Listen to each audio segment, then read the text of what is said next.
السلام عليكم.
السلام عليكم.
صباح الخير. صباح الخير دكتور. من أول يا باشمهندس.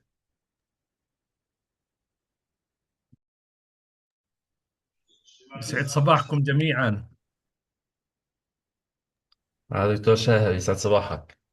يسعد الله صباحك يحفظكم يا دكتور. هلا دكتور. اهلين اهلين مهندس اياد، اهلين دكتور سامي. وقفنا الريكورد شوي لحد بلاش يكبر عليك الحجم يعني. عامل ريكوردينج ولا لسه في نص ساعة للاجتماع؟ لا مش مشكلة، بقصهم بعدين، مش مشكلة يا مهندس اياد. خلاص اذا انت خبير في القص مش مشكلة.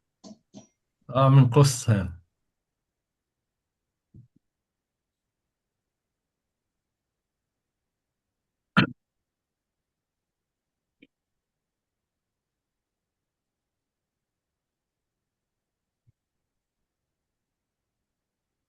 السلام عليكم.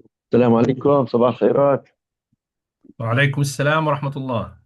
السلام عليكم، يعطيكم العافية الله يعافيكم. ويسعد صباحكم جميعا. اهلا وسهلا، الله يحفظكم، كل عام وانتم بخير جميعا. وأنتم بخير جميعا، الله يبارك فيكم. بالصحة والسلام إن شاء الله.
طبعا المؤسسات.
صباح الخير. صباح الخير صباح دكتور الخيرات شاهد. هلا دكتور. صباح النور، هلا هلا تحيات دكتور. تحيات. صباح الخير شباب صبايا جميعا. صباح الخير دكتور بصري، كيف حالك؟ صباح الورد صباح الخير والفل جميعا. وسهلا بالجميع. صباح الخير صباح جميعا. الخير، الله يعطيكم العافية جميعا. أنا دكتور أمين. دكتور أمين، صورتك مش واضحة. صباح الخير دكتور. صباح الخير. اسمي أيوة. نافذ أيوب. أهلا أهلا أهلا أخي نافس، كيف الحال؟ الله يسلمك ويخليك دكتور، يبارك فيك ويعطيك أهلا العافية. فيك، بمان عنك. تحيات لحضرتك. معنا صار معنا الجماعة. الدكتورة هبة معنا. جزء موجود. دكتورة هبة موجودة. اوكي. Nanki, Miss Nanki is available. Good Okay, morning. very good. Good Good morning. morning to you. We can start His Excellency Dr. Basri. So, I will briefly explain the agenda and display the agenda. yeah. Okay. Go ahead. السلام عليكم ورحمة الله وبركاته، وأسعد الله صباحكم جميعا، وكل عام وأنتم بخير. Good morning all. Welcome all to the Palestinian workshop on exploring funding and networking opportunities under Horizon Europe 2026, with focus on 2026-2027. The objective of this workshop is to strengthen Palestinian researchers' engagement in Horizon Europe by detailed understanding of funding instruments, partnership opportunities, and proposal strategies. The agenda is divided into two major sessions, and I will briefly explain the agenda. Opening remarks from high-level representatives, His Excellency Dr. Basri Saleh, the Deputy Minister, Ministry of Education and Higher Education of Palestine, and Ms. Nancy Boisman, the Head of Unit European Commission. The Mediterranean Initiative keynote by Dr. Marcelo, the Director of UNIMED. Then will be with Dr. Suhail Loka from the EU to explain details on Marie Curie initiative. Ms. Christina from UNIMED will give a detailed explanation on research horizons for Gaza with a focus on Gaza at Gaza project. And Mr. Elisandro from EU will give detailed presentation on international cooperation on Horizon Europe with focus on Mediterranean initiative. Ms. Rita Shalabi from the Ministry of Finance and Planning of Palestine will give explanation on MIDI program. Then there will be a break and we'll move to a practical session that will be guided by Mr. Matthew. We can start. His Excellency, Dr. Basri, please. Thank you very much, Dr. Shahab. Good morning to you all. Dear Ms. Nancy Boisman, dear Dr. Hiba Jaber, dear Dr. Marcelo, dear all. I mean, I'm very, very glad to be with you. له اجتماع جامعة الدول العربية إن شاء الله. ممكن نعمل ميوت للجميع؟ Can we يبقى mute all? الفندق جاهز لمين؟ Firdaus, can you mute your microphone? Firdaus?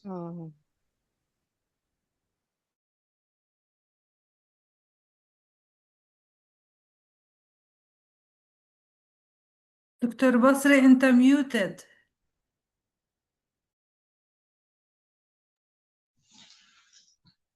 Good morning to all. Dear Ms. Nancy Boisman, dear Mr. Suhail Loka, dear Mr. Marcelo, and dear Dr. Hiba Jaber, dear colleagues and friends, good morning to you all today in this very important workshop. It's my pleasure to welcome you all in this workshop on exploring funding and networking opportunities under Horizon Europe. As we are approaching the blessed month of Ramadan, I extend my sincere greetings and best wishes to you all. Allow me first to convey the greetings of His Excellency Minister of Education and Higher Education, Professor Amjad Barham, who greatly values our partnership with the European Union and with all international collaborators.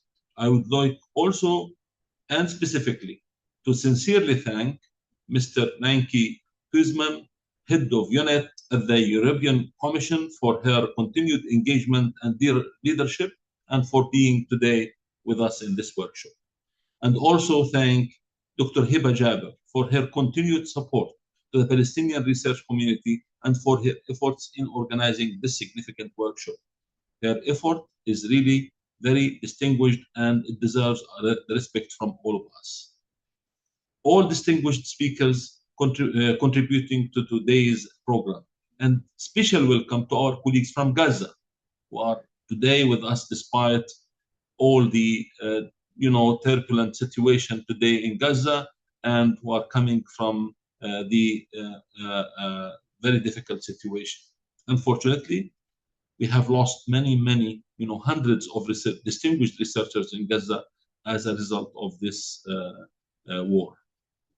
I also extend special recognition to Palestinian researchers whose resilience, dedication remain remarkable despite extremely difficult circumstances also in the West Bank and elsewhere.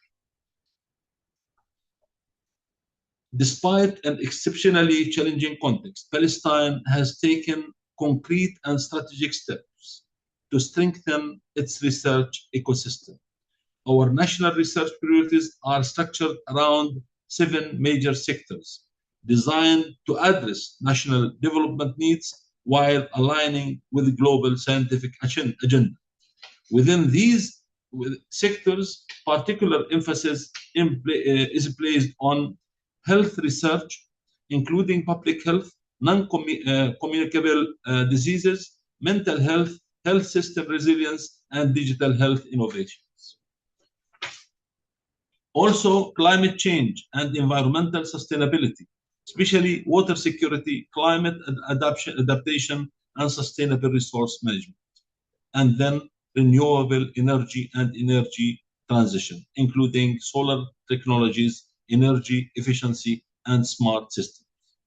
These priorities align closely with the thematic clusters of Horizon Europe, particularly in health, climate, energy, and green transition. In parallel, we have established thematic scientific research hubs to promote interdisciplinary research and improve governance, strengthen our engagement in SESAMI, including cooperation with Max Planck Institute, advance the establishment of a national artificial intelligence center with the support from the Korean government. These measures reflect growing institutional maturity and readiness for deeper international cooperation in scientific research. The Horizon Europe program is of strategic importance to Palestine. The European Union remains our principal research partner. Approximately 30% of Palestine's Scopus index publications result from collaboration with EU counterparts, a strong foundation for expanding participation. Horizon Europe offers access to excellence-driven research networks, capacity building and research mobility, integration into European research value chains, and opportunities to jointly address global challenges. Our ambition is to increase Palestine's participation and success rate in Horizon Europe and the EU research and innovation programs, strengthen our institutional capabilities for proposal development and project management, and enhance our role within international consortia. We aim not only to participate, but to contribute meaningfully to global solutions in health, climate resilience, renewable energy, and sustainable development. The war in Gaza has severely affected higher education and research infrastructure.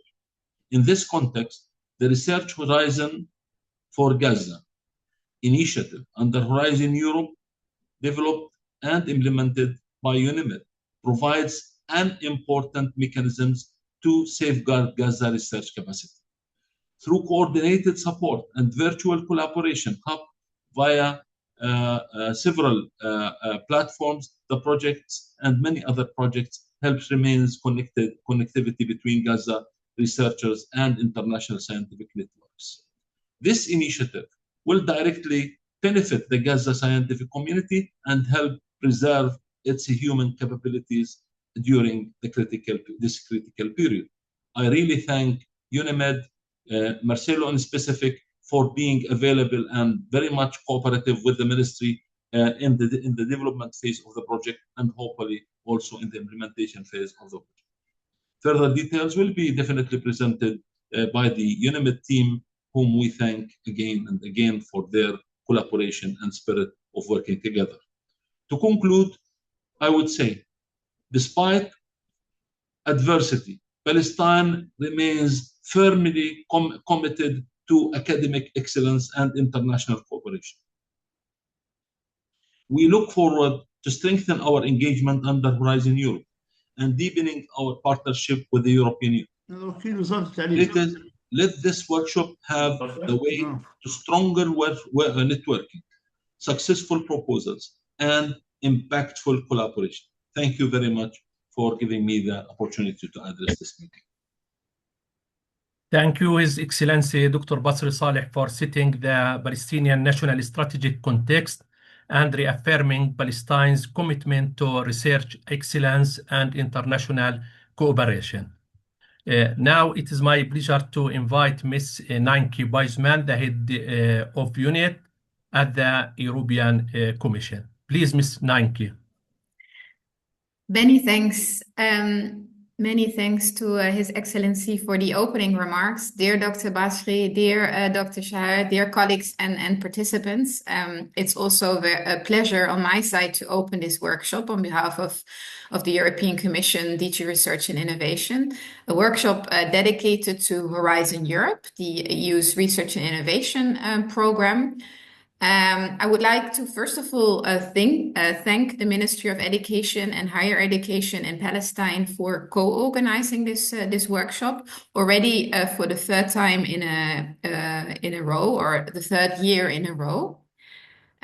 We believe that today's gathering reflects a continued shared commitment to strengthening scientific cooperation, fostering innovation, and expanding opportunities for Palestinian researchers and institutions to engage more actively in international partnerships.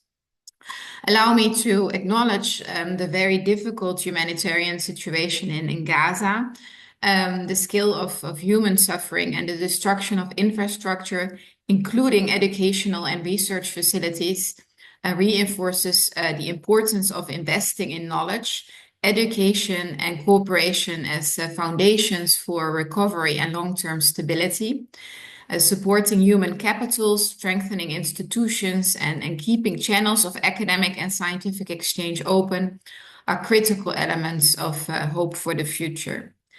And the European Union has remained committed to supporting the Palestinian people. Our projects and interventions encompass nearly every aspect of Palestinian life. Our cooperation is also part of a broader strategic vision through the new Pact for the Mediterranean that was adopted at the end of last year.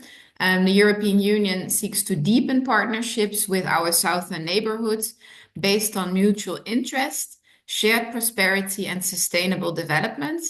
And research and innovation are central pillars of this vision. And by strengthening scientific collaboration, supporting innovation ecosystems, and investing in young talent, we contribute not only to economic opportunity, but also to regional stability and resilience. Palestinian universities, researchers, and innovators have demonstrated strong potential and commitment. Many institutions are already active in regional and international projects, and we see clear opportunities to further increase participation in Horizon Europe. And therefore, workshops like today's are designed to support that objective. You will receive today practical guidance, facilitate help with developing partnerships and strengthening capacities to prepare competitive proposals. In June 2022, at our first ever Union for the Mediterranean ministerial meeting on research, which was organized in the context of the UFM platform on research and innovation, in which Palestine is a member. We agreed on common R&I priorities. These are climate change, health, and renewable energies. And in the ministerial declaration, we all committed to work together. And in line with these priorities, we launched the Mediterranean Initiative in Horizon Europe. We started already in 2023. And now we have launched the third edition of this Mediterranean initiative under the current work program 2026-2027. When we look at the statistics, so far 4 Palestinian organizations succeeded in participation in Horizon Europe. So those include the Arab American University, Birzeit University, Al-Quds University, and PAL Think for Strategic Studies. But we're confident that Palestine organizations can participate much more in the future. Let me recall a very important initiative that you will also hear about today from the UNIMED colleagues. We're very happy that they were able to join us today. We launched this initiative under the previous Horizon Europe work program, and it was launched in January and called the Research Horizons for Gaza project, H-Gaza project, to safeguard and reconnect Gaza's present and future research and innovation capacity. And the European Commission is providing, for the time being, 1 million euros for this pilot action until June 2027. So you will hear today about all the calls and opportunities for collaboration, career development and mobility throughout the day from all of the colleagues that are listed on the agenda of today. And I'm very grateful that everyone is taking the time to share the knowledge and to share practical guidance on the participation of researchers from Palestine in the program. So let me conclude by saying that your active participation is always very welcome. I think that these type of workshops are of added value when you all engage, you ask your questions, and therefore I really wish you a very good and fruitful discussion. Many thanks. Dr. Basri, if you have a comment or... No, I really feel grateful every time I listen to Ninki for her positive, remarks and continued support to Palestine and Palestinian research capabilities. I mean, that is really a very clear representation of the, support that we are getting from the European Union in the higher education at large, but also in scientific research. I'm also very much thrilled that more than 118 researchers are now available within this platform of communication. I'm sure that this workshop will be really an interactive platform for our researchers to explore all potentials for collaboration and possibilities, not only for themselves, but also for those who were not able to attend this, this meeting today. We rely on their possibilities to be able to communicate with other colleagues from other in their universities or institutions. I also, acknowledge the presence of my colleague and friend, Dr. Amir Khalil, who is leading Erasmus Palestine office today with us and willing also to contribute to this, kind of cooperation and communication around expanding the Palestinian participation within Horizon Europe, several platforms. So thank you very much, Ninki.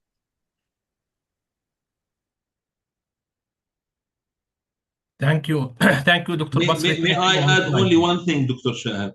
I forgot to thank you and our colleagues, Amin and others, for your continued really support and for being available to really to coordinate this effort. Thank you very much for you, for Amin, for Mona, for everybody, the research capabilities at the ministry. Thank you.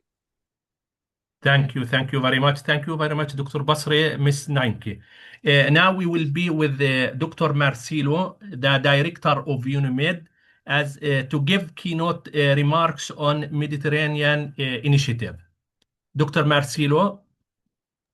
Good morning. Thank you very much. Let me first of all thank Dr. Basri Saleh for this opportunity, and as well, of course, Ms. Ninke Buisman from the European Commission for the support that all of you give to UNIMED activity and the UNIMED role in such a very important part of our Mediterranean region.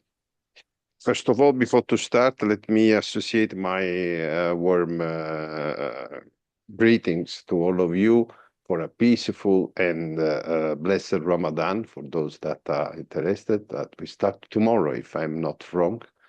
And I hope that this will be, again, a very peaceful moment of our life that will remain, hopefully, for all this year. Let me say also that I am here on behalf of our president, Kerir Assas, that unfortunately was not able to join because currently she is abroad. But as you can imagine, she is fully supportive of any initiative that we are managing in Palestine and in West Bank and Gaza.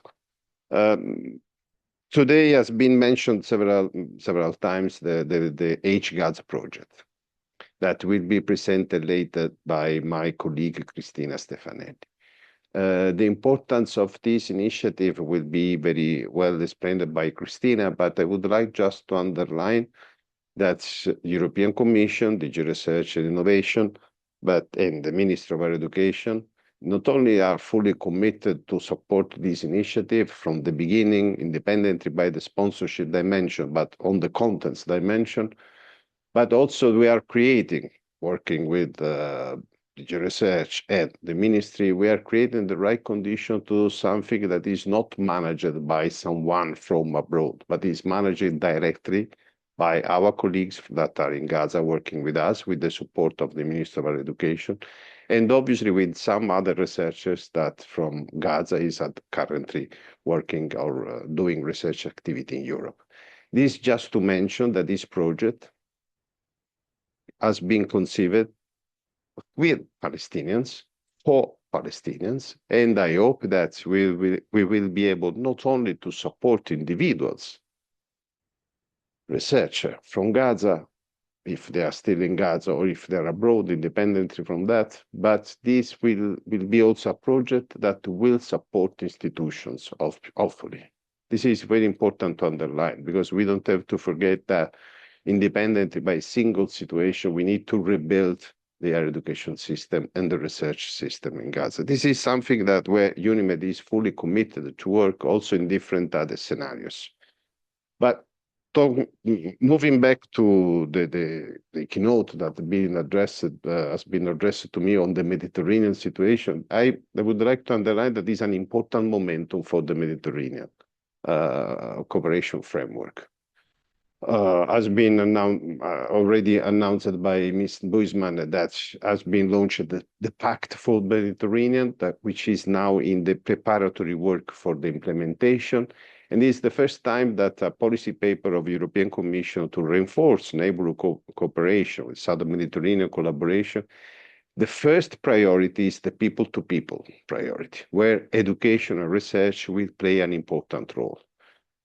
In the previous policy paper, normally education and education was the last point. This time, it's very important to underline that it's the first priority of this Pact for the Mediterranean. Many initiatives are already announced, but there is one that I would like to underline, which is quite relevant for what we are discussing today, which is the science diplomacy dimension in the Mediterranean region.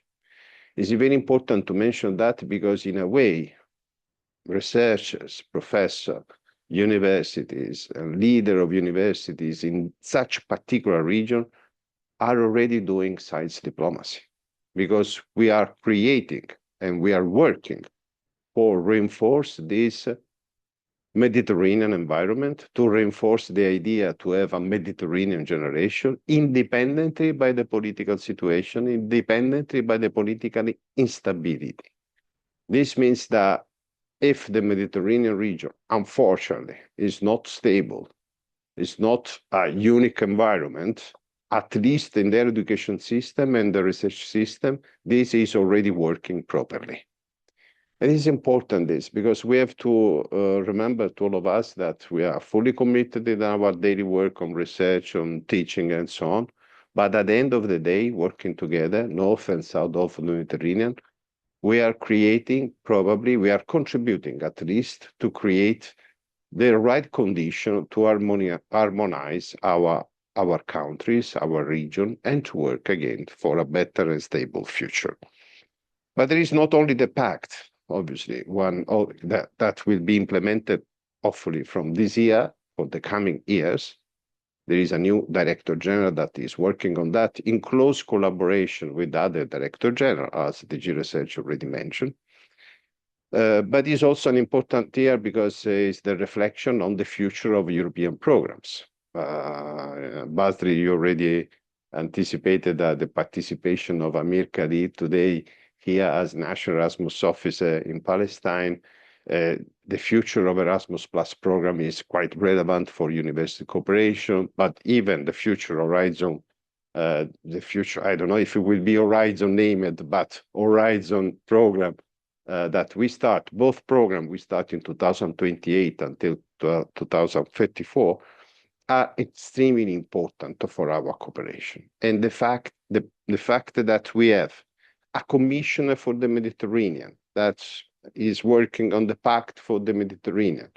The DG Research is collaborating with DG MENA for the science diplomacy and other research initiatives for the Mediterranean. The relaunching of Erasmus Plus and Horizon in the Future Framework Program with this very important policy focus on the Mediterranean region give us not only the hope that there will be more opportunities in the future, but give us an important other element, the responsibility to contribute to this implementation, the responsibility to contribute with our ideas, our suggestion, our proposal, to make these efforts of European Commission successful.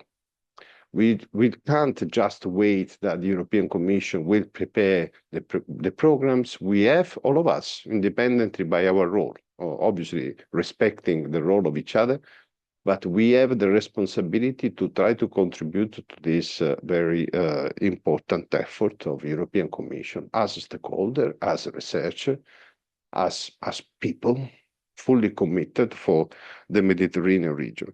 And let me also mention another thing that is very more modest and less relevant. But this year we celebrated the 35th anniversary of UNIMED.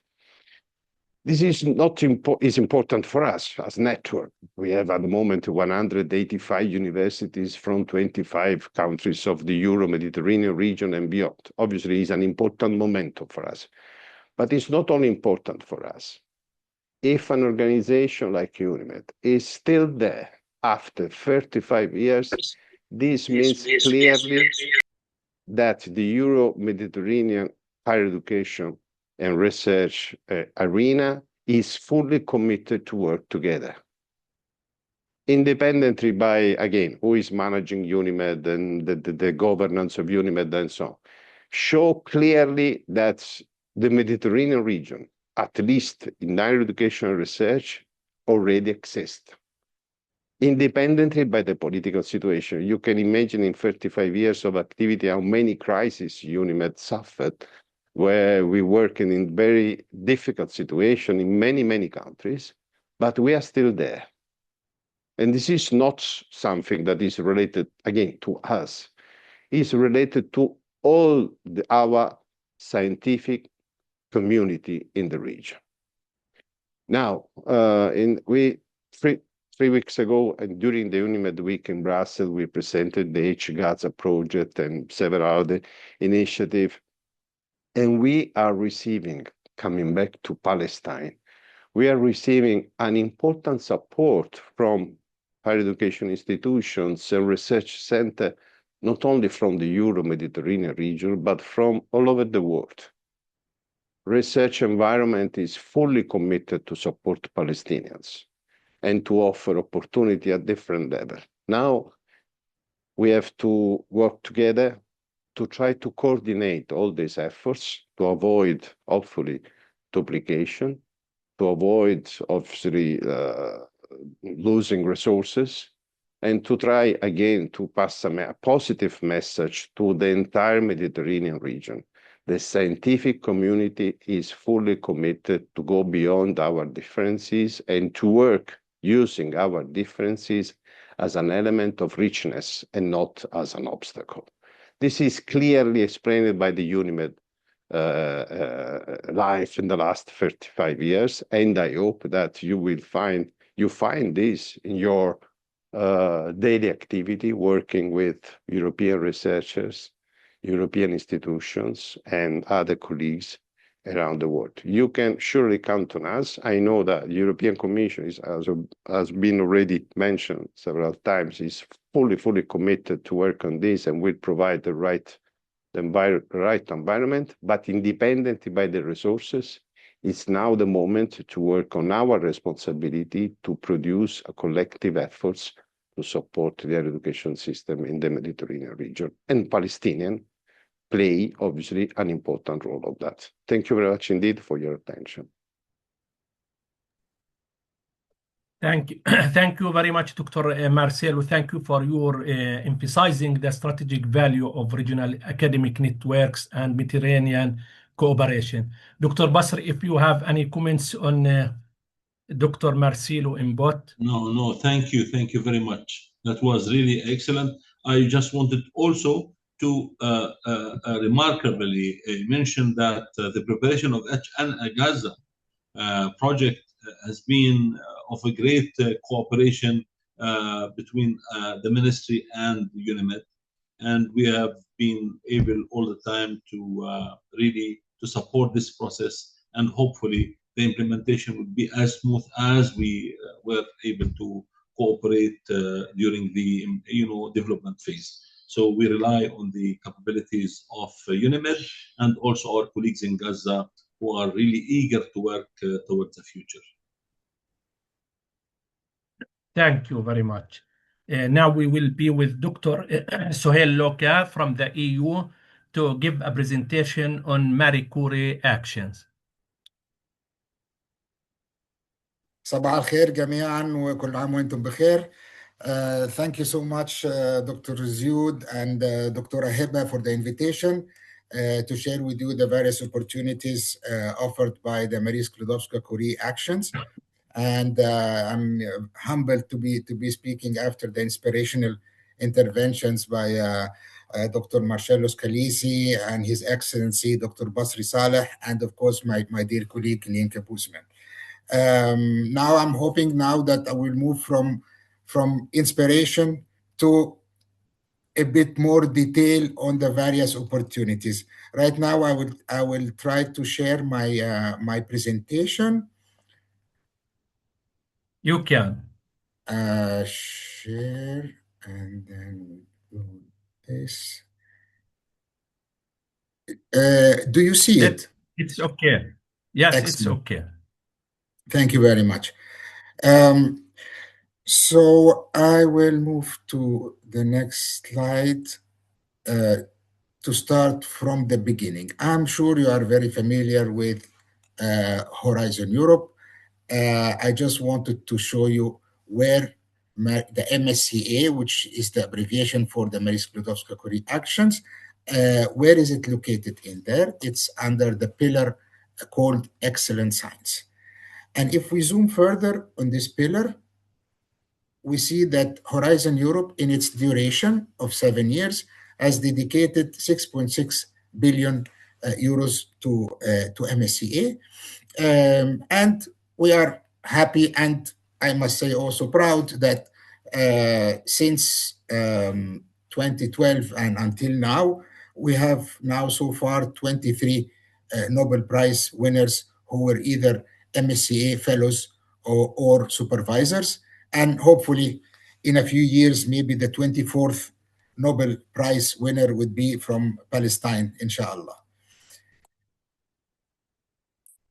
Now we have the budget, and we have also the principles and the key features of MSCA that defines it and are always characterizing it since its beginning 30 years ago. Our core business is the researchers' training, skills, and career.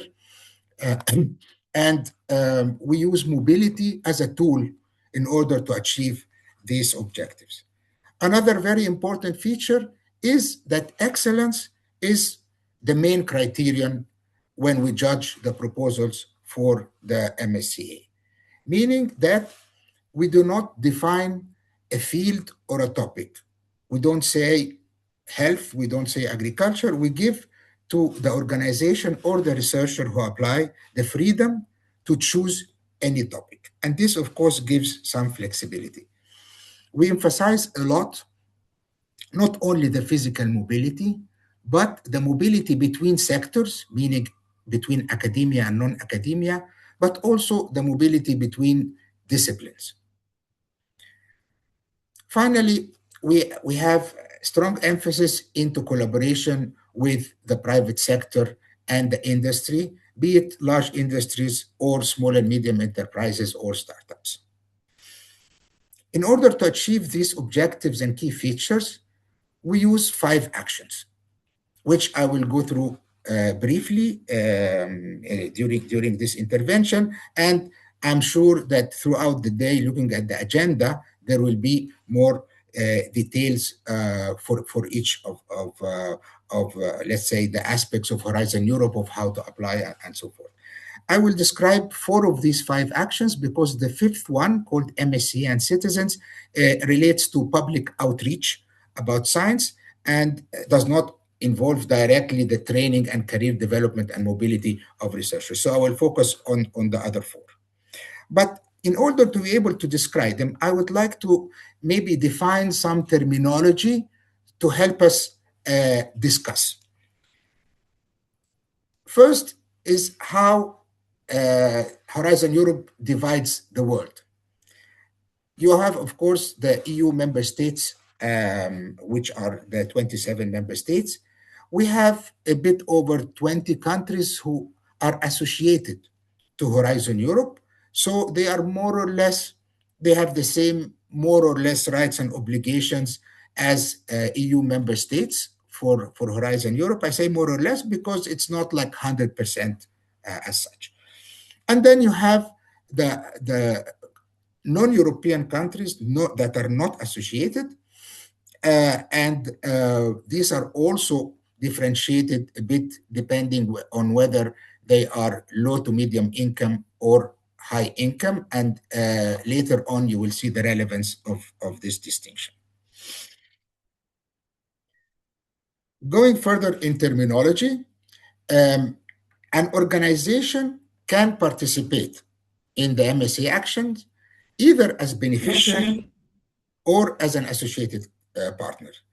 So if an organization, let's say, okay, Birzeit University, participate as a beneficiary, then they actually sign the grant agreement. They receive direct funding from the EU.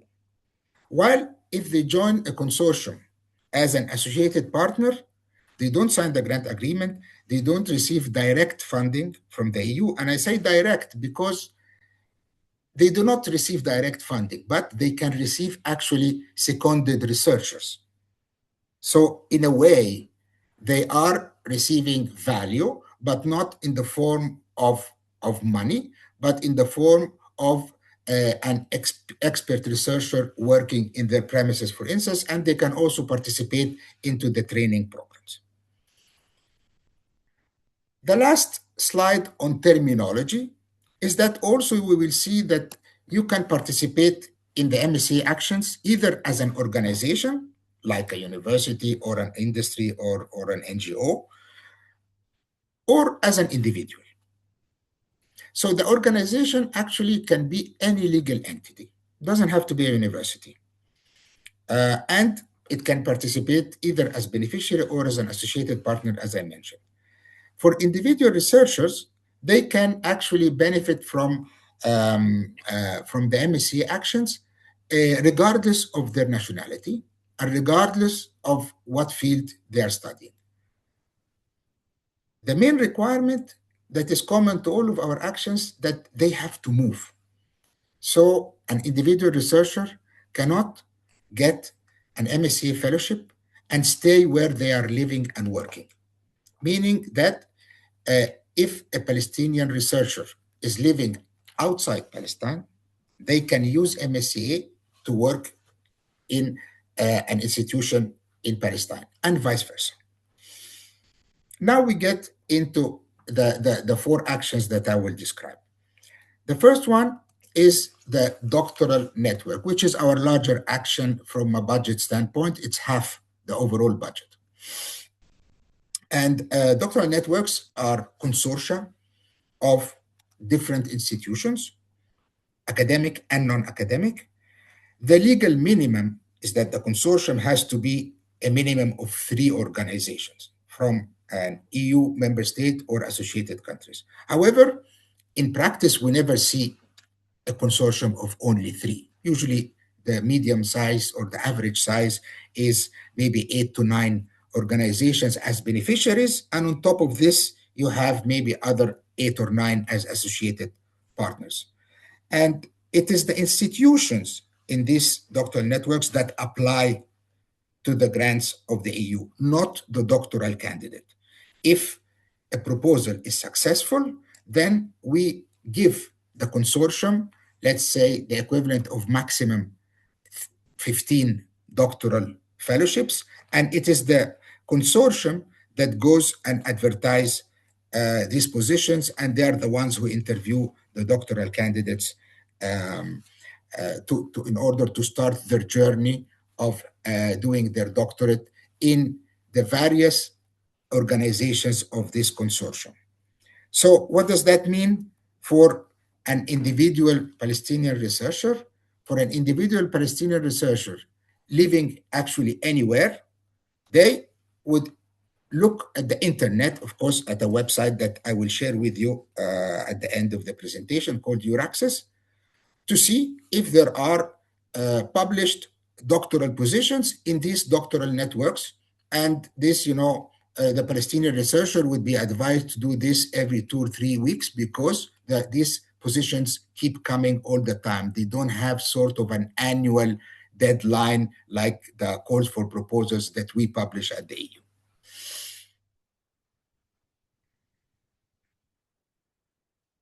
I should mention one last thing is that apart from the university that the doctoral candidate will be enrolled in to do his or her doctorate, throughout the period of the fellowship, we give them the possibility of being seconded into various members of the consortium, which means that by the end of their doctorate, they will have had a very well-rounded experience into basically getting their doctorate in one university, but getting research experience in various other organizations, including non-academics, if their topic gears toward that.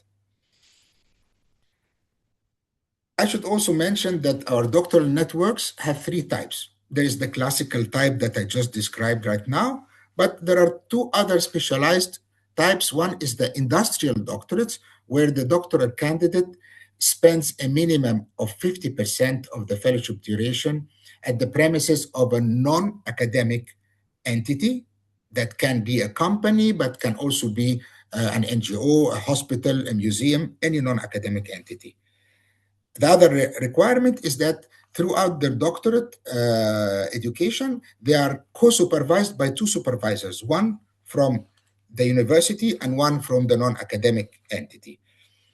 The other type of doctoral networks is the joint doctorates, where the doctoral candidate is enrolled in 2 different universities, and by the end of their fellowship, they get a double degree or a joint degree, either one diploma from 2 universities or 2 diplomas from 2 universities.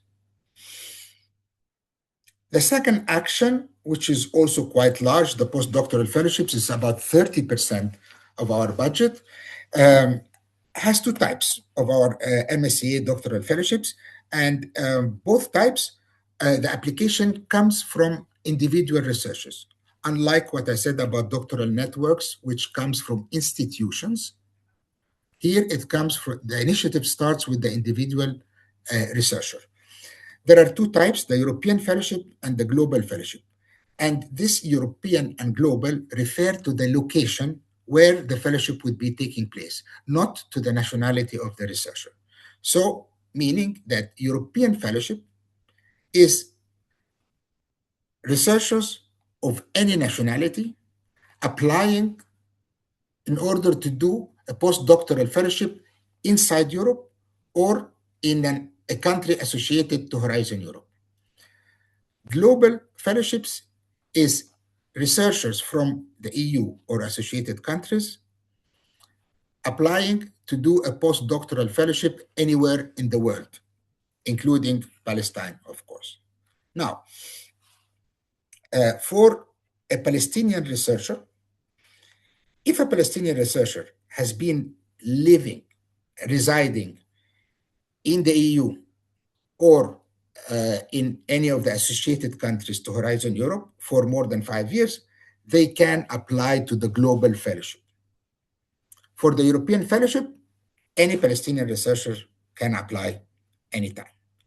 Now, I would like to mention here one interesting point, that those associated countries that I mentioned, there is a bit over 20, 2 of them are Egypt and Tunisia.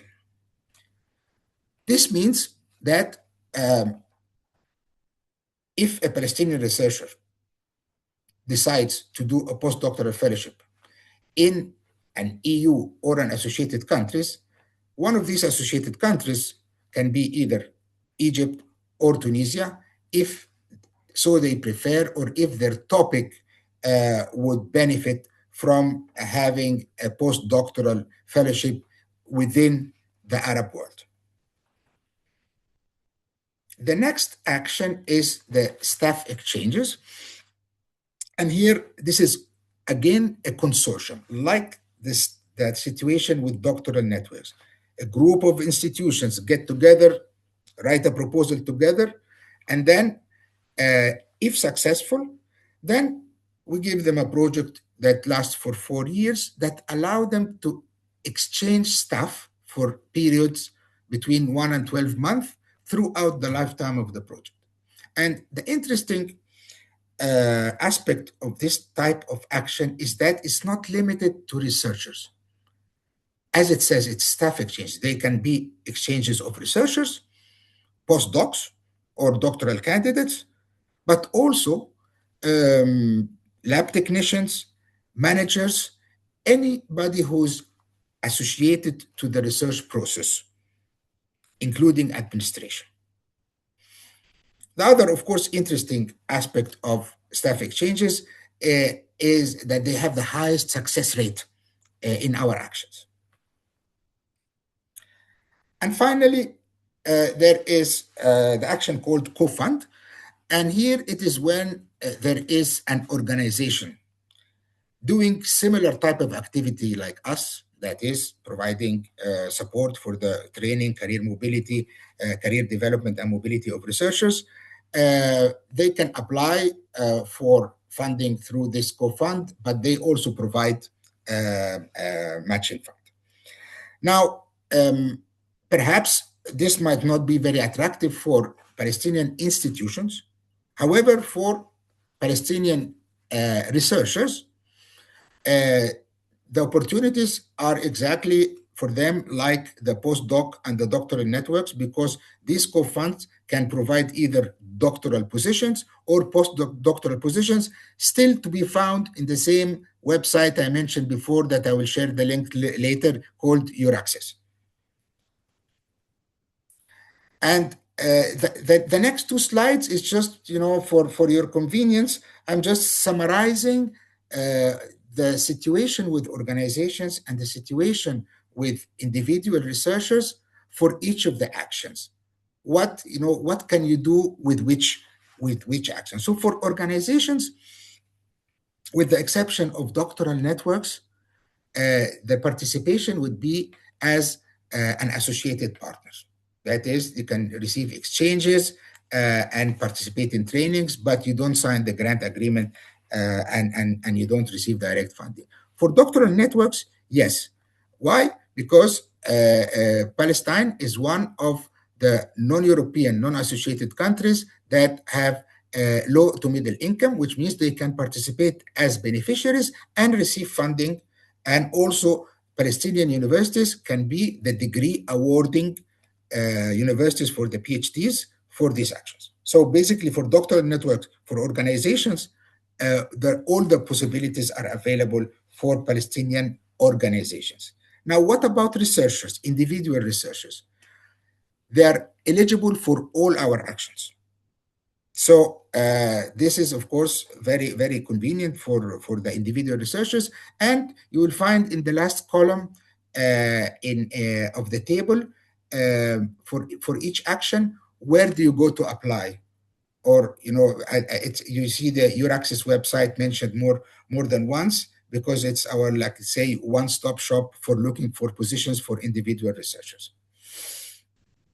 Just one quick word about, you know, the type of participation Palestine had in MSCA.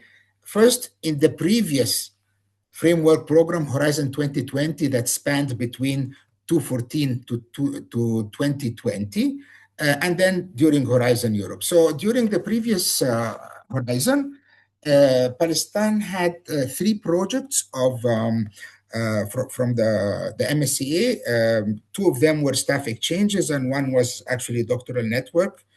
In the previous framework program, doctoral networks were called ITNs, Innovative Training Networks. Their fields were in social sciences and the environment, and through that, 36 Palestinian researchers were supported. Just for you to know, if you're curious, the participating organizations were the Canaan Center for Organic Research and Extension, Dar el-Kalima University College, and the Wonder Cabinet Company for Culture and Art. So what's the situation with Horizon Europe right now? There are 2 projects so far, but these are numbers only until 2024, because it's only the calls of 2024 where all the evaluation has been done and the grant agreement signed. So there are, let's say, 3 more years to go for results in Horizon Europe. There are two projects, and they were presented by Al-Quds University and Birzeit University. Now, you know, as mentioned before, here what concerns us is the forward-looking opportunities in the upcoming calls, and there is here I just, you know, highlighted the calls that will open, not of course the ones that have closed from now until closing dates of 2027. And you know, I'm assuming that this presentation will be shared with you afterwards. So this is for your records. I will not say anything about the next and last 4 slides, because I included them only as resources for your information, and that you can use later, including, of course, the EURAXESS website and the link for it, and also some tools to find partners in order to form a consortium, and of course the link to the national contact points, who are a very important resource in helping potential applicants.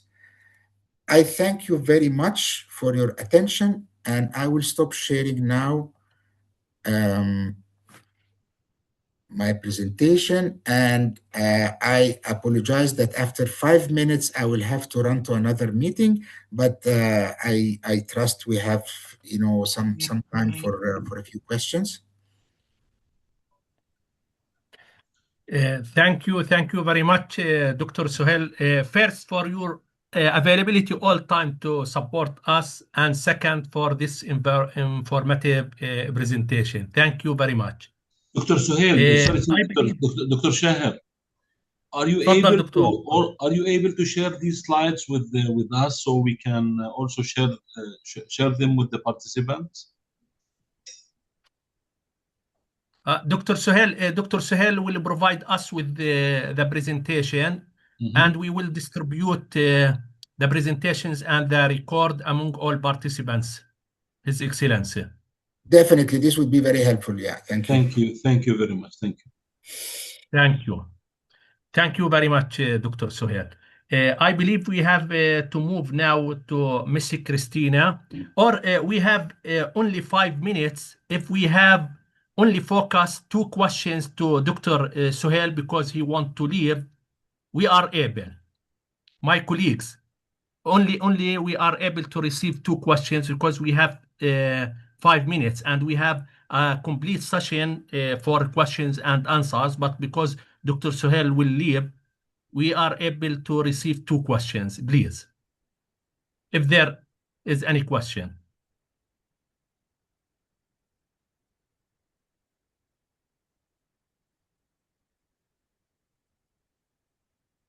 Then everything was very clear then.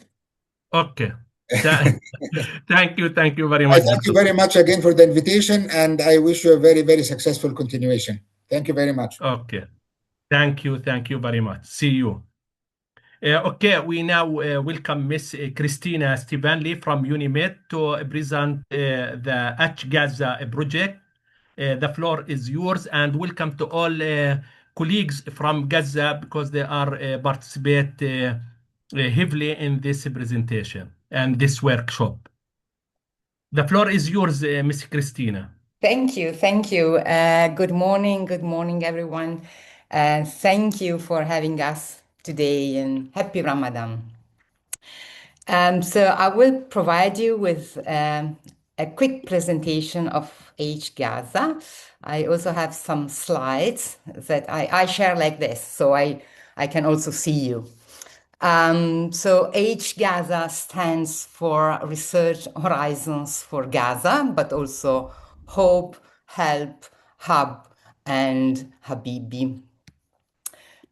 It's funded by Horizon under research infrastructure, and the overarching objective is to safeguard and reconnect Gaza present and future research and innovation capacity. It is just started on the 1st of January, and it will last 18 months. The budget is €1 million, and it is coordinated by UNIMED, taking the advantage, of course, of our large network of universities. It is structured in 3 main phases. An initial mapping phase where we will map and analyze existing support initiatives supporting Palestinian researchers in Gaza, stakeholders and potential beneficiaries. As Marcello already mentioned, we are receiving expression of interest for contributing to research and innovation in Gaza from universities and research centers from our Mediterranean region, but on a global scale, from Canada to Japan. So we will try to map all those support initiatives and make them available for the researchers. The central and most important phase will be piloting a virtual research collaboration hub for 75 researchers, which will be offered through EURACSS Science for Refugees. The hub will offer to selected researchers mentorship and career guidance. So each researcher will be matched with 1 or more mentors to work together on a career development plan. There will be a small-scale support package, meaning that the project will cover actual costs related to the development of the research of the researchers. There will be training on transferable skills and discussion groups on specific disciplines. And we will also support the researchers in matching them with existing opportunities and collaborative research activities. The final phase will be a feasibility assessment where through the pilot and the initial mapping, we will analyze scenarios for a larger intervention, which will most likely follow up this initial pilot for supporting research and innovation in Gaza. The target group for the project are Palestinian researchers who are currently in Gaza or those who are abroad and moved from Gaza after the start of the war. This is one slide about the overall approach for the project. We will prioritize co-design and support measure, local ownership, and the dignity and agency of the participants who may be displaced but not replaced. So this is not a humanitarian project, this is a research project. So we will try to enhance the career of the researchers for the benefit of the researchers and for the benefit of science. We will adopt an inclusive approach, promoting national academic cohesion. So despite all, Gaza, the West Bank, and East Jerusalem are one country. And we are also very much grateful for the Ministry of Education and Higher Education in Palestine, and in particular to wonderful Dr. Basri for supporting us and helping us in ensuring this inclusive approach that the project will have. There will be a trauma-informed approach, meaning that the engagement strategies and the activities and the mentorship will be designed with flexibility and empathy, trying to understand the situation that the researchers are living and their ability to engage. And also the communication channels will be as much flexible as possible, using low bandwidth tool, asynchronous tools, and whatever that will make the communication work. The researchers will be selected through an expression of interest to participate in the hub, and they will participate individually. The selection process will have 3 steps. There will be an eligibility check, where we will check the eligibility of the researchers, who can be early stage researchers or postdoc. And as I've mentioned before, they shall be in Gaza or displaced outside Gaza due to the war. The selection will be done by a selection committee, and the main criteria, in addition to excellence, of course, will be that the research and innovation sector they work in research and innovation sector that require urgent attention. And we will refer to the study conducted by the Ministry of Education and Higher Education, prioritizing sectors for reconstruction or under-resourced.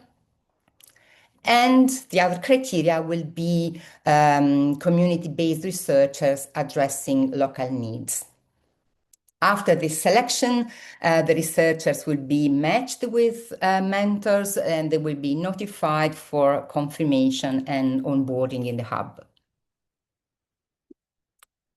And the project is implemented by UNIMED, but we also benefit from strategic support structure composed by Gaza Liaison Group, composed by the Palestinian Ministry of Education and Higher Education again, and the 7 universities in Gaza with research capacity. So this group that we are now setting up, again, with the help of Dr. Basri, will advise us in the implementation of the project, along with an international advisory board composed by international organizations with experience in supporting researchers at risk and from crisis areas. We have an example, Scholars at Risk, DAD, PAUSE, the French hosting program for scientists and artists in exile, Campus France, UAE, Scholar Rescue Fund, the Union for the Mediterranean, and the Italian National Research Council. EURACCESS, Science for Refugee, will support the activities and the setup of the hub, and there will be an ethic committee as well. Important dates for participating. We will launch the open call for mentors and researchers in May, June this year. Mentors can participate either as institutions or in their individual capacity. And the activities in the hub will start in September for a period of 9 months. At UNIMED, the contact person for this project are Dr. Marcello Scalisi and myself. I just wanted to share our email addresses if you would like to get in contact with ideas or proposals for collaborations. Thank you very much. Thank you very much, Missy Christina, for presenting this important initiative and its role in strengthening research resilience and regional cooperation. Thank you very much. Okay. You will stay with us for the question and answer. Yes, sure. Oh, okay. It's okay. Thank you very much. If you have any questions or comments, just let me know. Okay. Thank you very much.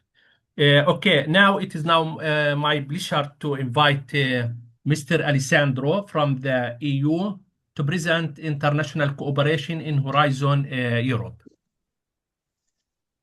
Thank you very much, colleague. Thank you very much, Zaud, and thank you for this invitation. It's an honor to be there with you. Sabah Khair and Ramadan Kareem.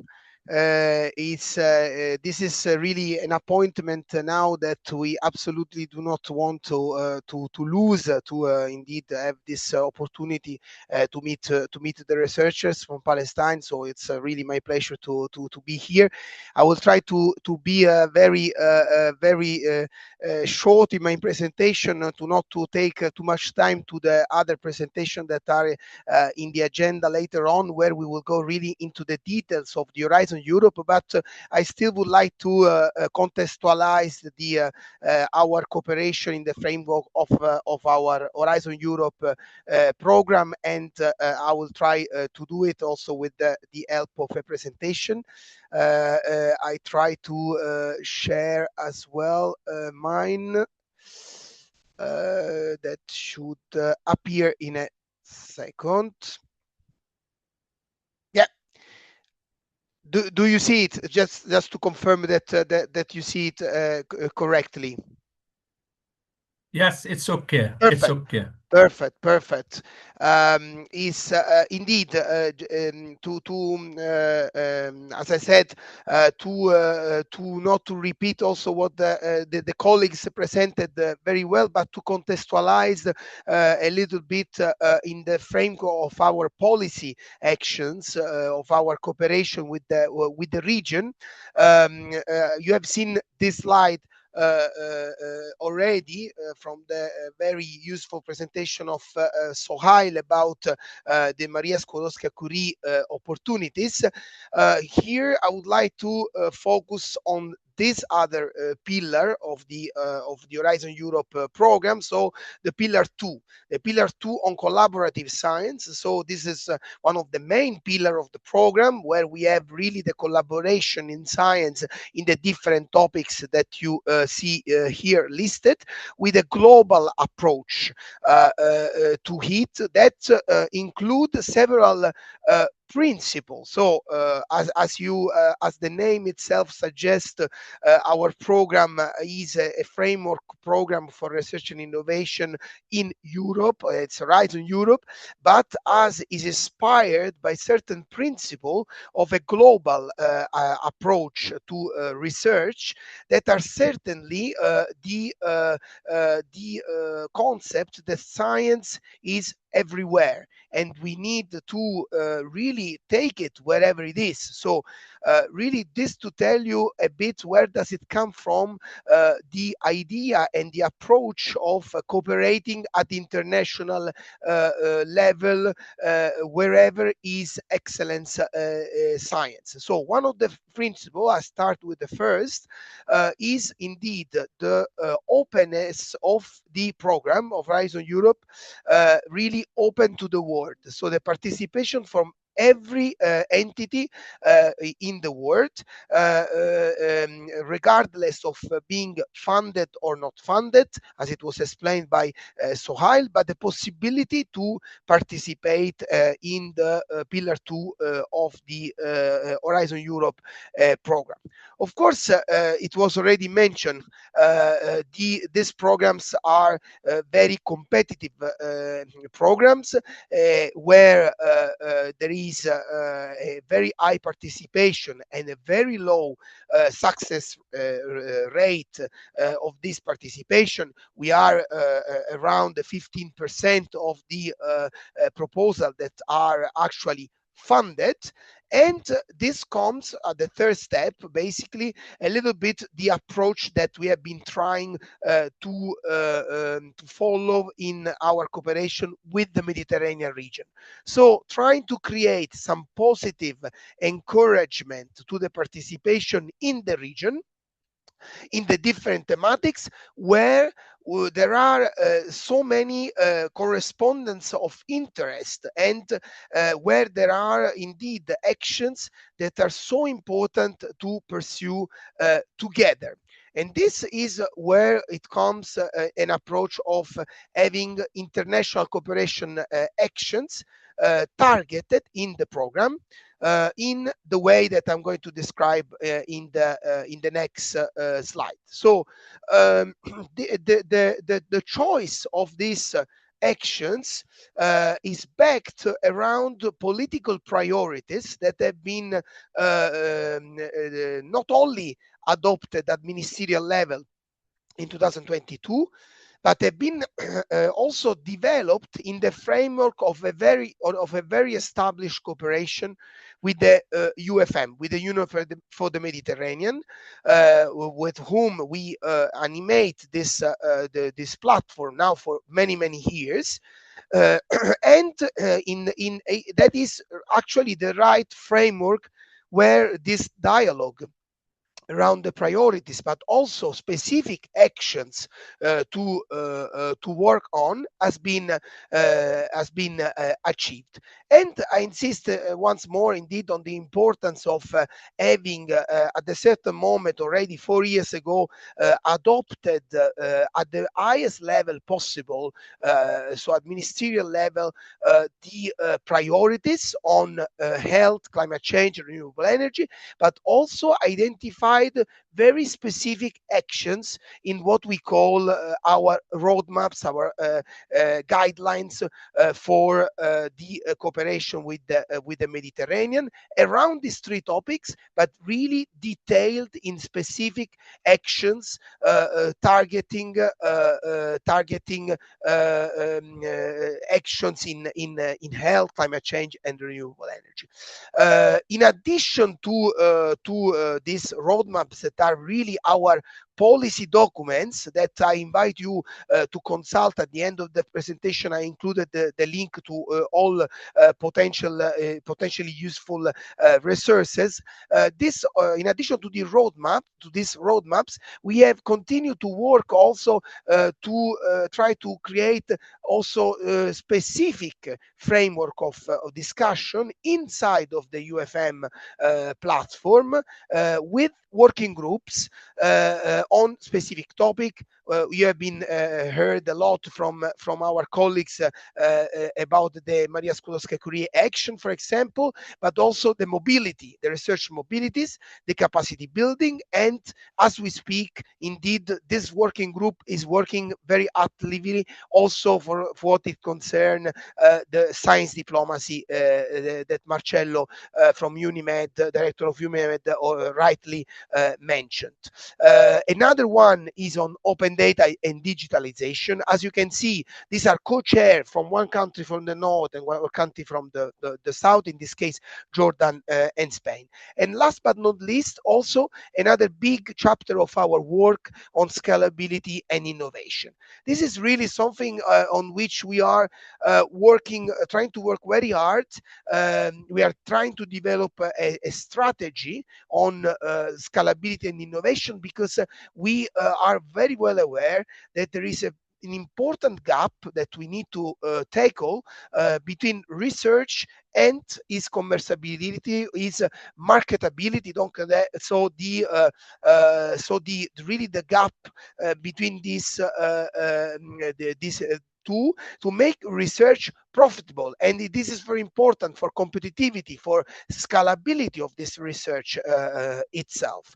And it's perfect in line also with the recent policy guidelines that we have been received at European level, but I would say even beyond. And so here we come to what I really would like to present you today.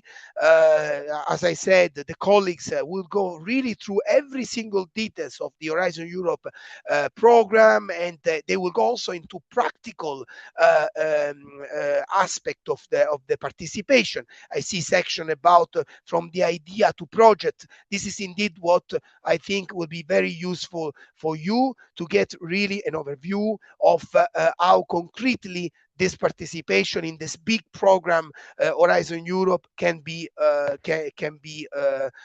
done. But to come to a very specific initiative that is part of the Horizon Europe, I would like to present you briefly these initiatives, what we call Mediterranean initiatives. So once again, it's really the idea to target some calls in the work program of our Horizon Europe to the cooperation with the Mediterranean. So create a sort of positive privilege for the entities, the university, the research centers in the Mediterranean to participate into our programs. Again, the program is very competitive. It's open to the world, and it's focused on excellent science. But we know very well that we have topics, as I said, in this specific priorities, where it's really important to work together. And there is an added value in working together. So the idea was for us, international unit, to convince a bit our colleague from the thematic unit to create encouragement for the Mediterranean entities on these topics. In 2023, we started with the first initiative. We targeted 37 topics on the 3 priorities that you see again on screen. It was an overall envelope of 320 million euro. In the next slide, I will tell you a bit how this went. But it didn't stop there. Of course, it continued in the program, in the work program 2025, around the topics that you see also declined a bit in the bottom of the screen. It was a much smaller initiative of 12 topics, of course, because this was also for 1 year only, for a 165 million euro. And as I said, few results before presenting you the last initiative, the latest initiative that is still open indeed. It is the core of today event, the opportunities for 2026-2027. But before doing that, indeed, some result that's to show you concretely. This is just money. Of course, it doesn't talk specifically the details of what it was done, but I invite you indeed to consult our website, where we published a booklet with really the project that you see here showed on screen. So concretely, what it was done in the framework of this initiative that was able to mobilize 245 of these 320 million that I presented before on 18 projects, concrete projects, where you have participation of the Mediterranean entities from all over the region on the 3 priorities and, of course, beyond. So here I come with the last few slides, but to continue a bit the approach and to tell you about what it is already there and what is actually there and currently available. The colleagues again will give much more, will stress much more about this point, where to find the list of the calls, etc. But to give you an overview, 18 topics for this last work program 2026-2027, an overall envelope of 420 millions. So the maximums that we have reached also compared to the Mediterranean Initiative 1. The topics are also balanced with what was done in the past. There is a particular focus on health because in the past that same focus was more on the climate change priorities and the renewable energy. So there are several calls, very targeted, and I insist on this point. There is a very strict correspondence between the topics that we have selected in the work program and our roadmaps. So in the next slide, I show, for example, the list of the calls, but all of them they are extremely connected to the activities and actions that have been identified in the roadmaps. So here again, just to have an idea of how this has been distributed around the different topics, and I come to also additional resources my colleagues have mentioned about EURACCESS. Of course, we also have a specific hub that we call Euromed Hub for RNI, where as well we tried to include resources, funding opportunities, repository of data, and so on and so forth. Really, I invite you to consult this website to find opportunities, to find documents that will be very useful in launching a project in our Horizon Europe. I conclude with the last two slides. Marcello Scalisi already mentioned about the path, and certainly also Nienke Bussmann about the Pact for the Mediterranean. I want to a bit leave you with this last words that I consider words of hope. One pact, one sea, one future. Really, that is the spirit behind this new idea, new policy framework of our cooperation, that of course include also the RNI aspect. And here I included a very short list of the main actions that are under preparation, that are really important to us to follow.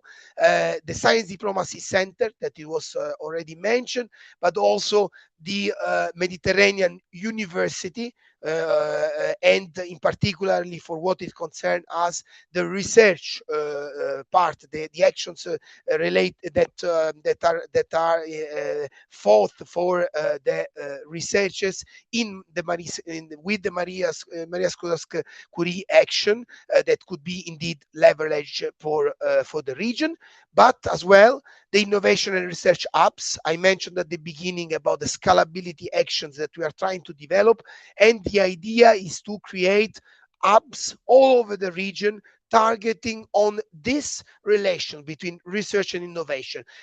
We fund a lot of projects. You will see in details about the Horizon Europe opportunities, but these projects cannot remain research in the shelves.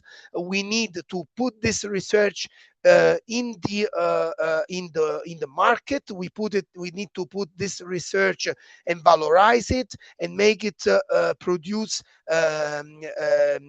input for the people, for the citizen. Last but not least, also within the same line, a little bit of the innovation action that I just described, and a specific one targeting the BlueMed cooperation, where all the region is so involved. With this, I really leave you with a thank for this opportunity. With the link, of course, the PowerPoint will be shared. And thank you very much for this opportunity. Thank you very much, Mr. Alessandro, for this very informative presentation. Thank you for explaining participation frameworks and cooperation mechanisms within Horizon Europe program. Thank you. Okay, now we will come back to Palestine, but within Horizon Europe framework. Please join me in welcoming Ms. Rita Shalabi from the Ministry of Finance and Planning to present on Next Med program. Ms. Rita. Morning. Good morning. صباح الخير. Ramadan صباح Kareem. الخير. Today I'm going to be discussing about the Interreg Next Med program. I am the national contact point for the Palestinian delegation here. To start off, I forgot, I need to share my screen. Sorry, give me a second.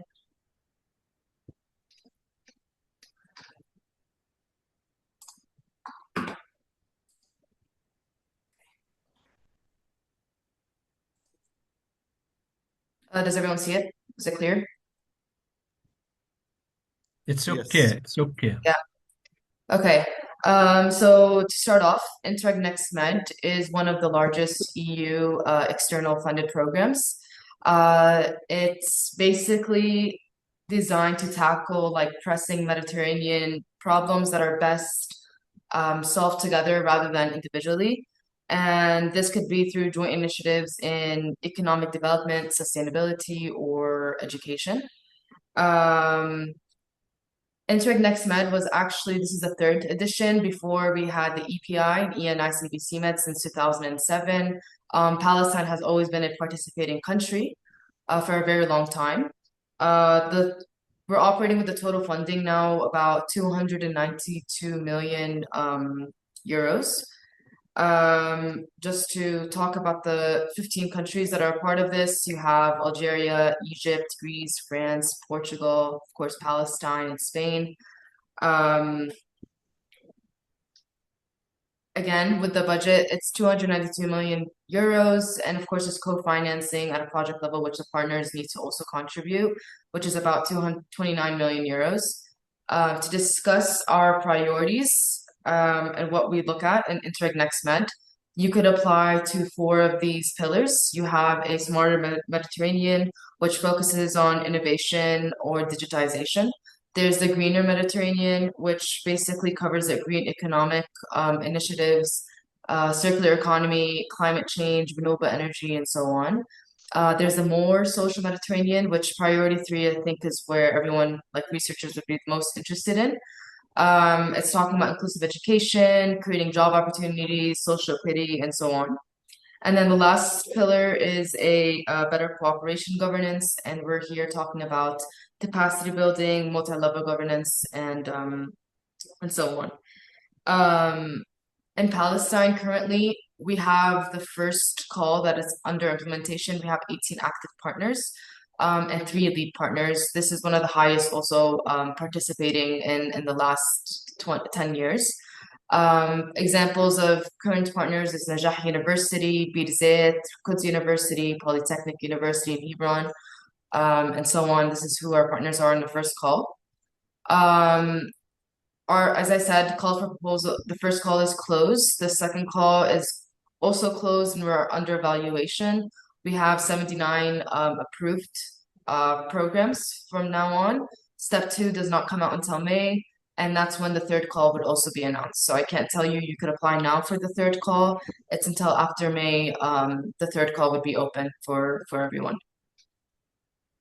Who can apply? Of course, public entities, which include national, regional, or local, private organizations, and universities and NGOs.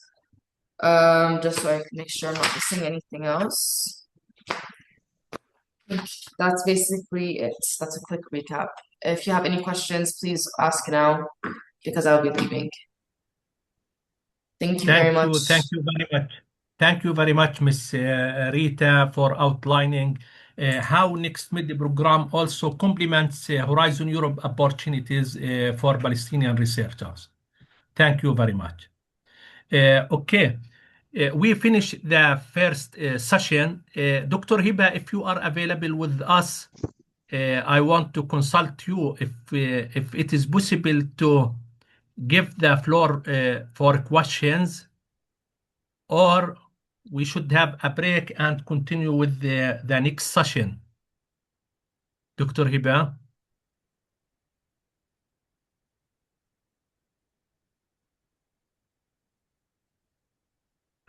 Okay. Colleagues, if you have specific questions for the previous presentations, but please briefly, because we have to go to a break and to start the next session. You can raise your hand.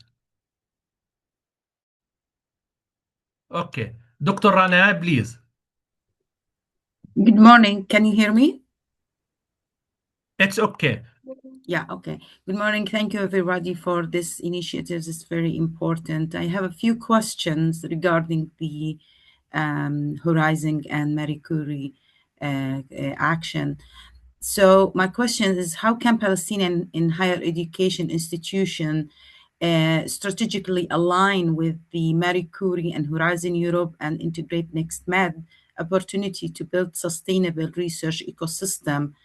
And how can these projects support researchers that are working in fragile and conflict environment that we are currently passing in West Bank and in Gaza? And finally, how can our institution in Palestine move from a position that we can be the coordinator, rather the partners in the Horizon Project Europe Consortium? Thank you.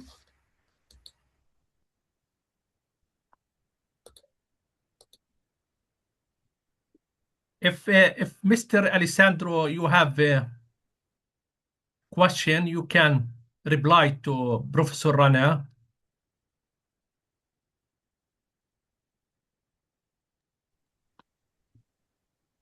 Or Miss Christina. Yes. Because Dr. Rana, okay, cover all aspects. Okay.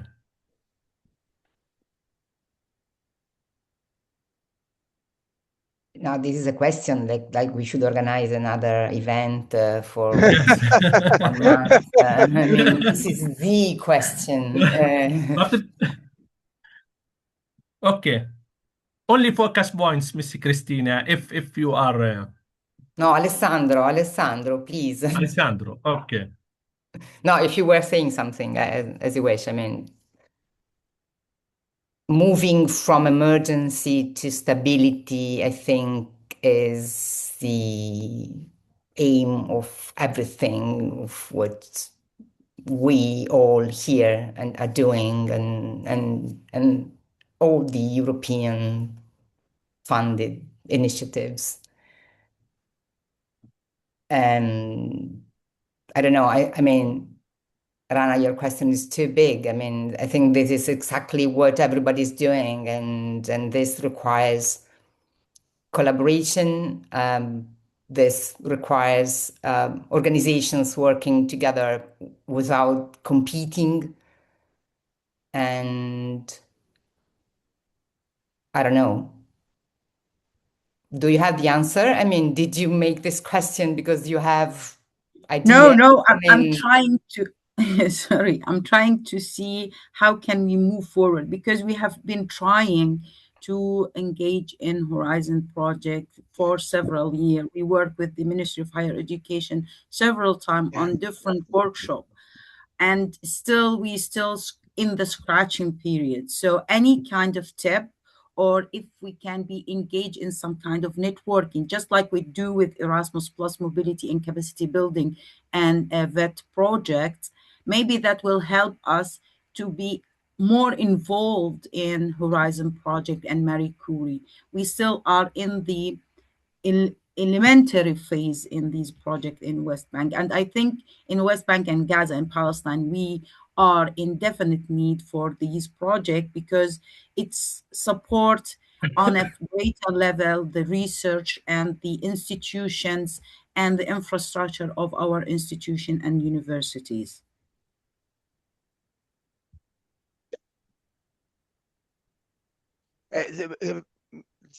Shaher, can I come in? Yes, just it's okay. It's okay, Mr. Alessandro, please. Thank you very much, Professor. It's indeed, as Christina said, a very difficult question, but I will try to express some tip. The colleagues later on, indeed, they will provide much more details on this part, but a little bit more macro.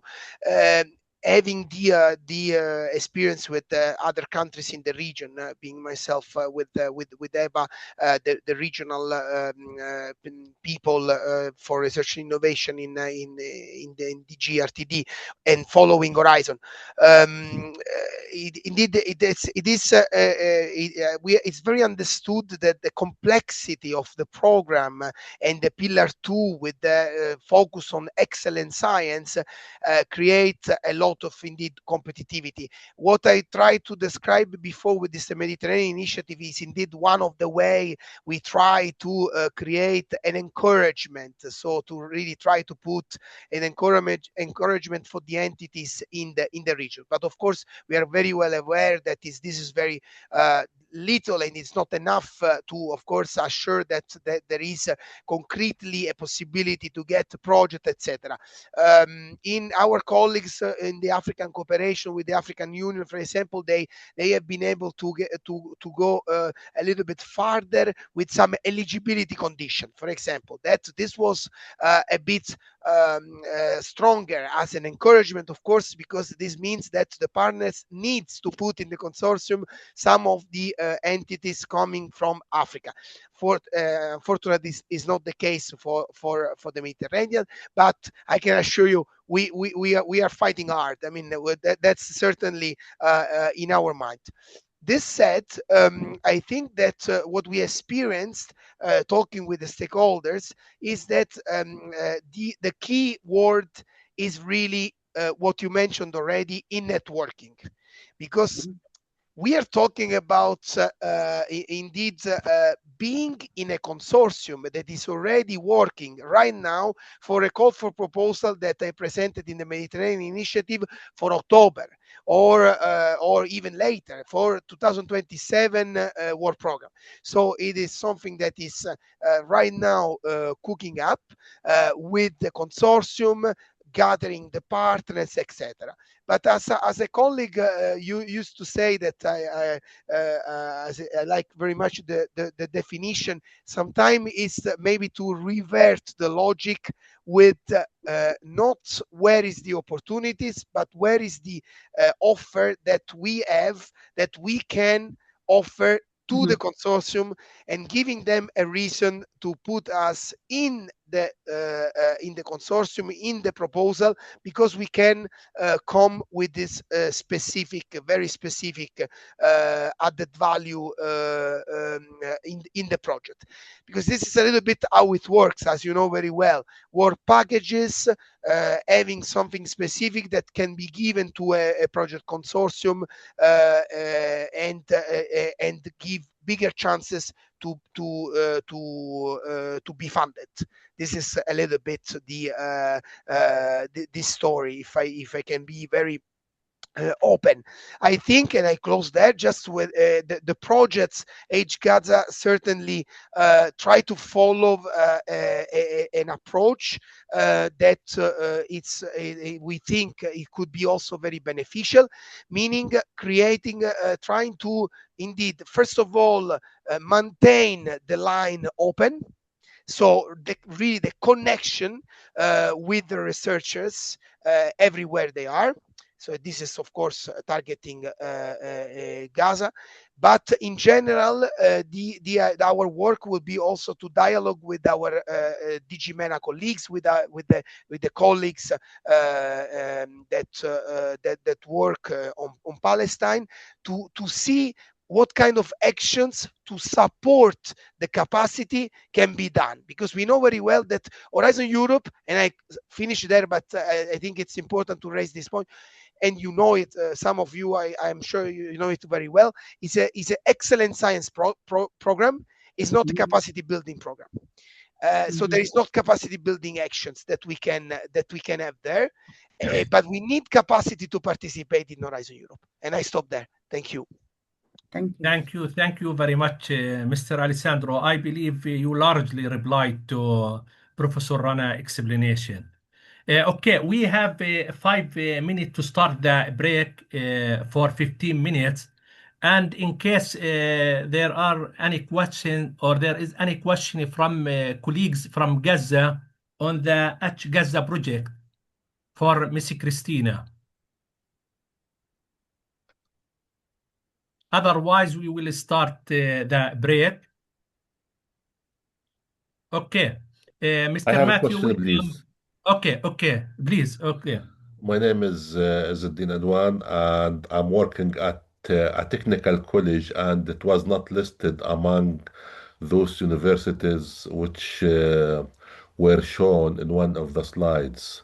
I'm not sure if it is only directed for universities by the name or the whole entire higher education institutions. So this is a question to, yes. I This is a mean, question to Miss Christina. yes. If the question is clear. The project is open to any researcher, a Palestinian researcher in Gaza or from Gaza, with or without an affiliation. Also, researchers with an interrupted career can participate and benefit from the project. The universities that I have listed are those who are in the process of nominating a representative for this Gaza Liaison group, which is like an advisory group.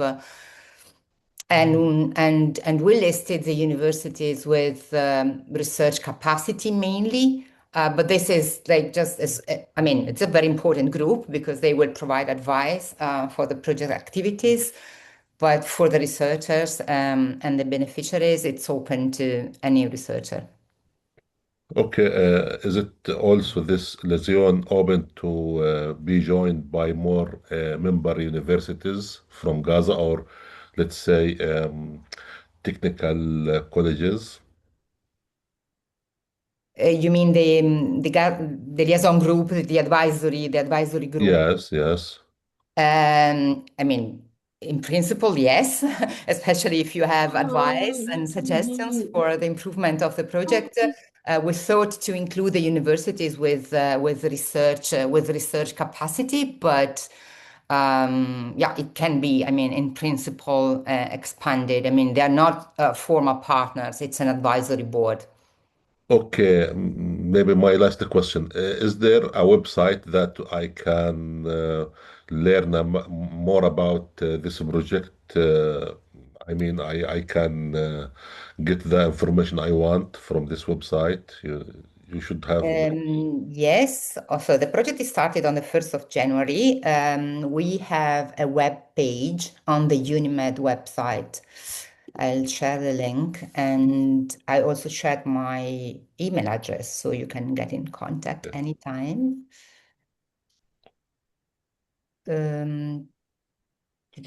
So this is the main web page.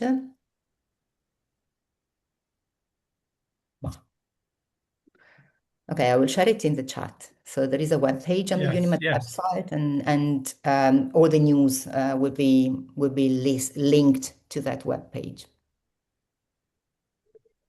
I have a question. Please, Dr. But we have only 1 minute, please, to start the break. You can go. You can go ahead. Thank you. Okay. كل عام وانتم بخير. رمضان بخير. رمضان كريم علينا وعليكم إن شاء الله. Good evening good morning, good evening, morning with my time and evening with your time. So for everybody, I am Munawar Najm, Dr. Munawar Najm, Associate Professor at the Islamic University of Gaza. I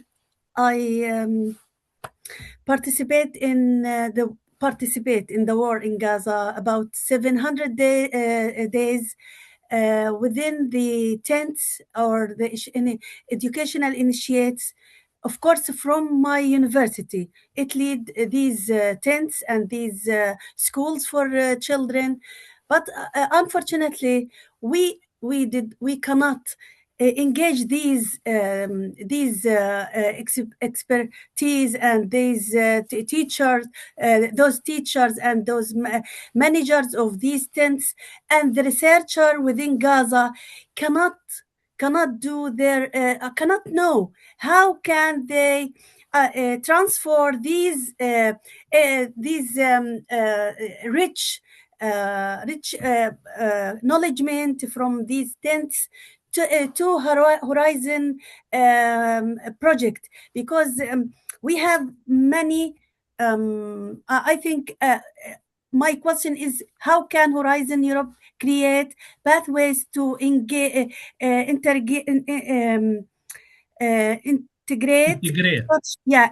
such conflict-based institutional experiences into its research and funding framework, especially the Islamic University lead and support around 3,000. For instance, this is one higher education support these students and worked closely with the displaced families, mothers, fathers, and children. How can we engage these experiences to Horizon? And finally, I am a researcher now. I evacuated from Gaza after 700 days. I am a researcher in UCC, University of Cork of Ireland. How can I engage these experiences within Horizon? Thank you very much for your lectures. Thank you. Thank you, Doctor. Mr. Alessandro or Miss Christina, because you present on Gaza project, if briefly, please.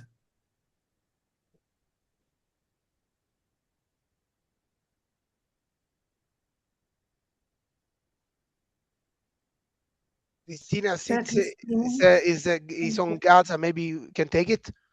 Yes, well, I can take it for H Gaza, of course. for H Gaza only, and then maybe I don't know if you want to elaborate on other opportunities for H Gaza. The researchers can participate by expressing interest in participating, and the call will be open in May. I understand that. I mean, we will need all your support in terms of outreach capacity. In my understanding, but then correct me if I'm wrong, there are researchers in Gaza who are very much well connected. They get opportunities because there are also many other opportunities, but there are others maybe who do not speak English or from social science and humanities who are less connected. So maybe they're more hard to reach. So I think we will need and we will rely on the outreach capacity also of our network, but also of this community to try to reach to those who are, to the hard to reach ones. During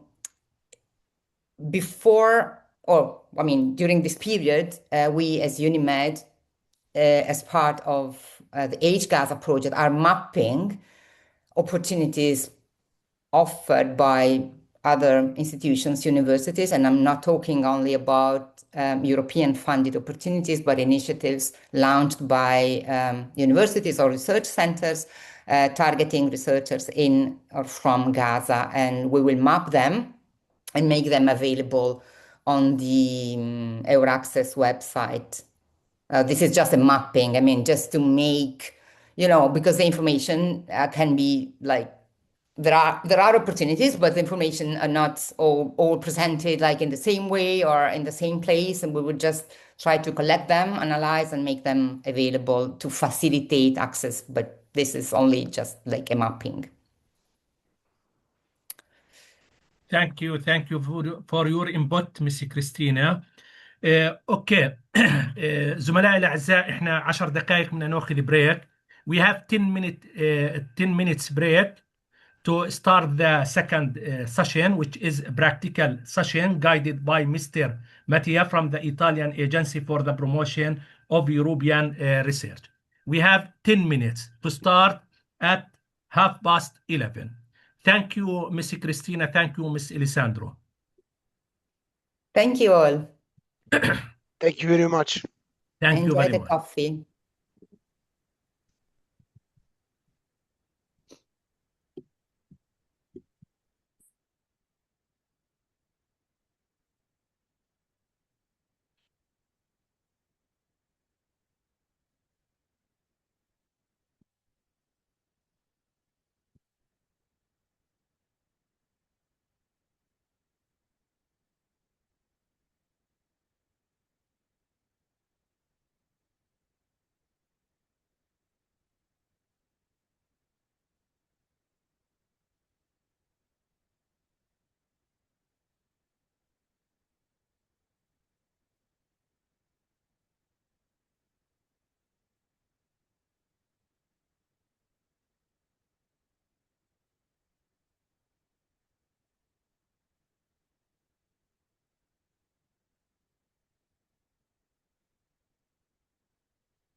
Assalamu alaikum. Welcome again. We will start now with the technical session. Will be guided by, as mentioned before, Mr. Mattia, the head of Brussels unit, Italian Agency for the Promotion of European Research. Mr. Mattia, the floor is yours. Thank you very much, Dr. Shaher. Thank you very much to everybody. I'm very happy to contribute to this important workshop, an important occasion to reinforce the knowledge on European public support for research and innovation. I will start by sharing my slides, hoping that everything will be fine. Let's see.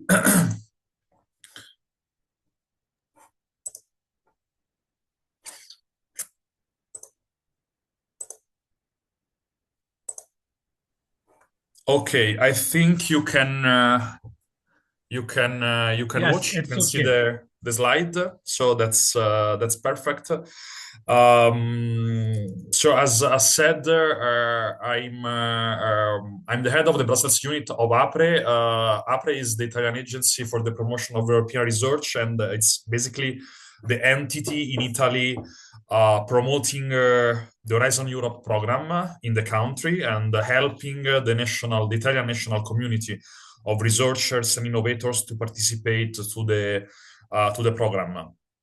And we have, of course, experienced in cooperations with the European Commission to promote Horizon Europe throughout the world, in all European countries, and facilitating and helping the participation of researchers from across the world. So I'm very happy to be here to present this program. A lot has been said so far, but we will try to give you, to the Palestinian research and innovation community, also an overview and some practical tools, some practical tips to help joining the Horizon Europe projects.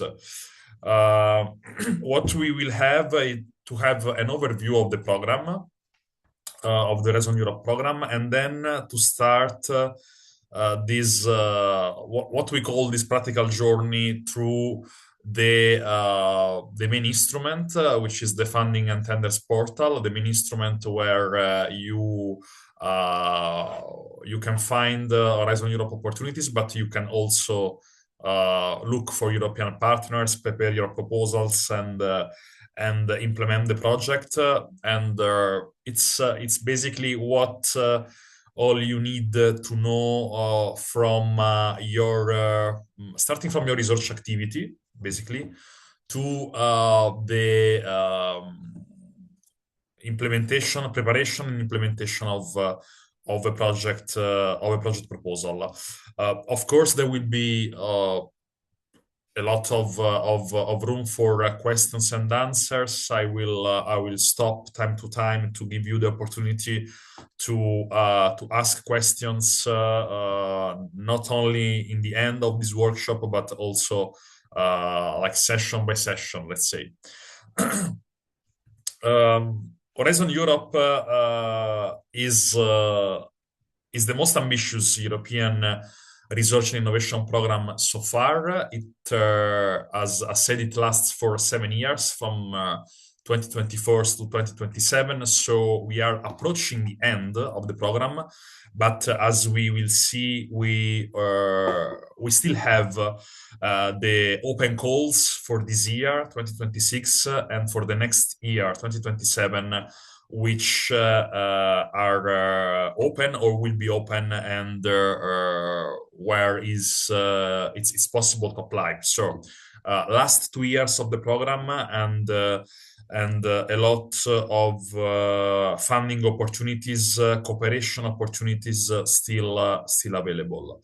The objectives are the main objectives are these three. So first of all, Horizon Europe aims to reinforce the scientific and technological excellence in Europe, in the European research area. So there is first and scientific and technological objective. The second one is to search for an impact on the society, so to tackle the main policy priorities, starting from the green and digital transitions, in line with the Sustainable Development Goals, and to have these in cooperations with the best research and innovation in Europe and all over the world. And the third objective is more to search for an economic impact. So to have attempt to have an impact on European innovation uptake, to enhance competitiveness and create quality jobs. So those are the main objectives: science, society, and economy.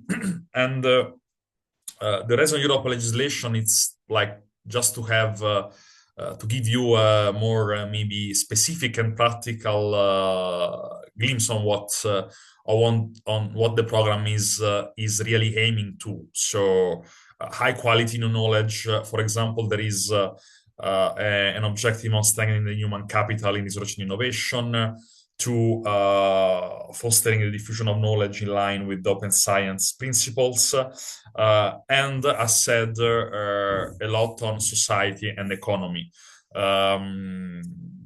As said, innovation-based growth to create more and better jobs, to leverage investments in research and innovation. So the program is really Horizon Europe is really what is the most important instrument at European level, at transnational level, to support, to publicly support research and innovation activities. You have seen many times, still today, these slides. This is the structure of the program. So the main, as has been mentioned in the previous presentations, the main sectors are these three pillars. The first one is called Excellent Science. The second one, Global Challenges and European Industrial Competitiveness. And the third one is on innovation. What we will say today, basically, is more relevant for the second pillar.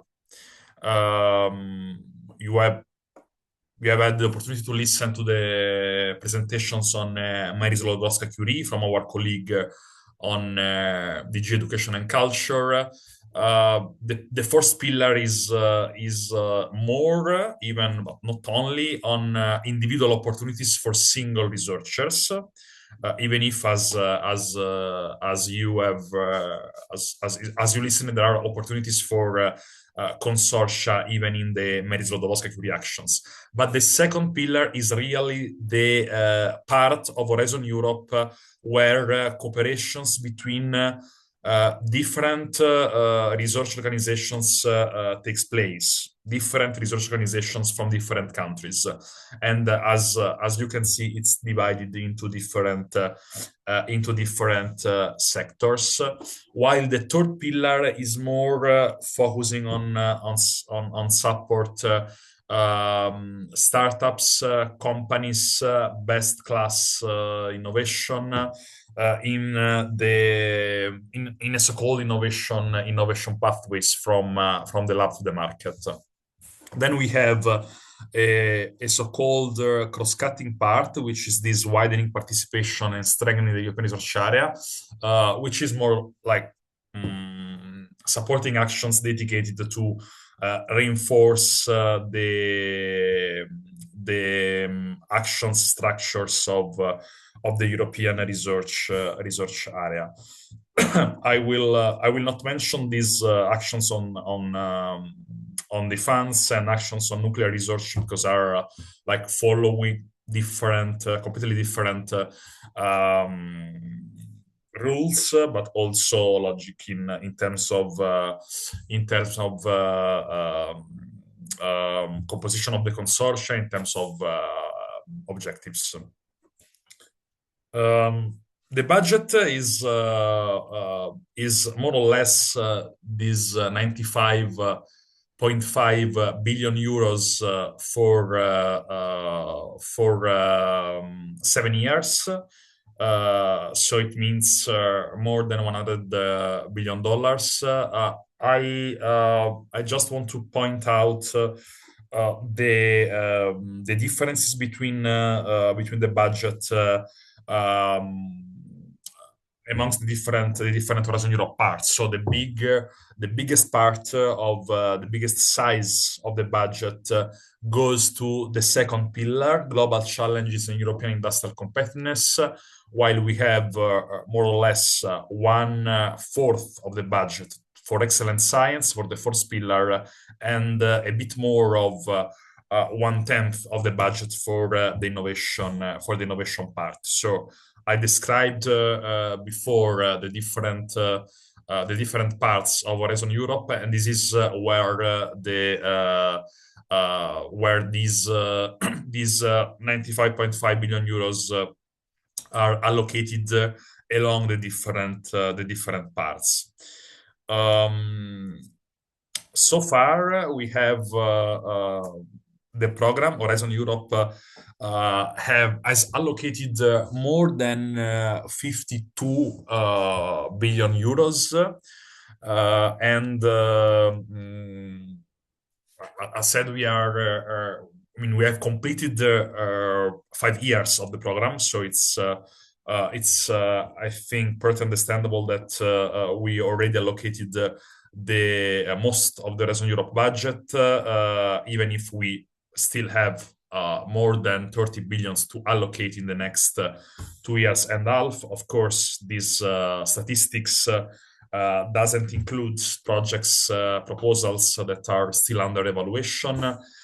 To give you an idea, we have had so far more than 30,000 unique participants. So it means that 31,000 and more of different organizations have successfully participated in the program, and this is you have in the Horizon Europe dashboard. If you can, if you are curious to learn more on the statistics on the most successful organizations participating to the program, you can really explore this dashboard. I will leave you the slide and the link because it's very interesting, I think, to learn more on the program and to learn also like the different organizations, different countries, different in the different topics, how are the performance, and it's also a good starting point to look for potential collaborations.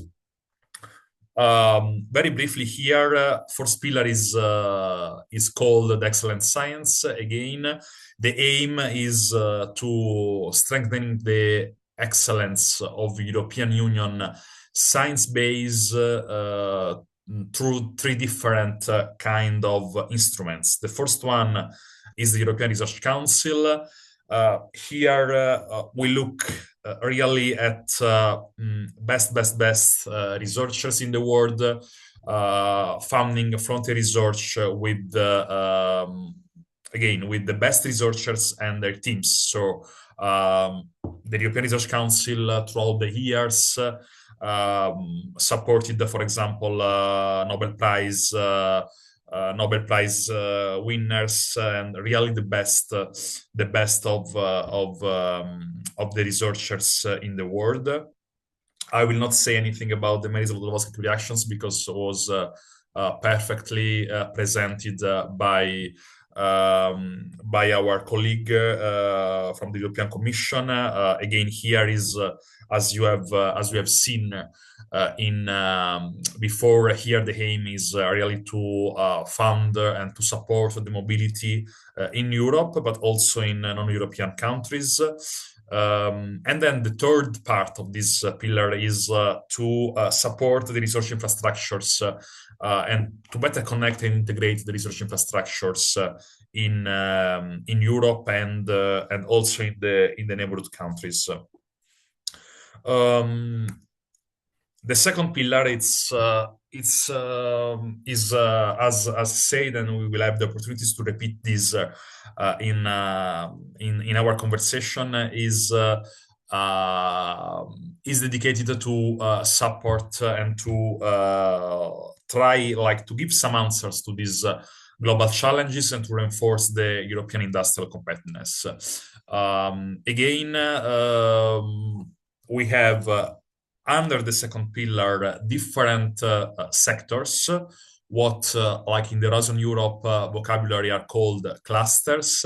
These sectors, as you can see, basically cover all the scientific and technological disciplines, from health to digital to industry to space, climate, energy, mobility, transports, food, bioeconomy, natural resources, agriculture, environment, but also research and innovation activities focusing on culture, creativity, inclusivity, economics, social science, civil security for society.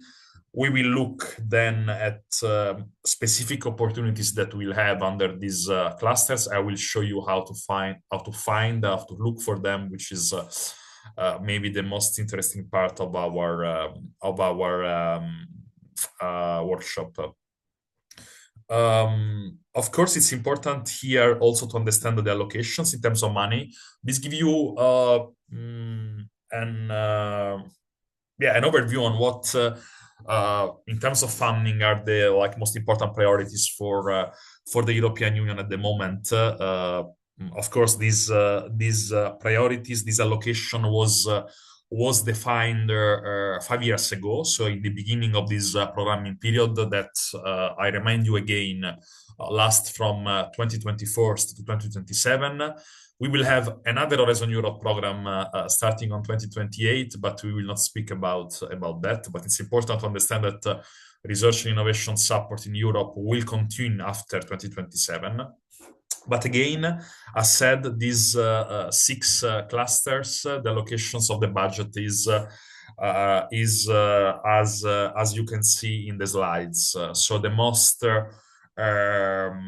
relevant clusters in terms of budget are the cluster 4 and the cluster 5. Cluster 4 is dedicated to digital, industry and space research and innovation, while cluster 5 is focusing on climate, energy, and mobility. Mobility means transport. And each of the clusters has roughly 15 billion euros for 7 years. So it means almost 2 billion euros and 2 billion euros each year. And you have then the different priorities like food, bioeconomy, natural resources, agriculture, and environment with 9 billion euros, more or less. Health, a bit more than 8 billion euros, and cluster 2 and cluster 3 with the significantly lower amount.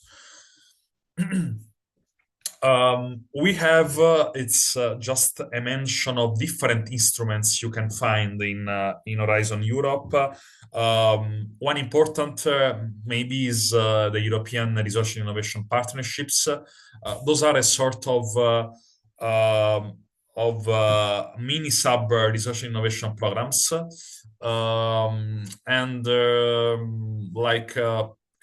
It's not so relevant here, I would say, to describe in details the different typology of those programs, but maybe it's important to understand that there are programs in different sectors. So as you can see, these are the 6 clusters, for example, and we have also partnerships programs under the innovation pillar, and then you can have an idea on like all the different sectors that are covered by those programs. So we goes from transformations of health and care systems, for example, to personalized medicine, to rare diseases, to resilient cultural heritage, to like the partnerships on digital, AI, photonics,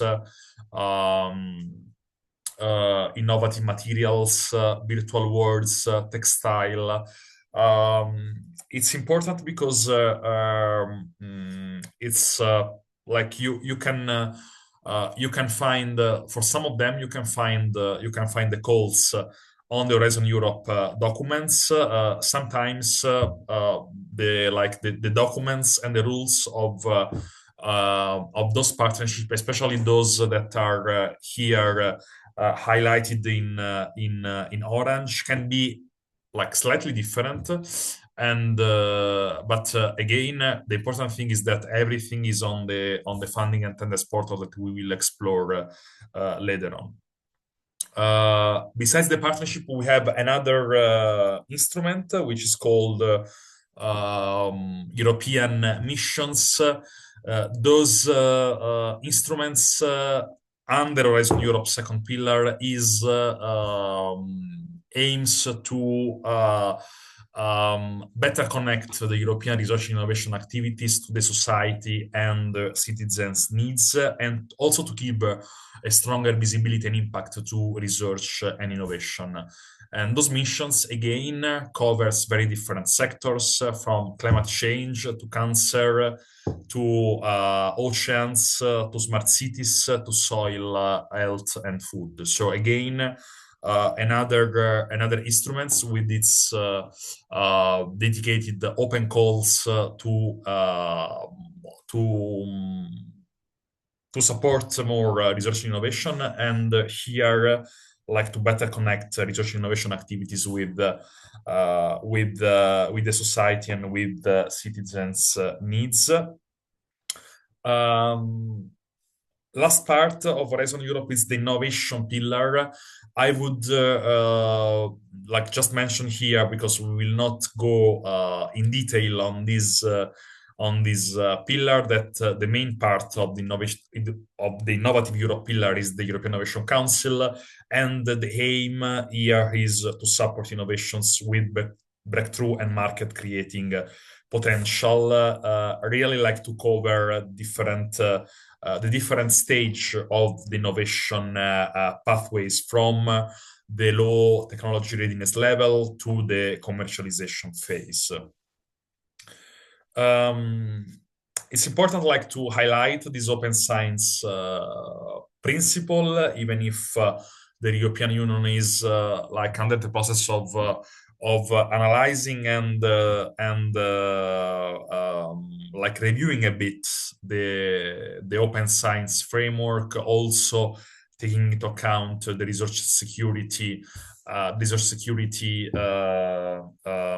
principles. But again, it's important because Horizon Europe is like foresees an open science principle, meaning that the open science practices are seen as an instrument like to improve the quality and efficiency of research and innovation activities, and also to activate more and engage more with the society.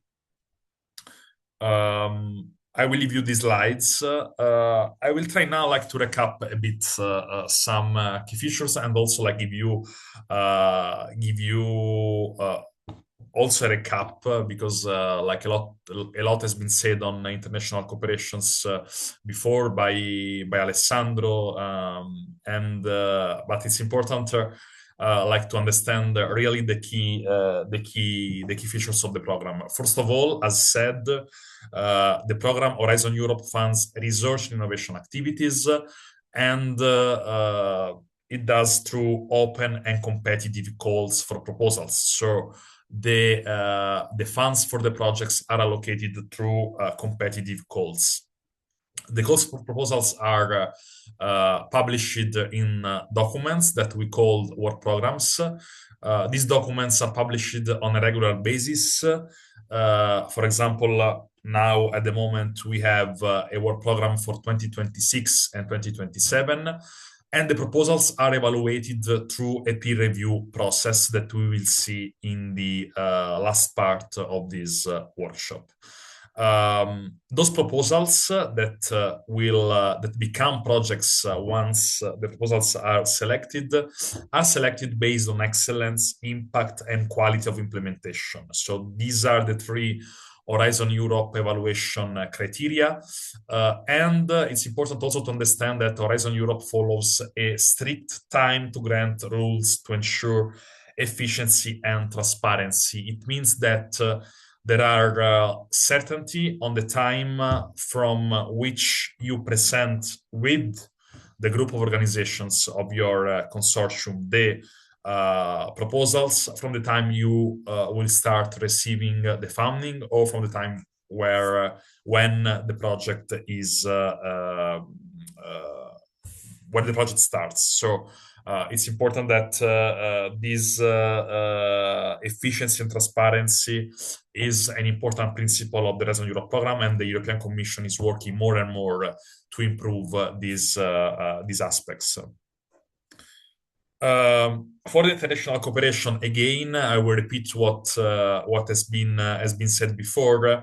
The program is open. The aim of international cooperation, first of all, is to tackling these global societal challenges that we mentioned before together, with the contribution and with the exchange of different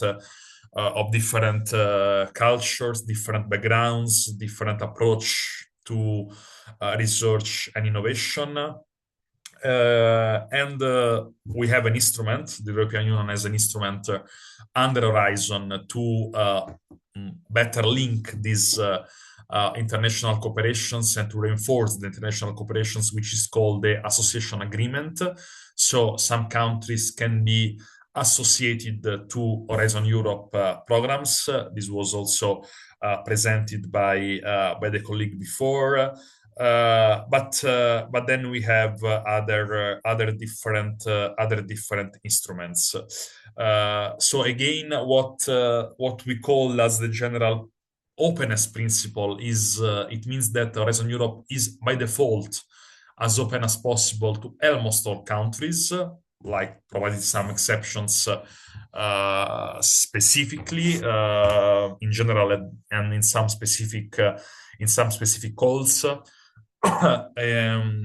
Almost any project consortium, this is very important, can include an entity from non-European countries with or without funding, unless, of course, is specified otherwise in the calls. And again, that the association is the deepest way of integration, but again, it's not a prerequisite for participating to Horizon Europe. Like, it's important to have in mind this principle. For the participation, I will say this now, but we will come back later on when presenting the program and the process more in detail. The minimum conditions for consortia under the second pillar, this is the basic rule, even if you can have some exceptions, is that for each project you need to have at least 3 independent entities from member states or associated countries. So it means that this is the minimum requirement, and then you can add as many partners as you wish. As also said before, we don't have. You don't have a project with only 3 partners. So we have projects with 4, 5, 6, 7, even 20 partners. And as this minimum requirement is met, the consortium can include as many organizations as that are considered necessary for the project, from member states, from European countries, from associated countries to the program, and from other third countries, like, for example, Palestine. again, there are no a maximum number of organizations, but it needs to be each role of an organization in the projects needs to be justified. We have again, as has been mentioned, some actions where the international cooperation is particularly targeted, and some those calls can be like most of the times are targeted in terms of specific countries or region. For example, this is the case of the African initiatives, the Mediterranean initiatives that is particularly relevant here, but also some actions, some initiatives that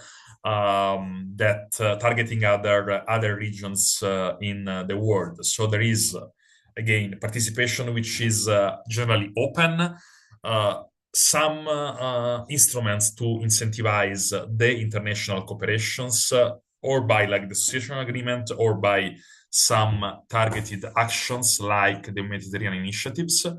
The eligibility for funding is follows different criteria, but what it's particularly important like to understand here is that of course the European funding can go to the member states, to the associated countries, but also to a list of so-called low and middle income countries.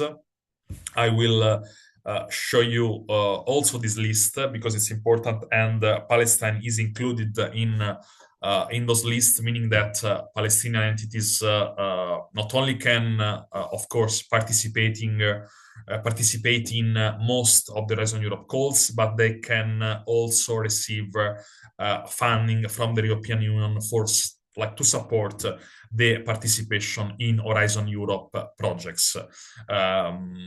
We will have other countries, for example, that cannot be directly funded by the European Union, which are the so-called high-income countries according to the World Bank classification. Again, all the links will be in the slides, but I tried to put all what we have directly in the slides, and giving the links just like to deepen your understanding of some specific aspects. For these last 3 years, 2025, 2027, the last 3 years of Horizon Europe, we had a simplification in the so-called key strategic orientations, and now we have those three focusing on green transition, digital transition, and resilient, competitive, democratic, and inclusive Europe. So just like to make you aware of like the three different main priorities of the last 3 years of Horizon Europe. Again, besides these strategic orientations, what really matters are the work programs. The work programs of Horizon Europe are the documents where you will find the funding opportunities. Everything is written there, and starting from there, you can expand your knowledge with policy documents that can help you understand, help you contextualize the single call. It's important because the work programs we have basically the documents for the different sectors, the different clusters of Horizon Europe. And it's really important also like to have this in mind, because besides the search in the funding and tenders portal, you can have maybe a better overview on a specific sector through the work programs, to the specific document dedicated, for example, to health, to digital, to energy. These are the links to the documents directly, and with the different work programs for each clusters. For example, for each cluster 1 here is dedicated to health research, and you will have there all the open calls related to the health sector for 26 and 27. So it's easier to search specific keywords, and it's another way also like another way to look for opportunities from the funding and tenders portal. I think I will, just like one slide that it's maybe can be relevant for some novelties that Horizon Europe added in 26, 27, like very small novelties, but all aiming to enhance simplifications, enhance transparencies, and also like clarifying better some specific priorities. We have also like different kind of calls, which are like more open and less prescriptive. But what is really important to you is that the program, the European Commission, is trying to simplify some features of the program, and also like to improve the access of newcomers, of organizations that never participated to Horizon Europe. Very important, I will repeat this in the end, but this is just a workshop and is a general one. But if you want really to understand in a specific sector what Horizon Europe can offer to you, like to your scientific discipline, you can really like watch or rewatch these information days. The information days are organized by the Commission, and again, as you have one program, one document for each sector, you have one info day for each sector.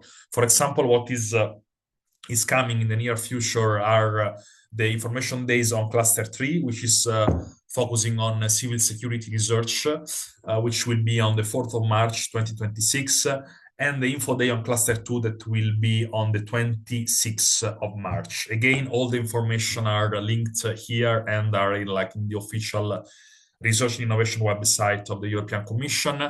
But you can also attend these info day, which are like live streamed online.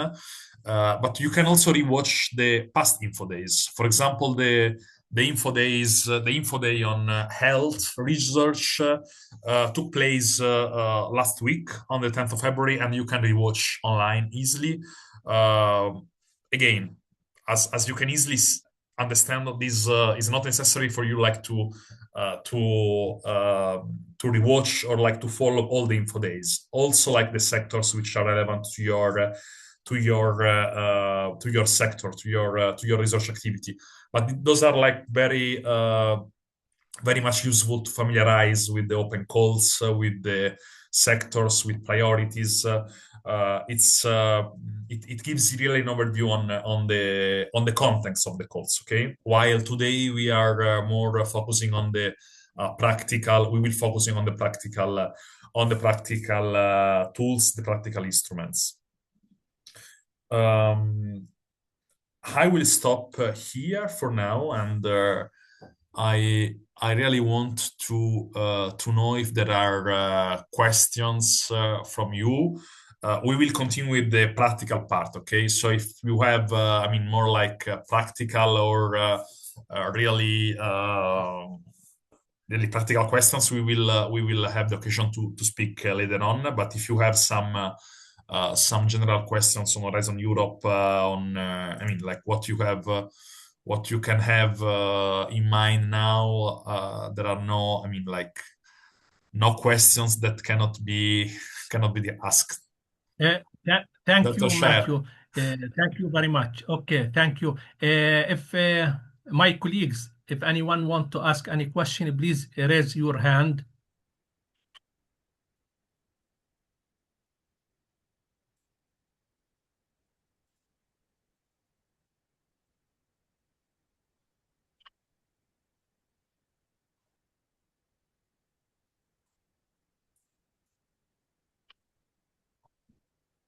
Okay, it seems no questions till now, Matthew. Yeah, I'm looking at the chat. If you have other on chat, if there are any explanations on chat, we can also. Yeah, but I'm reading some questions on the slides. Yeah, of course, all the slides will be shared with participants. So also the recording as I understood. Yeah. Yes.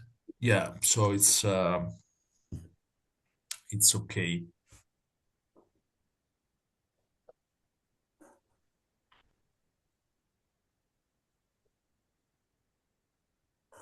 Okay. We have Dr. Rana. Rana. Yeah, Dr. Rana.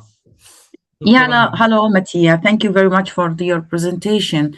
I'm still a little bit not really sure about the strategic priorities that can entwine between the Horizon Europe calls and how can our university be integrated as with other countries that might have different priorities, and how can we, in your experience, how can we both work on these projects with different priorities, different strategies, different system, if we are talking about European country, South Mediterranean country, Middle Eastern countries, and so on.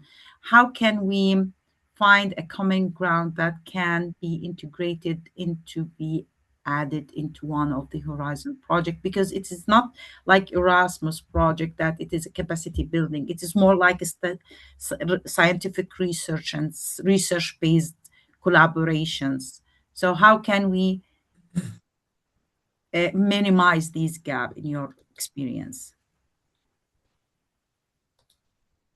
Yeah, thank you, Dr. Rama, for the question. So, I mean, first of all, it's important, and we will see later that is basically the European Union to set the directions for the so-called priorities or for the type of research cooperations the European Union wants, basically, because you as a group of organizations, you will need to take into account what we call the topic of the open calls that describes basically what the European Union wants from the research innovation teams.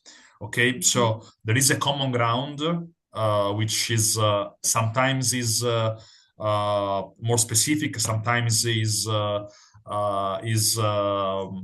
bit more open, but this common ground, I would say, is set for the second pillar of Horizon Europe by the European Union. So you need to take into account which is the topic. In terms of the cooperations between the different organizations, we will explore some tools that Palestinian organizations, Palestinian researchers can use to better connect with the European counterparts. We will see later on this.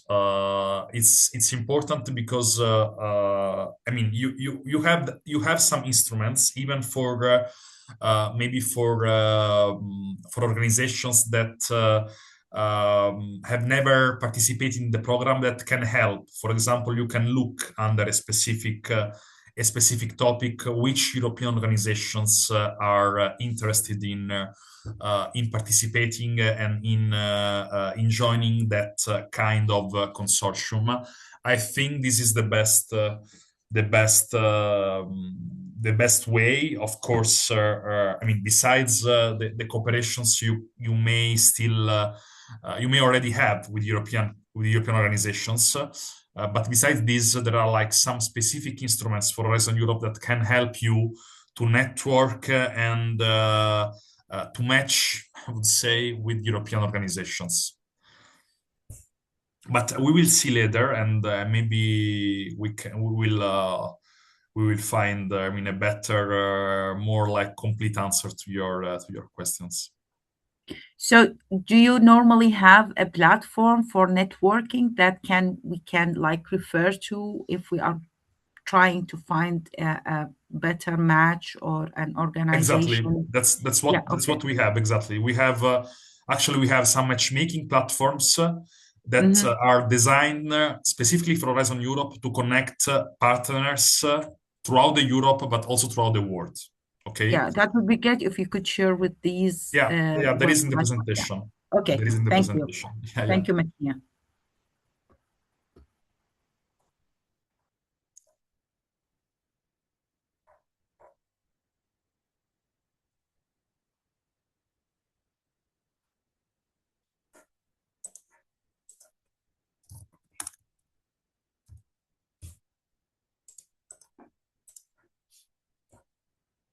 Okay, I think we can, Dr. Sher, we can, I don't know if we have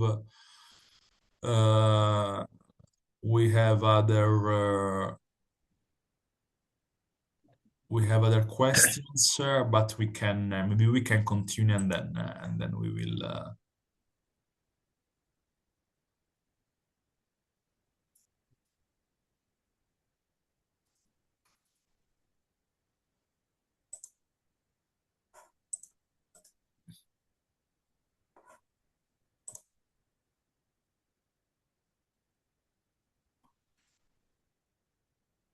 I believe Diana wanted to share some links on the chat. Yeah, I'm seeing. Yeah, I think that the colleague will share some information on RxS later on, but in case this portal is very useful to have information on institution, hosting institution for researchers, and I have also institution, I would say, eager to have partnerships and cooperation in consortia and so on. So you can find many information in this portal. Just this. Hi, thank you. Thanks, Diana. Thanks.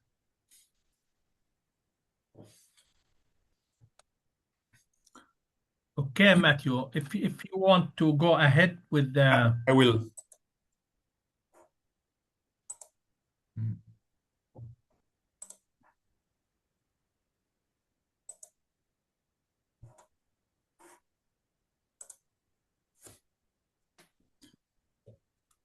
So what we designed for this workshop is like to imagine this practical journey through the funding attendance portal and also to other tools that can help you to build your like turning the idea into your project proposals. Of course, first of all, it's a cooperation effort, so you will not be your organization will not be alone in this journey. But yeah, I think it's particularly important to understand the different steps and how you can be ready to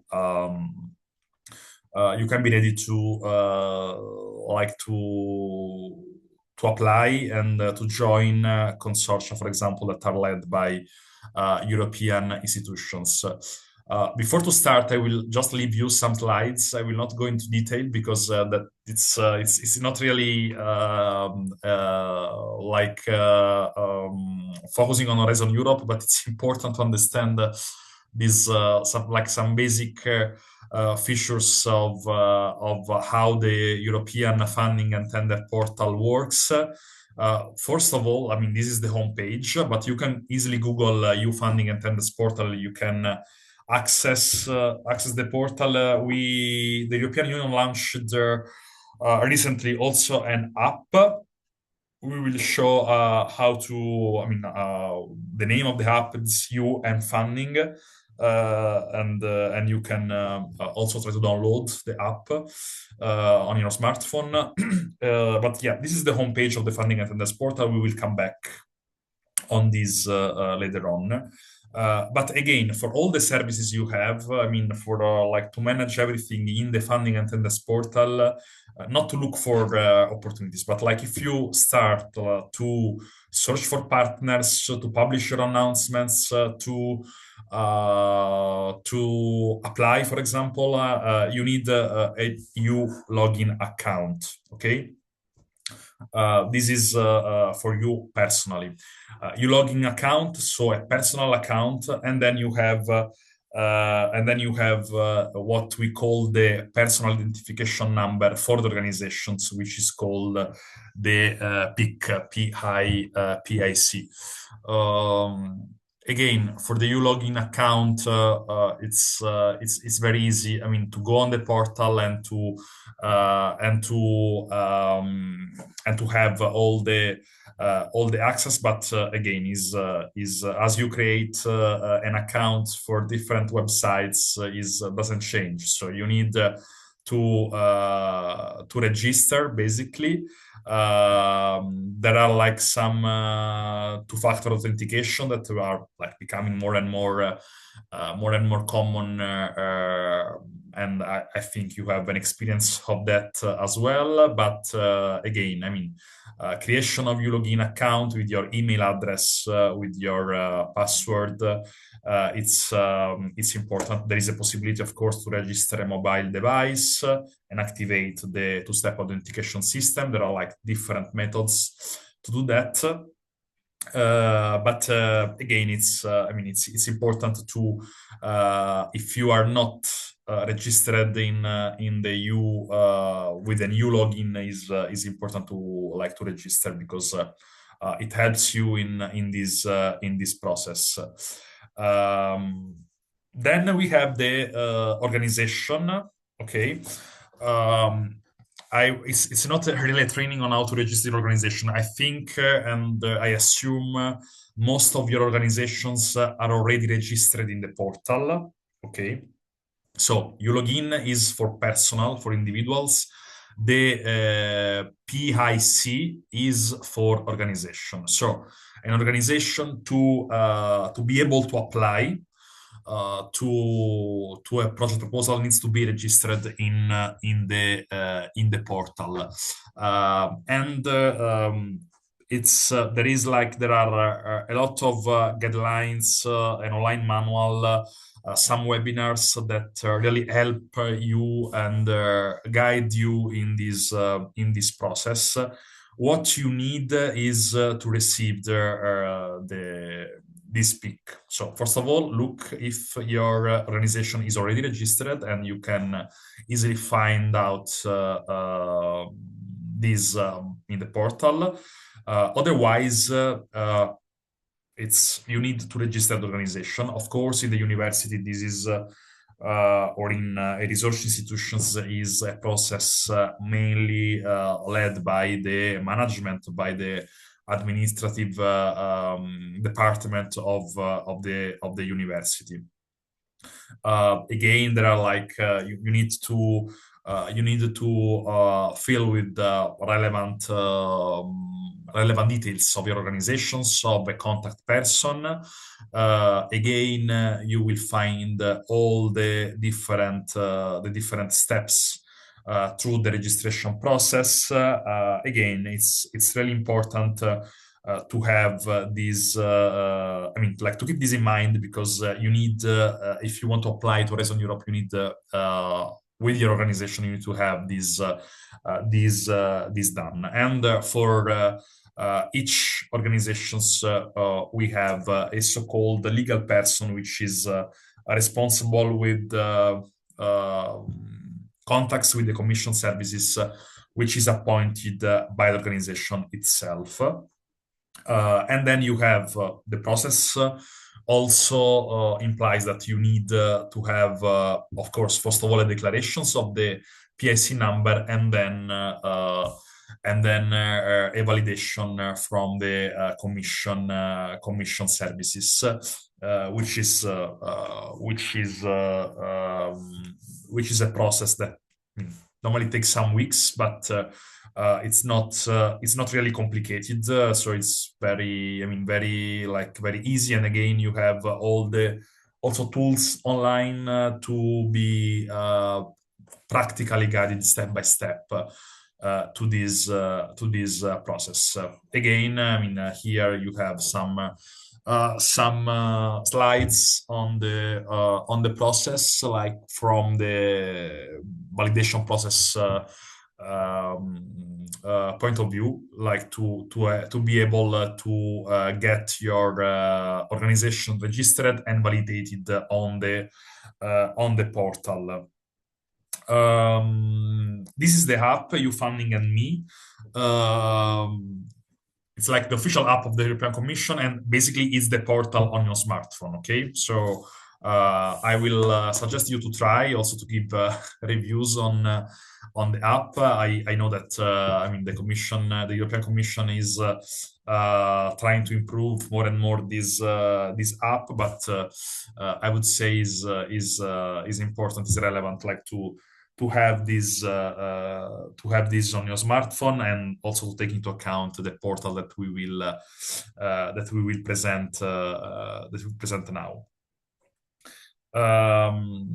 So I don't know if we have questions on this. I mean, like very practical features. I'm not really an expert on this, but I think it's very important to clarify that to have the EU login account and to have the PIC number for your organizations is really the starting point then to apply for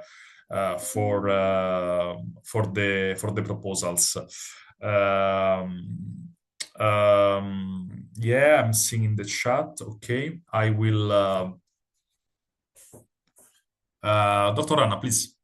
Hi, my name is Rana from Dar al Kalima University. I have actually one question pertaining to this and another question, maybe then later on you can answer it. If there was the principal users who registered but no longer is with us, how do you know? Because it's very problematic to shift to another user when somebody a few years ago registered for it. We've had some trouble with that. My second question has to do with the overall grant process. Has there been a study or assessment for the last X amount of years? Because it's a difficult process applying for Horizons.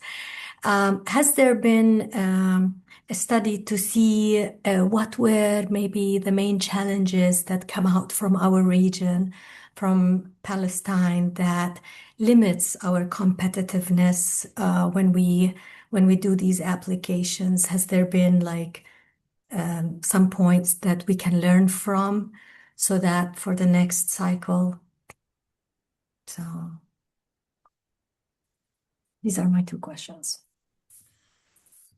Yeah, so for the first one, yes, you can. I mean, you can replace whoever with the responsibility roles in the portal. So if the organization is registered in the portal, is officially registered in the portal, you can. I mean, you can ask, of course, because the management can change, and you can ask for a replacement. I mean, I cannot show really how to do now because you need to enter to access to the portal. If I mean, if you have any specific problems, we can also help to connect to the specific commission service which is responsible for that. But I mean, it's not difficult to change. I think you can directly connect with through the portal to the European Commission to, I mean, and find some help in this. But it's really possible to replace if a person, of course, like changed his role in like recently. So it's not so difficult. So in practice, I mean, I can myself or the Commission can help maybe connect you with this like to really solve this issue, which is, I mean, really common, and it's pretty easy to solve. Okay, thank you. I mean, for the general questions, yeah, what can do is it's also part of this day, I think. I mean, this day is really like to I mean, to give you an overview on the European Research and Innovation public funding and how to how the Palestinian research and innovation community can be ready to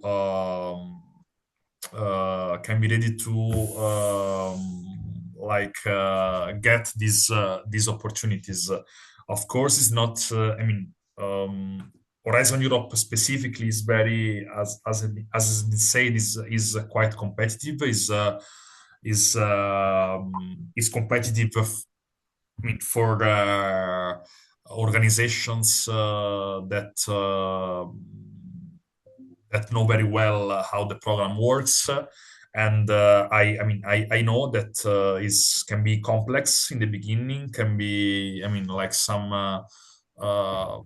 can be very complex and problematic if you approach from the beginning and from, for example, from the point of view of an organization that has never participated in the program. It's a step-by-step, I think, process. This is one occasion. We will try to give you some elements also, like so the different research teams can use, for example, the info days, the matchmaking platforms, and contacts with European institutions. It's I think a really step-by-step process. What I would say, it's really important to find a way to connect with the European organizations, okay? Because as Horizon Europe projects are based on a collaborative principle, you don't need, as a Palestinian organization, you don't need to know everything about the program. You don't need to know everything about the proposal preparations, because they will be with you in the consortium, the European organizations that can really lead the proposal preparation phase, okay? The most important way, and we will see later on, is really to connect, to find the right way to connect with the European partners. First of all, based on your current collaborations, if you have contacts, not only collaborations, but contacts, personal contacts you have with the researchers in Europe. Okay, that's I think the starting point. Okay, it's then we can we can try to have capacity building workshops on writing proposals. Yeah, but really it's really important for me, first of all, to understand which is the way to connect with European organizations. Thank you. Thank you to you for the question.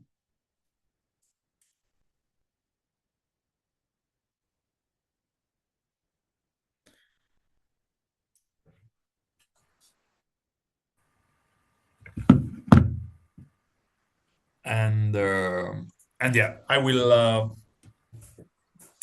continue now. Please, Dr. Shaher, let me know if we want to stop at some moment. We have maybe another part, and then we can maybe stop. But in terms of timing, I also, we can be flexible. At least myself can be flexible on the agenda. So if you consider that is the time is appropriate for a break, just let me know. I will continue now. Okay. I will continue now with another. Okay, this is okay. I am sorry because the electricity is cut off, and now I'm using my mobile to join the meeting. You can go ahead. Okay. No worries. Thank you so much.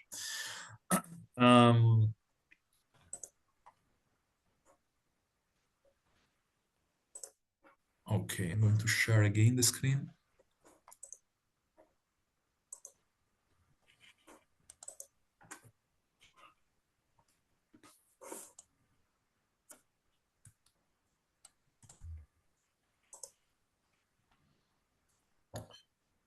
So first of all, there is the part of finding, understanding, and study the call. So the topic call you have in the Horizon Europe program. I will start here because this journey takes more or less 8 months, but earlier it starts, better it is, I would say. The proposal preparation, I mean, like the writing process, can take at least 3 months, and it's normally when you have a call deadline, you will have the opening 3 months before. But of course, the different groups of organizations can agree on a consortium, can agree on presenting a proposal together even 6 months, 1 year before the call deadline. After the submission of the proposals, you will have 5 months for the evaluation period, and then other more or less 3 months for the grant agreement preparations. It means like 3 months between the evaluation of the proposals and the starting of the project. The Commission is trying to reduce this time to grant, but more or less this is what we have at the moment. And yeah, again, what we will see is now, like in particular, the time before the call deadline. So basically, this is the structure of a program, of a work program. Also, you have, of course, the portal. You have the different programs. For example, Horizon Europe. You normally have the call, but the items to which you apply is called the topic, okay? And we will see later how the topic is structured in the portal. Again, like on Horizon Europe, it's important that at the moment, even if there are like some changes, but general principle remains that activities must focus exclusively on civil applications and must avoid all these different tasks, different activities. I mean, like there are like some specific activities that cannot be eligible under Horizon Europe. For example, the human cloning, like some modification of genetic heritage of human beings, and so on. We have, like, just to give you a recap on this, we have different types of actions, types of projects in Horizon Europe. We mentioned it before, and we were presented before the Mary Skłodowska-Curie actions, the doctoral fellowships, for example, which are individual projects, but we have most of the program that are based on this collaborative approach. It means that, again, you need different organizations from different countries to be able to form a consortium and to apply to the Horizon Europe call. These actions can be of different natures. For example, we have a main difference between research and innovation action and innovation action under Horizon Europe, but you have also other actions. For example, under the Mary Skłodowska-Curie, as was presented again before, you have also actions that are based on collaborations between different organizations. Those are the type of actions. The most important one are in Horizon Europe, the research and innovation action and innovation action. The difference is that the innovation actions are support activities that are very much closer to the market, to the commercializations, to the commercialization of products, processes, or services. So more close to the market activities, while we have these other type of actions, which are called the coordination and support actions, that are funded not directly research and innovation activities, but more like the connection, also the capacity building sometimes, the network between different organizations. But this type of actions is very limited to Horizon Europe, which is, again, as said before, a program for supporting research and innovation activities. Again, this is the portal. There are, I mean, you have here the portal. You have the funding window, the call for proposals. We look mainly for grants, which are non-profit opportunities to have the activities funded by the European Union. Again, the portal is also for other programs. It's not only Horizon Europe, which is the main programs in terms of funding, but also Erasmus. So the aim here is really to have all the European programs, the European funding programs, the European funding opportunities in one website, which is this one. Again, you can Google EU Funding and Tenders portal. You can, while I'm presenting, just like discovering the portal by yourself. And here you have the call for proposals, and you can use, basically there are like filters, normal filters, where you can use like to narrow down your search.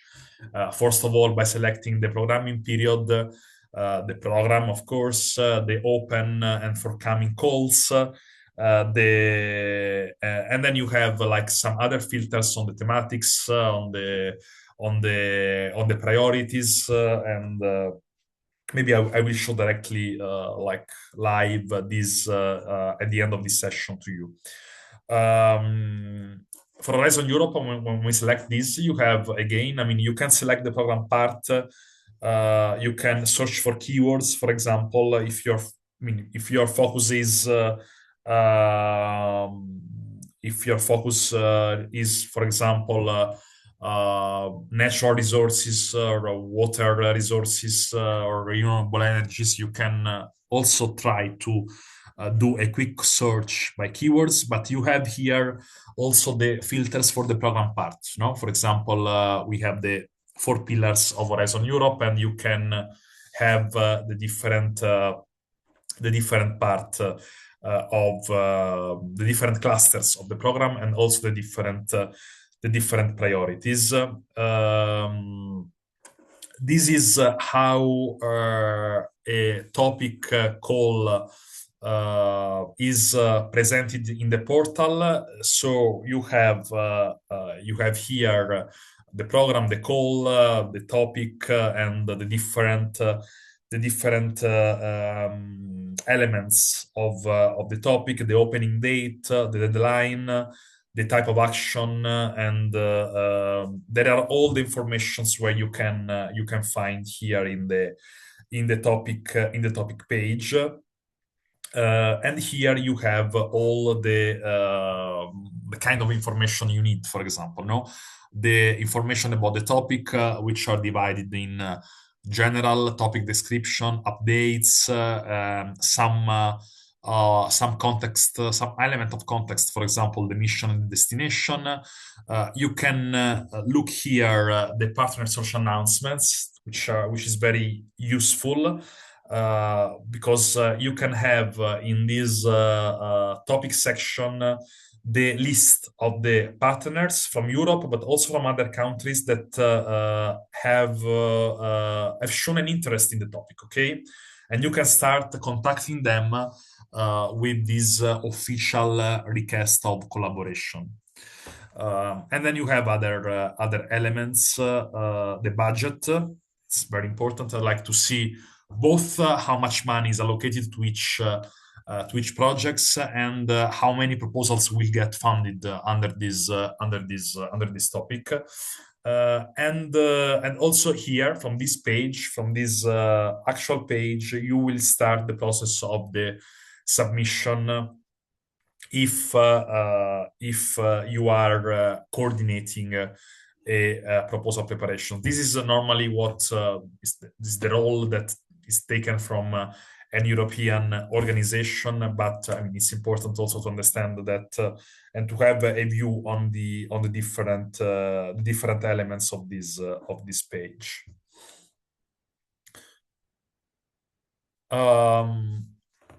Apart from the portal, is important that there is another way to look for a call, for a relevant call, which is from the work programs. Okay. Again, the work programs are the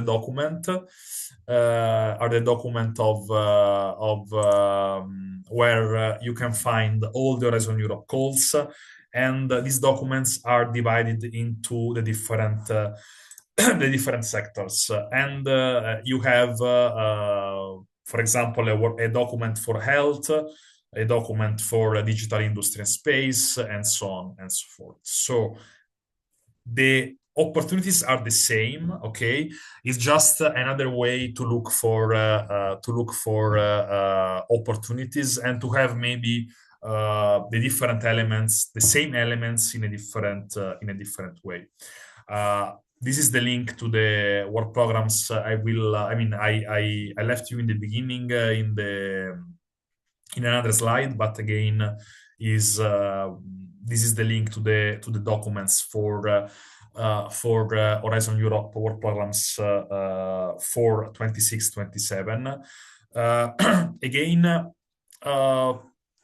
it's important to double check maybe, because sometimes you have your attention is focused on some elements in the topic page in the portal, and sometimes you can discover other features in the work program document. The information is the same, but I think it's particularly worth to look at both ways, no? And in the work program you have in your sector, in your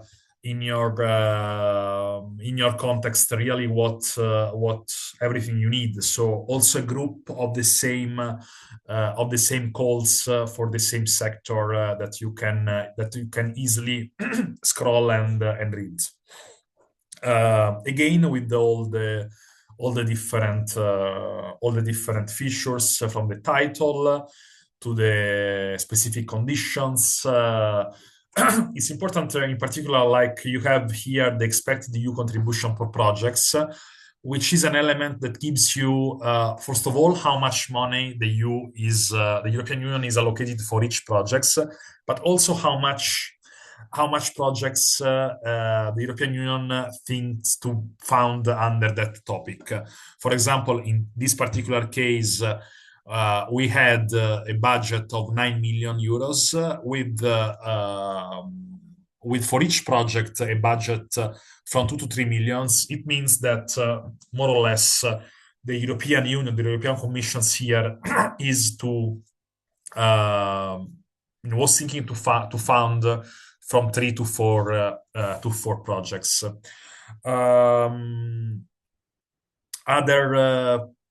Other elements, of course, you can look for specific conditions, and then you will have the description of the topic. First of all, with the expected outcome, which is particularly important because it shows you what the European Union is expecting from that research and innovation project is gonna be funded. And then you have the scope, which gives you a context of the state of the art in terms of research, like very briefly, but also on the different activities, example of activities that can be funded. Under the scope, you can sometimes have also some indications on which kind of partners include in a project proposals, but also some specific features in terms of if international cooperations for that topic is incentivized, is facilitated, is targeted in that call. Again, it's important to have a look at the eligibility conditions because it clarify maybe sometimes if If also we have some particularly exclusion or inclusion in terms of funding in the topic, and again, I mean, what it really counts, a part of the general rule that we explained before of Horizon is really to read this, because you can have some further indications of exclusion of inclusion of specific organizations in the project here.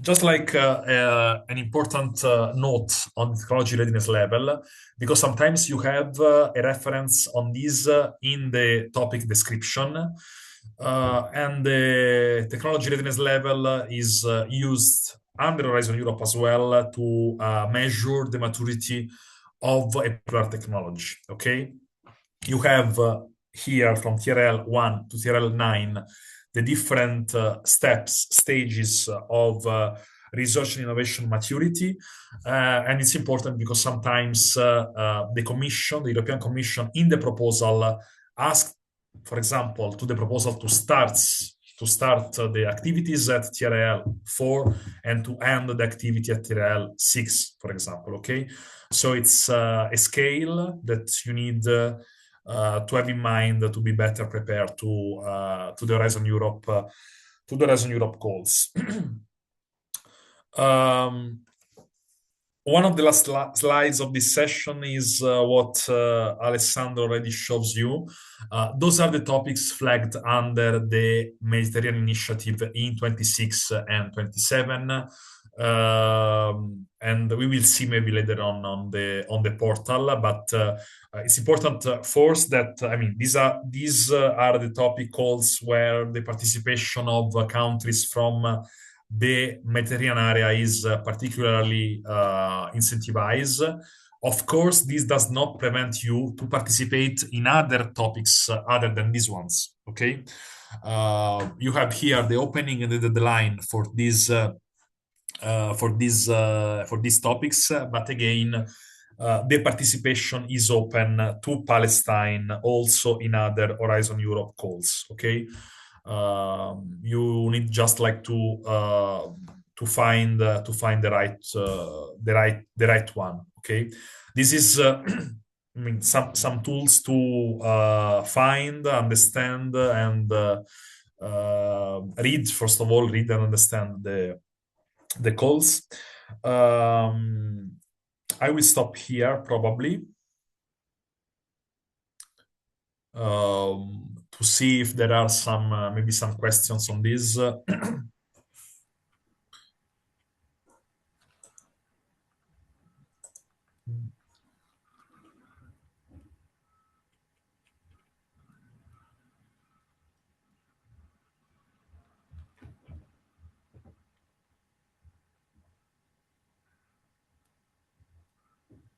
So some question from the chat. First of all, from Dr. Nicole.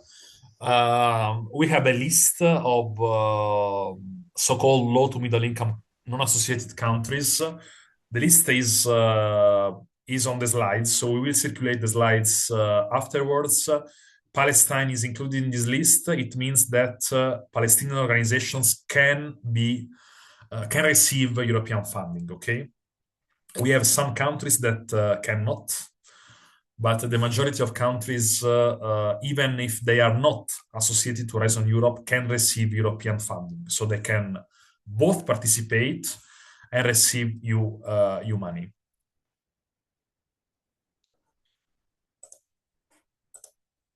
I can also give you the link.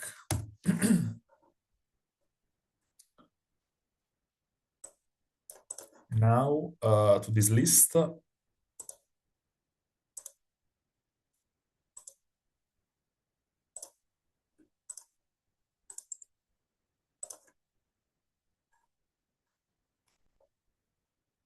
You will find this list at this link.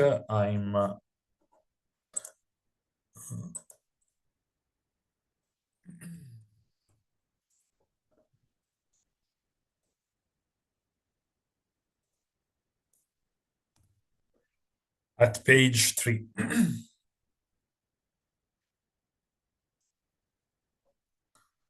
I'm looking in the chat. It's not easy, maybe.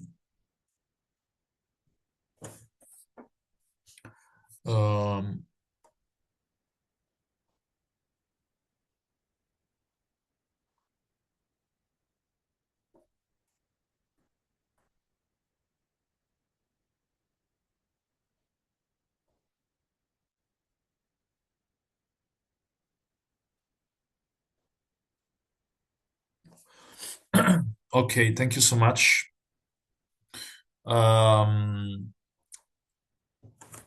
Maybe I will show because there was a questions about the mid calls.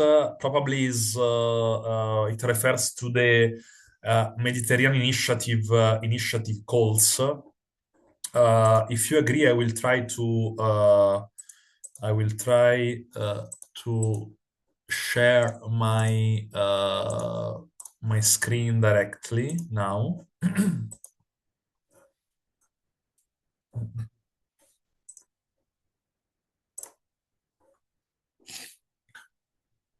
Please let me know if you see the portal. It's okay, Matthew. You see, okay. You can access really like easily from Google on this, but the link is here. If I go, I mean, like I'm just like now to live show you what I explained before. If I go to funding, call for proposals.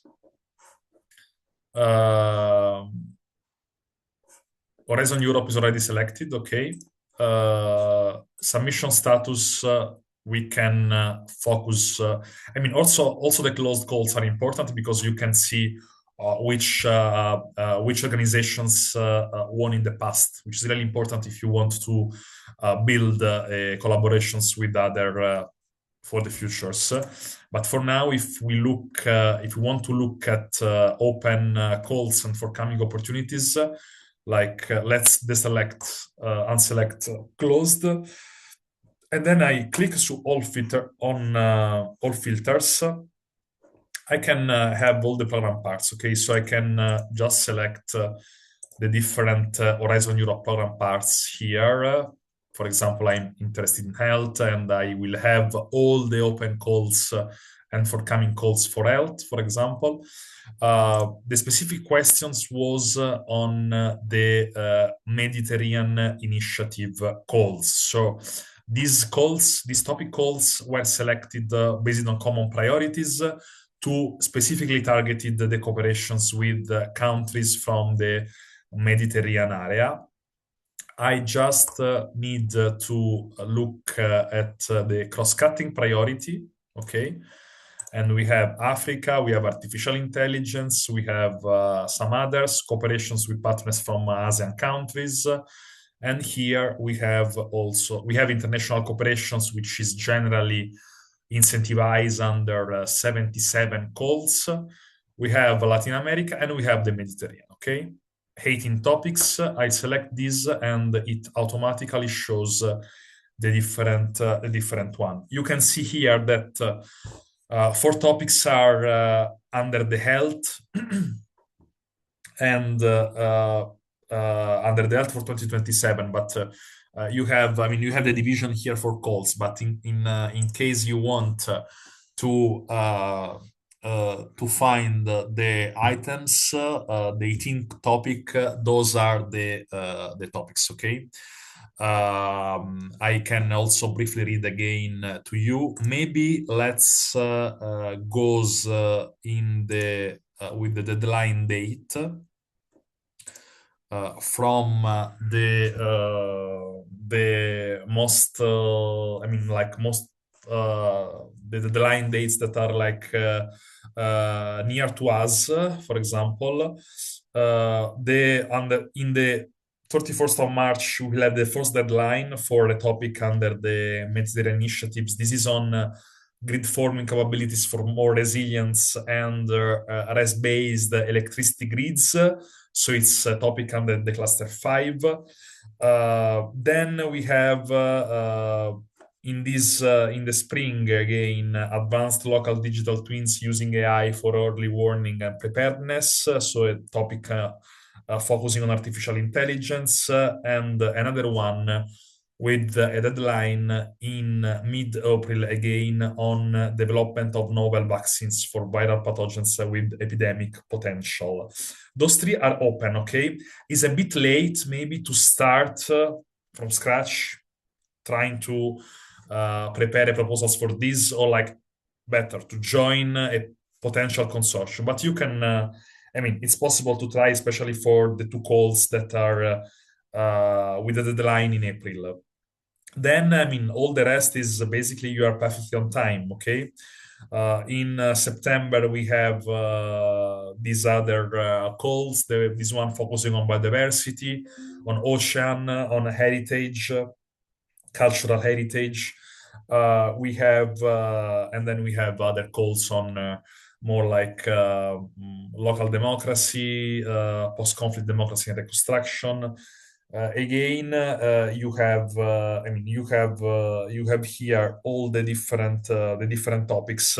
Again, those are only the topics flagged under these Mediterranean initiatives. I invite you not to focus only on them, but like to look for opportunities besides these targeted topics, okay? Because the opportunities are really a lot, and maybe we have, I mean, an opportunity that is better match your field of study, your field of research than these ones.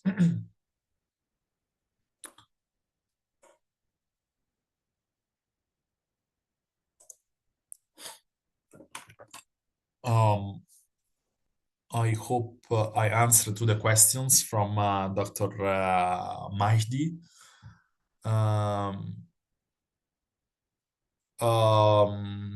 Professor Rana asked, like, from my experience, what is the most single important fact that transform a good Horizon Europe proposal into a funded one? I mean, it's very complicated to answer to this. I mean, first of all, you need to have a good idea, which is beyond the state of the art. We will see maybe later on in detail. But the idea also is a collective effort, okay? So I would say that maybe there's no one single factor, okay? So the idea, the goods, the quality of the idea is very important. The quality of your research activity is very important, and what you propose, what is like your idea, like to propose in the project, is really important. I would say that is equally important the right connections with the European organizations that you can have. From your point of view, is really the access to a possible Horizon Europe funding. We will see this later.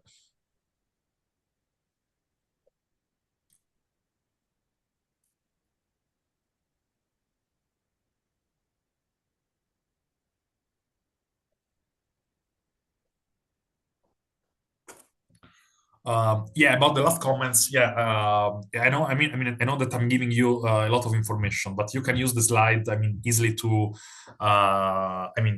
to familiarize with the portal. It's a website to familiarize with the login, with the other features we are presenting now. Yeah, again, of course, like with the next one, because the next one, if you already, I mean, we had this workshop last year as well, and we will probably have other occasions to have this kind of conversations. But of course, I mean, if you are already familiar with the portal, then you better understand what we are talking. But this is, I mean, is important. I think even if you have never been on the portal, this workshop is also useful, I think.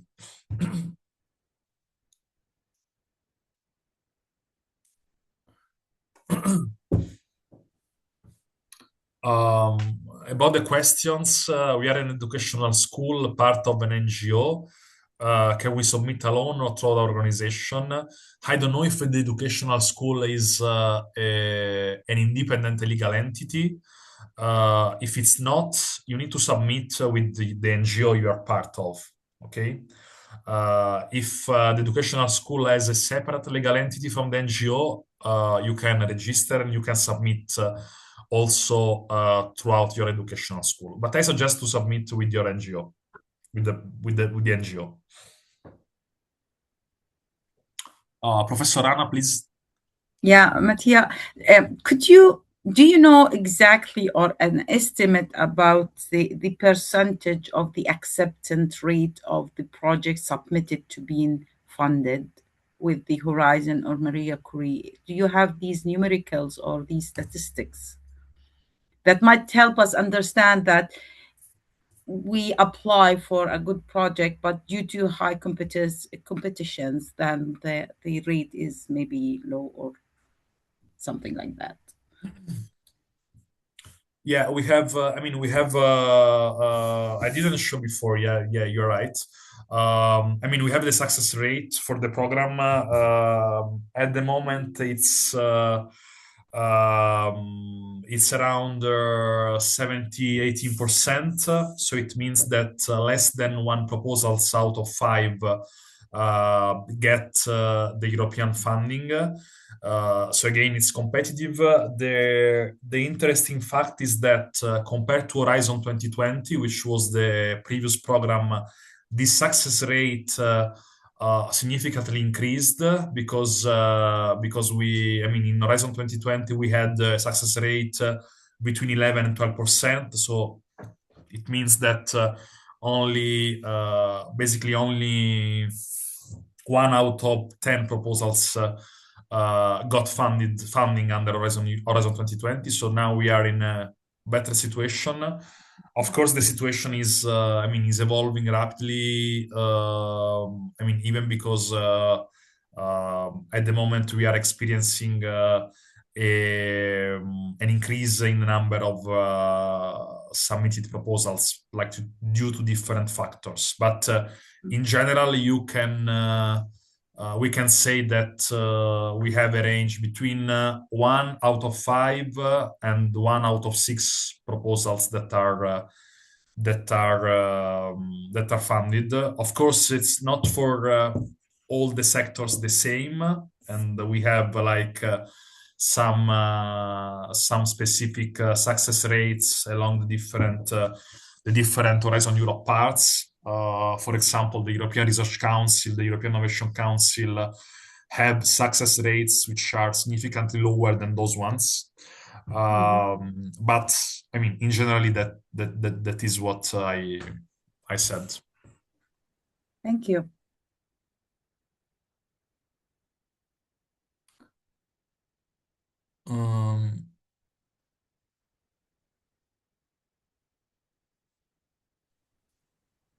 Yes, I would like to complement Mattia, your comments. So first of all, I'm introducing myself. I'm Chiara Diana. I'm working as a project officer at REA. REA is an European research agency managing EU-funded projects. So concretely, we do the evaluation of the proposal that then will be funded in the framework of Horizon Europe. So this means that we, in our office, in our unit, we are each month reading projects, proposal that will be or not funded.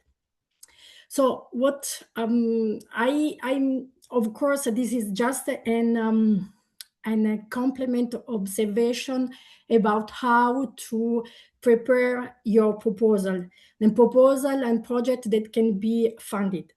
The first observation, the first comment I would like to provide you is to write in an excellent, in outstanding English language. because even though we have very good ideas, excellent ideas, but the way how these ideas is presented is very, very important. And Mattia already said that we have an increased number of submission of proposals, and this is why, because they use AI tools to write proposals. So this is in a way to consider when you will write your proposal, you will write your project. You really need to find a way to check, to ask colleagues around you that can read your proposal several times in order to produce an excellent proposal. This is my, I would say, my first and very practical suggestion that I can give you. And of course, the topics should be in a way, should be very excellent topics, of course, but also they have to respond to the interest for the EU community. This is very important too. So yeah, this, and also for different calls. For example, in our unit, we managing research and infrastructures proposals. So we funding a proposal presenting projects on how to implement research infrastructures. And also we have a proposal about the European research area. So for example, for the research, the early career researchers, and gender equality plans, and so on. But yeah, this is for my direct experience. When we read and when we evaluate proposal, the first approach is, okay, if the topic is very well written and if the idea is a strong idea. So this is what I wanted to add. And thank you very much, Mattia, for all of this information that is very, very useful for our colleagues in Palestine. And yeah, just this. And whatever I left my email address in the chat. So if you need any specific questions on the course managing by RARE, you can contact me directly through my professional email address. So thank you. Thank you very much, Chiara. Very important. I think like this. Thank you very much, Diane. Thank you on the importance, like, to translate the idea into a good writing. We will see. I will give you some tips on this also, and we will briefly show you also how the application form looks like for the Horizon Europe proposals. So let me scroll the chat. I resent the link to the homepage of the Funding and Tenders portal. In that page you can select the Horizon Europe program calls. I'm answering to Dr. Hussein. Okay.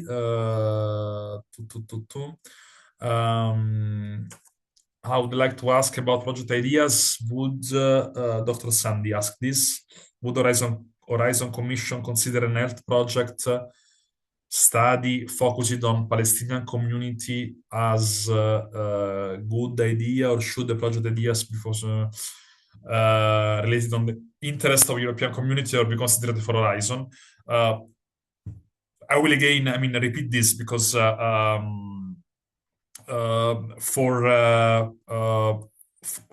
the kind of projects we are talking now, which are the collaborative projects, so the projects that that foresees the collaborations among different organizations.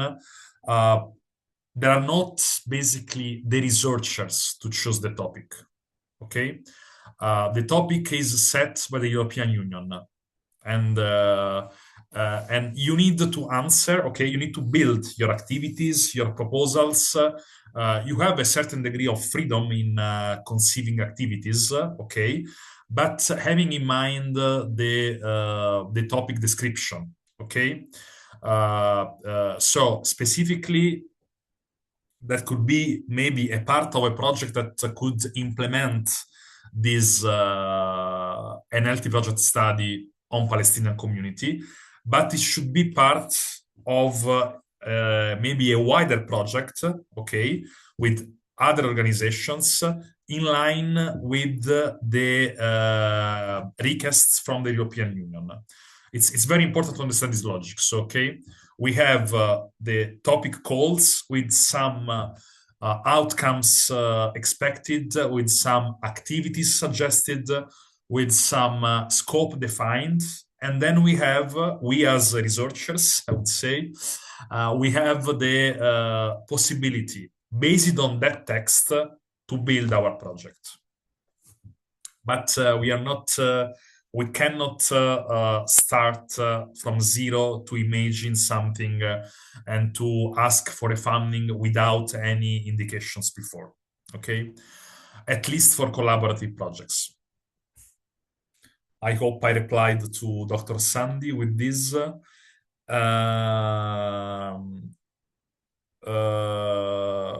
From Nur al-Din, many previous chants mention available for individual researchers. I think you are referring to the topics I showed on the portal about the Mediterranean initiatives. Those 18 topics are only for organizations. Okay, so you need to apply as an organization, not as an individual researchers. If you refer to the topics I showed on the portal before, the topics on the slides we had in one of the last slides, and topics that also Alessandro showed in his presentations before. For individual researchers, we mainly have opportunities under the Marie Curie Skłodowska actions that were presented before by our colleague at DG Education and Culture.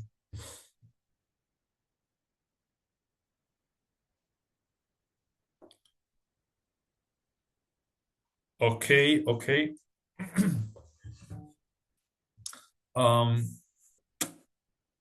Dr. Shari, do we want to have a break now, or we continue as you wish, as you feel? It's okay, Matthew. We can have a break, but what's the time, required time for a break? I would say we can have a break of... for half hour or... Sorry? Half hour or... Yeah, half an hour. We can restart at 1:45 p.m. It's fine. 1:45. It's okay. Yeah. Yes, Jerusalem time. Okay. Jerusalem time. Yeah. Okay. Thank you.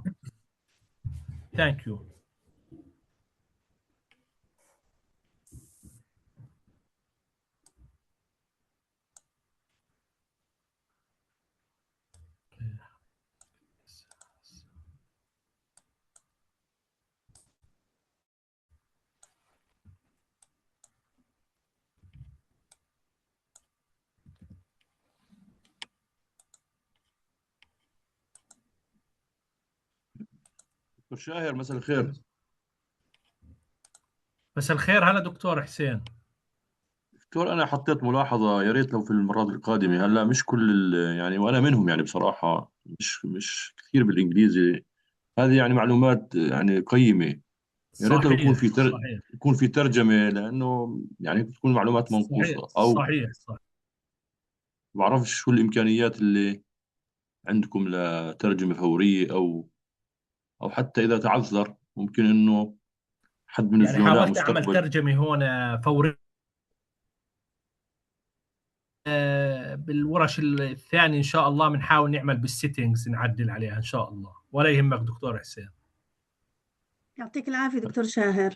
الله يعافيكم. هلا هلا أشكرك دكتورة. دكتور. دكتورة منور معك. دكتور شاهر، يعني أنا حضرت قبل كده على هورايزن، بس الله يعني أداؤه كان رائع ماتي، بس اللي بينقص الباحثين اونلاين اللي هي عفوا البراكتس. يعني معلش يدخل على اللينك، معلش من الاخر انا مش يعني انا مش باحثه يعني مبتدئه، بس معظم اللي معنا في عدد كبير من اللي معنا لسه بدايه حياتهم المهنيه في البحث يعني. فموضوع انه يدخل على اللينك مباشره، وخاصه هورايزون مش كتير الجامعات الفلسطينيه داخله فيها، فبدها يدخل على اللينك نفسه، او ممكن تنعمل بعد هيك، بعد هاي الورشه ممكن تاخد كل الداتا اللي موجودة عند الباحثين اللي شاركوا، ونعمل عفوا ورشة عمل تانية، هاو تو براكتس، يعني مباشرة يفتحوا اللابتوبات اللينك مباشرة، يسجل، يدخل على يورجيه وين الكول، كيف يطلع الكول. الكلام اللي أعطاه كتير ممتاز، بس وبكرة كمان حيترجموه الشباب وحيرجعوا لللينكات هاي، بس ما حتكون مثل ما هي ورشة عمل فعلية، يعني انه يدخل مباشرة على اللينك ويطبق الكلام اللي اخذه في خلال ورشة العمل هاي، بيكون كتير ممتاز. فهذا يعني هذه ملاحظة، لان انا حضرت محاضرة عن الهورايزن مع برضو في جامعة كورك، كانت كتير هو خبير برضو الثاني في الاتحاد الأوروبي، إنه فتح اللينك مباشرة وورجانا وين ندخل مباشرة وإحنا قاعدين باللابتوبات. فهذه النقطة كتير كويسة، خاصة للمجتمع الفلسطيني، لأنه بتعرف من ضمن الحصار برضو إن إحنا مش قادرين نطلع أو نوسع الأفق تبعنا في الاتحاد الأوروبي. فهذه يعني الملاحظة إن شاء الله بتأخذ بعين الاعتبار، وشكرا كتير لجهودكم معنا. الله يكرمك ويجزيك الخير. إن شاء الله. ولا يهمك دكتورة منور، شكرا جزيلا على هذه الملاحظة، وإن شاء الله بنأخذها بنظر الاعتبار وبنحاول نعمل ورشة متخصصة جدا. إحنا إن شاء الله راح نشوف برضو شغلات إضافية ممكن تساعدنا بالسيشن الثاني اللي راح يكمل فيه ماتيو، وإن شاء الله راح تفيد. بس فكرتك إن شاء الله راح نأخذها بنظر الاعتبار، ونحاول نستفيد من خبرات الباحثين اللي حصلوا على فرص ضمن هورايزون، بلكن نعملنا ورشة متخصصة إن شاء الله. بإذن الله إن شاء إن الله. شاء الله الله على يكرمك. بركة شكرا الله. جزيلا إن شاء الله. إن شاء الله. فرصة طيبة تعرفنا عليكم كمان. الله الله يحفظكم. يكرمك. الله يحفظكم حياك الله. الله جميعا. يرضى عليك الله إن شاء الله. الله يحفظكم. في السلام دكتورة عليكم دكتور شاهر. أنا موجودة. تفضل دكتور. معك الدكتور يعرب من غزة من جامعة الأقصى. هلا هلا دكتورنا، أهلا بيك. الله يحفظك. حياك الله يا دكتور. دكتور والله شوية المعلومات ما شاء الله يعني غزيرة، والمحاضرة رائعة جدا، والإخوة المشاركين يعني أعطوا معلومات كثيرة جدا. النقطة اللي حكت عنها زميلتي الدكتورة قبل شوية والله مهمة جدا، عمليا كيف نبدأ عمليا إن احنا نستفيد من الإشي هذا. شوية لسه حسيته مش ما اكتملتش الرؤية في النقطة هذه. الأمور النظرية رائعة جدا اللي سمعناها، حجم المشاريع والتمويل، بس نوعا ما الواحد مشتت نوعا ما. يعني أنا مثلا دخلت على الشات قبل شوي، أنا عمال بسأل في صار أكثر من ويب سايت، فصرت أنا داير منو فيهم اللي لازم أنا يعني أفوت فيه وأشتغل عليه. يعني أعطيك دكتور مثال. يعرب، دكتور يعرب، نعم. سامحني أنا لأنه كان عندي مشكلة بالنت، ممكن مش كل كلامك وصلني. تفضل. بحكي لك دكتور، المحاضرة رائعة وجميلة جدا، المعلومات كتير كتيرة، لكن حسيت الأمور التطبيقية إن أنا عشان أستفيد النقطة، يعني اللي بأكد على النقطة اللي حكت عنها دكتورة منور. نوعا ما الواحد الآن حاسس كنوع من في هيك زي مشتت شوي في عدة، يعني بشكل أساسي يوجد ثلاث مواقع طرحوها الإخوة اللي عرضوا المعلومات هذه. واحد اسمه لو اتش غازا، والثاني اسمه EU Funding and Trends، والثالث اسمه Jobs and Opportunities. فالواحد الآن مش عارف هل أنا بدي أفوت في الثلاثة من خلالهم أبحث عن فرصة أو أقدم بروبوزل، ولا أنا يجب أن أنا أكون محصور في شيء معين. يعني شوي المحددات مش واضحة. تمام، كلامك 100% دكتور يعرب. وأنا يعني بتفق مع طرحة الدكتورة منور إنه لازم نعمل ورشة متخصصة ونستفيد من الباحثين والجامعات الفلسطينيه، خليهم يعملوا يعني خلينا نقول لايف براكتيكال سيشن للباحثين في المؤسسات الفلسطينيه. وعلى فكره خليك معنا ان شاء الله للسيشن الثاني برضه، هاي ممكن الاستفسارات نسالها بالتفصيل لماتيو. وهو البرنامج بشكل اساسي شوي كومبلكس الهورايزون يوروب، ولذلك زي ما بتلاحظوا الكل بشير انه بده جهد كبير، فستيب باي ستيب ان شاء الله بتكون الامور واضحه. طيب دكتور معلش، شكرا على ملاحظتك. الآن أسئلة، لو بدنا نطرح أسئلة بينفع نسأل بالعربي حدا تترجم له، ولا ممكن إحنا يعني لازم نجتهد في ممكن الموضوع هذا؟ ممكن لا، اذا بدك تسال بالعربي انا بساعدك ان شاء الله، ما في مشكله ان شاء الله، ولا يهمك. شكرا شكرا شكرا. الله شكرا يحييك دكتور. يا دكتور، الله يحفظك. احنا ان شاء الله على ال 41 نرجع نكمل السيشن الثاني، بس اذا في اي استفسارات احنا جاهزين للزملاء. يعطيك العافية دكتور شاهر. الله يعافيكم. هلا دكتور محمود. دكتور محمود من البوليتكنيك. اهلا وسهلا. يعطيكم العافية على الجهد، ومشكورين جدا، وإن شاء الله إنه يكون يعني لقاء مثمر وينتج عنه يعني مشاريع ممولة من الزملاء والإخوة في الجامعات الفلسطينية والمؤسسات. هلا بس أنا حبيت عشان إحنا صار شكله تغيير شوية بالجدول، وفي يعني عندنا زي أنت عارف الدنيا رمضان، وعندنا شوي صحيح. جدول ضيق شوي، بس بدي أعرف الجلسة القادمة من ال 41 لمتى، حتى إنه الواحد يرتب أموره. واحنا شوي عملنا موديفيكيشن بالاجنده، هي بتعتمد على شو الانبوت من ماتيو لانه شوي عدلنا فيها، بس المفروض من 41 الجدول الاصلي كان للخمس بتستمر، بس بتوقع هسه عملنا شرينك فيه.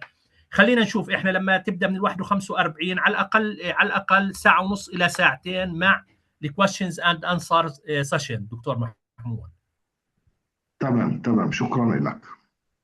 الله يحفظك يا دكتور. يعطيك العافيه. الله يعافيك.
Okay, Matthew, we come back again.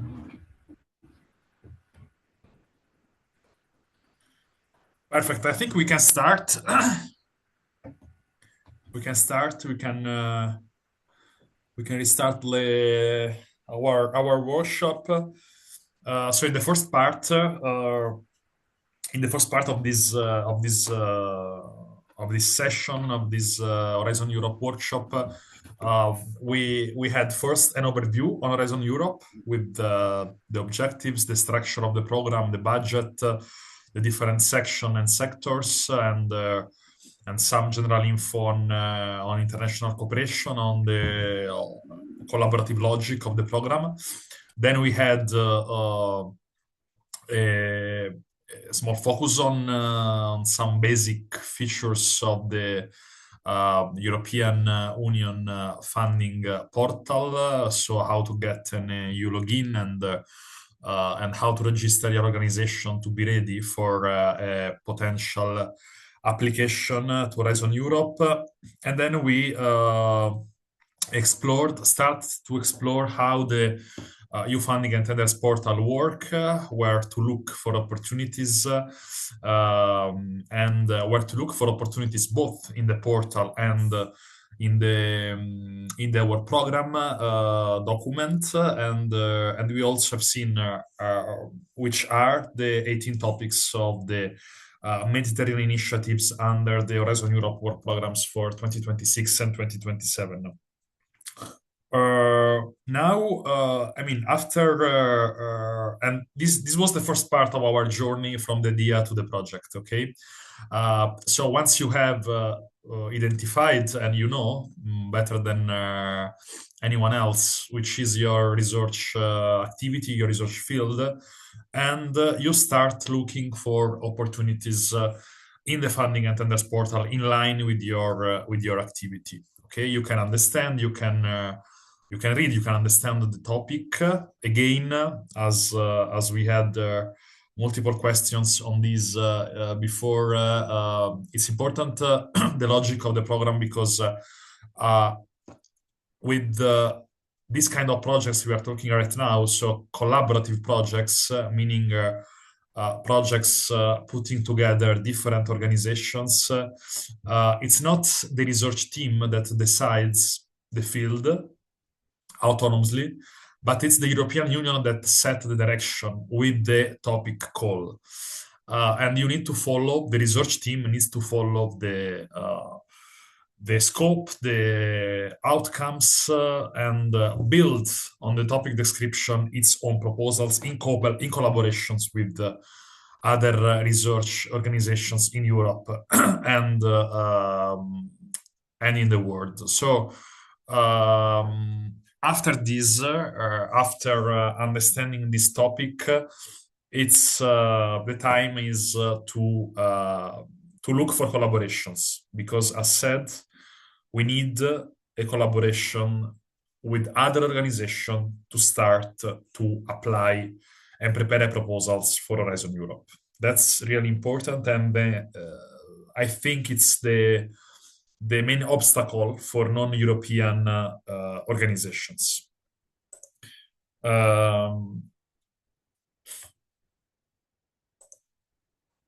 Let's come back on the slides.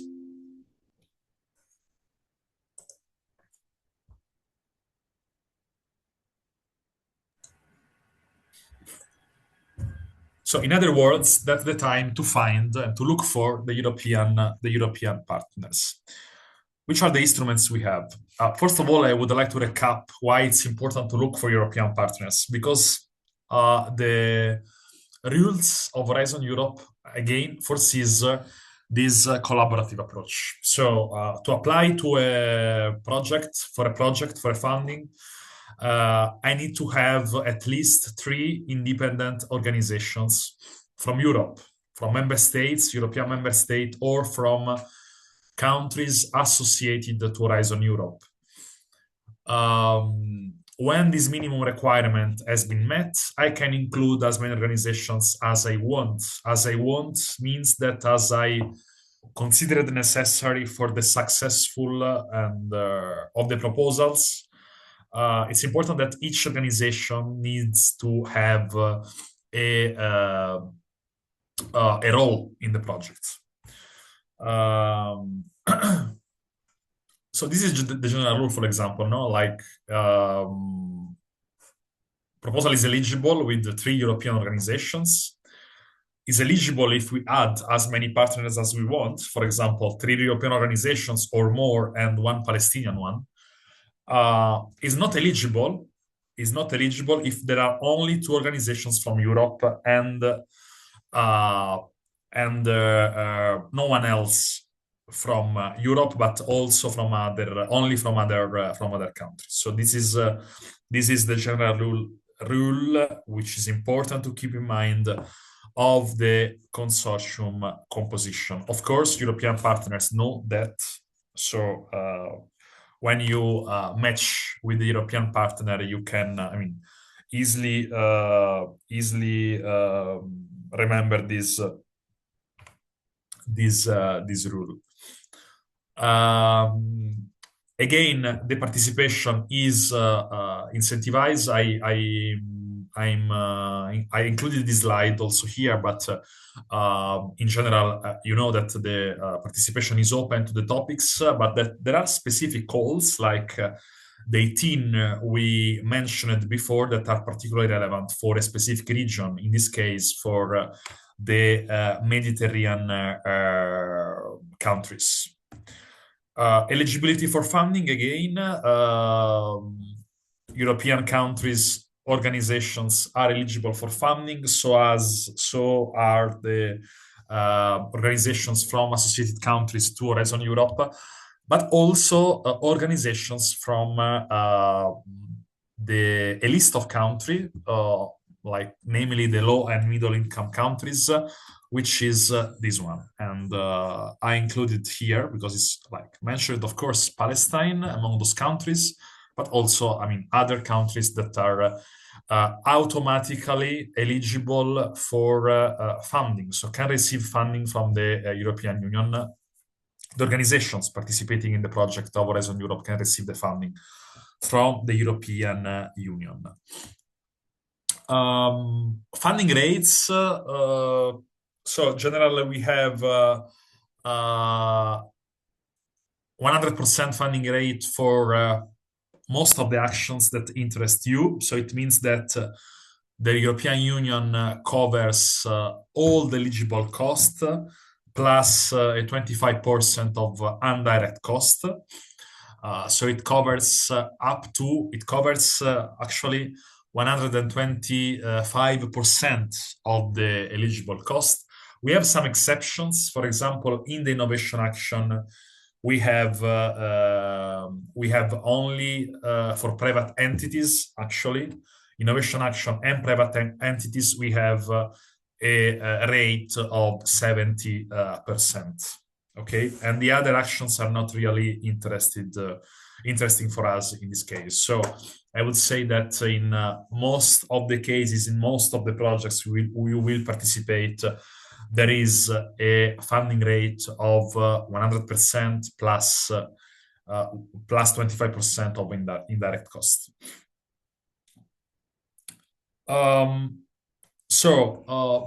I start from, I have my topic, let's say, I have of course, my research field, my organization, my research team identified already a topic in the Horizon Europe work programs in the portal, which is relevant for my field. I start and I want to apply. Okay, I want to ask to present the proposals and ask for a European funding. I need to build a consortium. I need to help. I need to join an existing consortium, for example. So I need to look for European partners because, as we have seen, the minimum requirement is to have at least 3 partners from Europe in the project. So let's start. Really start from from the contacts you have, personal contacts, for example, that you can have acquired in studies, for example, research experiences in Europe, elsewhere, like contacts that you have from Palestine in Europe. Like all that personal contacts are very important. To look at the existing collaborations your institution has with institutions in Europe, I mean, that are can be bilateral agreement, memorandum of understanding, whatever, because of course that existing collaborations can also be the basis to build for an Horizon Europe proposal. Current agreements, LinkedIn profiles, actually European or non-European scientists that you frequently look that are mentioned in scientific papers, for example. So any kind really of possible contacts can be useful for an Horizon Europe proposal preparation. Then we have, I mean, besides this, which is actually like the best is it's your network. But besides this, we have some specific tools that are designed to enhance the collaborations, enhance the networking between organizations in Europe and elsewhere that are interested in the same topics. First of all, we have you have the possibility actually as an organization to create a partner search announcement in the topic that is of your interest. Very basically, so I find my topic and I can publish on the Funding and Tenders portal that my organization is interested in applying. Okay, I briefly describe what my organization is, for example. It's an example here from Turkey, for example. What my organization does, why we are interested in this specific topic, which expertise we can bring to this request from the European Union.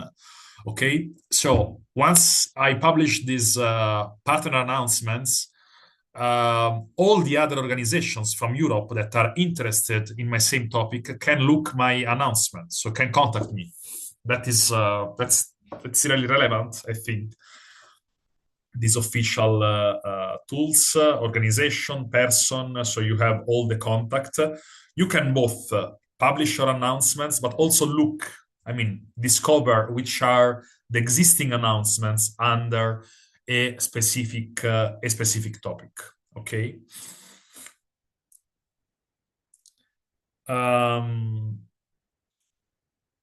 There is also another way to search for partners, which is the partner search, which is more general. Okay, and you can select here the organization or the person. You can look for for different organization, and you can refine your search in terms of research field, but also specific topics. So it's another another way to bring you to the same result.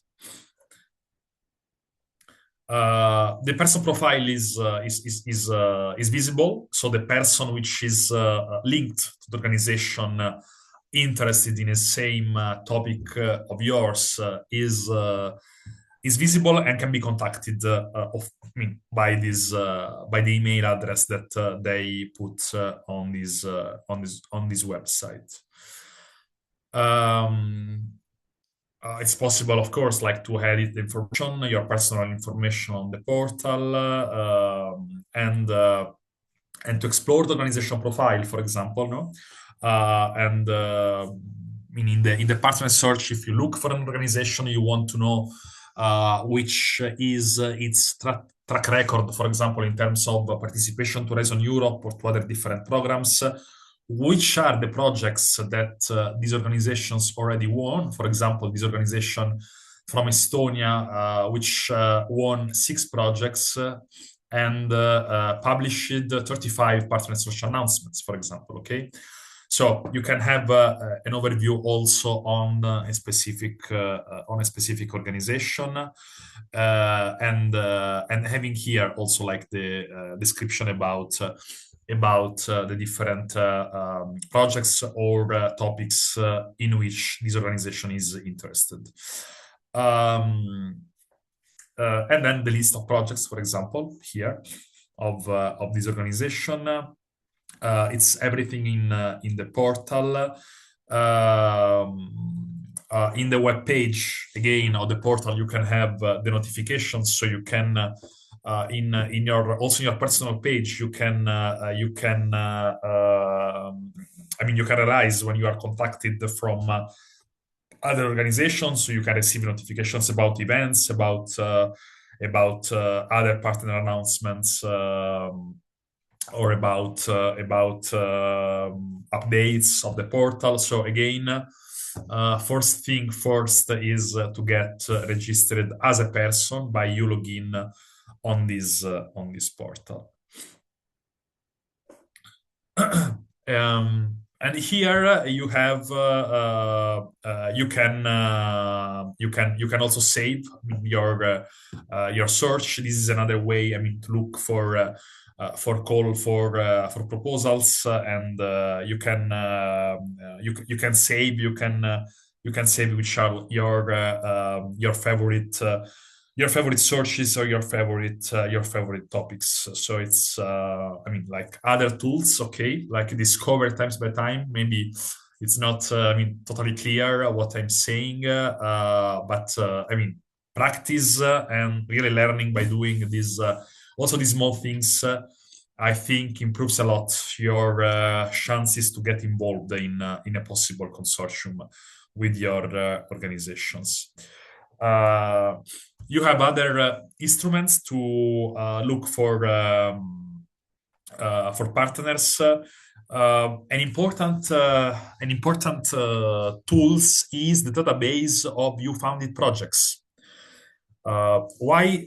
Why it's particularly important to do that? Okay, we have seen now, like, so far the partner social announcements, but to look for past founded projects, also projects currently ongoing, started maybe 1 year or 2 years ago, gives you an idea on which are the best performing organizations, for example, that won that project, okay, that were part of that project consortium, and that can maybe interested in applying again in a topic which is similar to yours, okay? So if I found, and I can look for past projects which sound very similar to the topic I'm applying, I'm interested in, I think it's a really, really good way to look for potential partners, okay? For example, I can have these projects, Edison,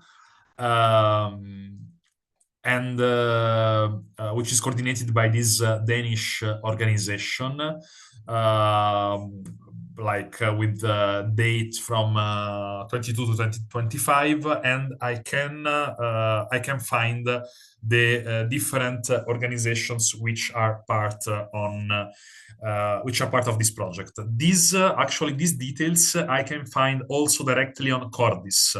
Cordis is the European project database, and it's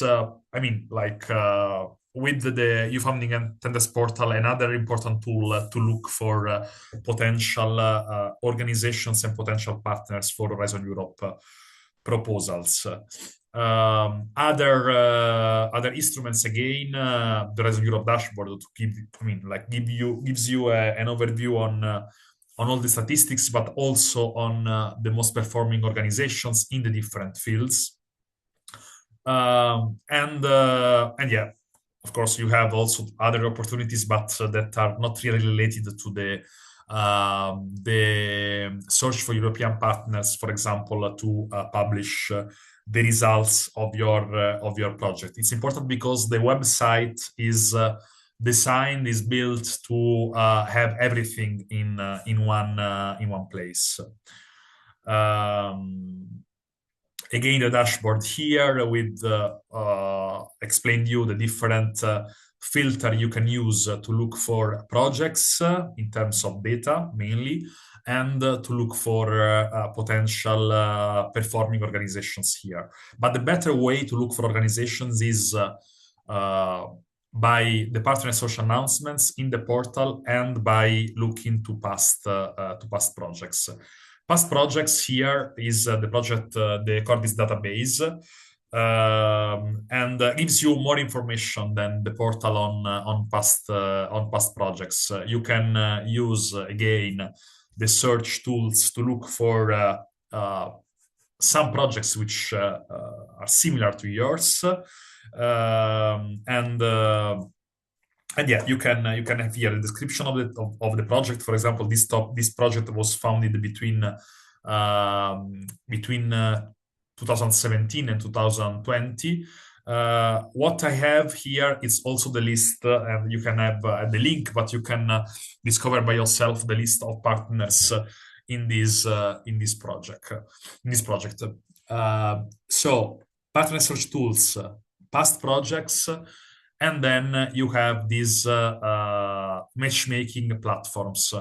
Those matchmaking platforms are designed by the European networks of national contact points, for example, which my organization belongs to. We have, different platforms for different Horizon Europe sectors. What you need, is these events are called brokerage events, okay? But they are not only the day of the events that is important, because normally these matchmaking platforms are open for registrations like in a time of 2, 3, 4 months. So you can register to those platforms. You can look for other partners. You can look for other organizations that are interested in your same field, in your same topic, in your same Horizon Europe sectors, and you can contact them. You can organize meetings. You can organize video calls, for example. It's really another tool which is particularly relevant to you and to contact European partners, besides the official partner search tools of the Funding and Tenders portal and the Cordis database. I really recommend to use this to register to these matchmaking platforms. It's a different registration process than the login account, but it's important, and some of those platforms are available right now. For example, in these platforms, you can have the topic, the call of interest of some team or some specific research professor, for example, and you can contact them. You can organize a call with them to propose your organization as a potential partner for this call. So how it works in practice? Let's make an example. Existing contacts, Funder and Tenders portal tool, Cordis database, matchmaking platforms. What I can have is build a sort of mailing list of 30, 40 contacts, potential partners in Europe that are interested in my same research topic, okay? I start sending emails, LinkedIn messages, and if I don't have the mail addresses, I can look for those persons in LinkedIn. And of course, I can expect that not all the people I contact reply to me. So maybe I get half of the replies compared to the message I send. Maybe I can organize some video calls and some meetings to present my organization. And it's really important in this step to understand the topic. So what the European Union is asking. So the first part of our session of this morning, and also try to imagine what I can bring, my organization, my research team can bring to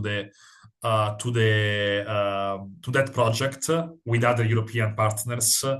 A specific expertise we can bring also at local level to participate and to join a potential Horizon Europe consortium.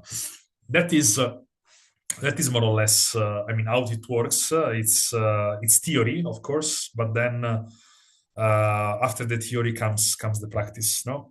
And I think I I mean, we had an overview on how these some tools, that you can use to reinforce your collaborations with European organizations. Questions?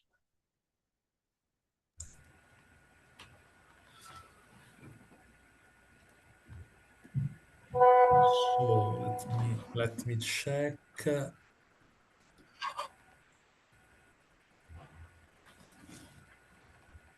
There is any question, my colleagues, because it was very informative session. This one, it was very nice and interesting. I have a question. Can I ask, please?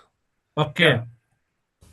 Regarding the most difficult part, which is the consortium, I think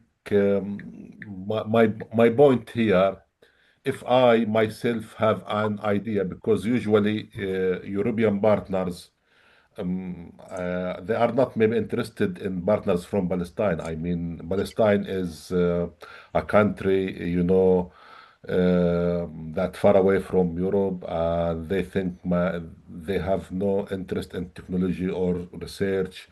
So if the opposite, that I have myself an idea for research and I want to submit it, okay, I think I'm not allowed to be a coordinator, right?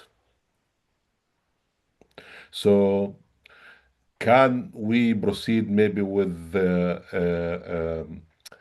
assigning European partner as coordinator, because it will not be accepted for grant other than this way, and proceed with this maybe technique and compose the consortium and submit it? I mean, what do you think of this solution? Because the most difficult part to be engaged in Horizon is to find European partners who are interested in adding partners from Palestinian universities, which is like, I believe, my opinion, and you can correct me if I'm wrong, it's the most difficult part. It's not easy at all.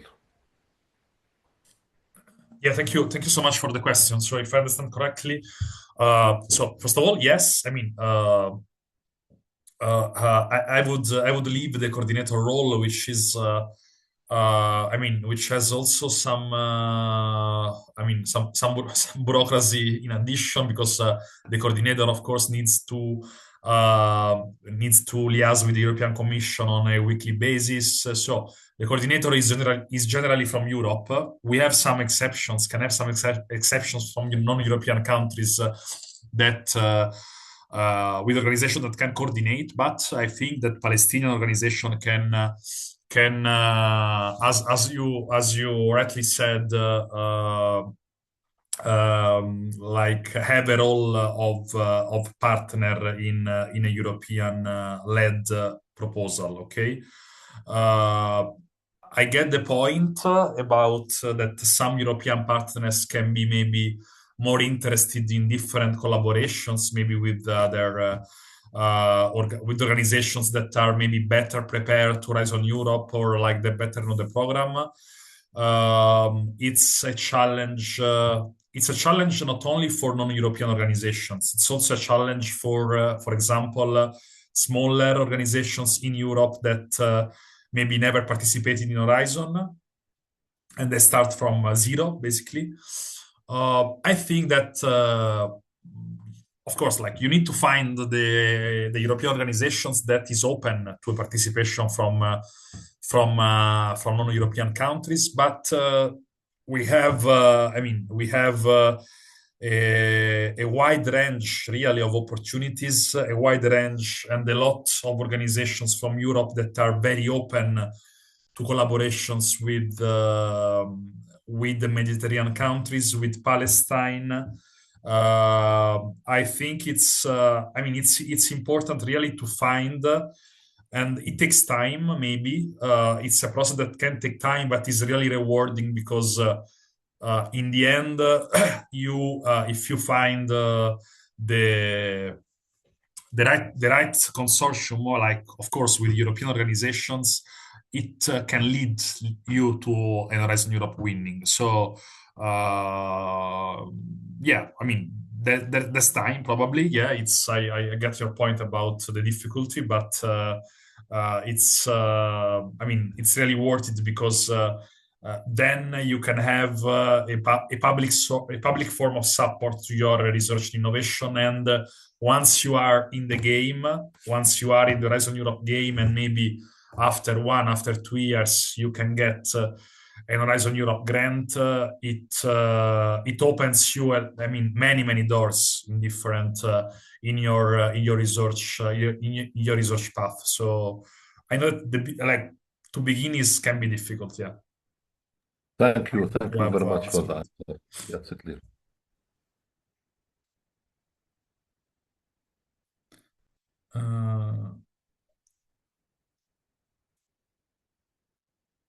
Okay. Okay, we can start. We just a minute, and then I will come back. But you will start in 30 seconds.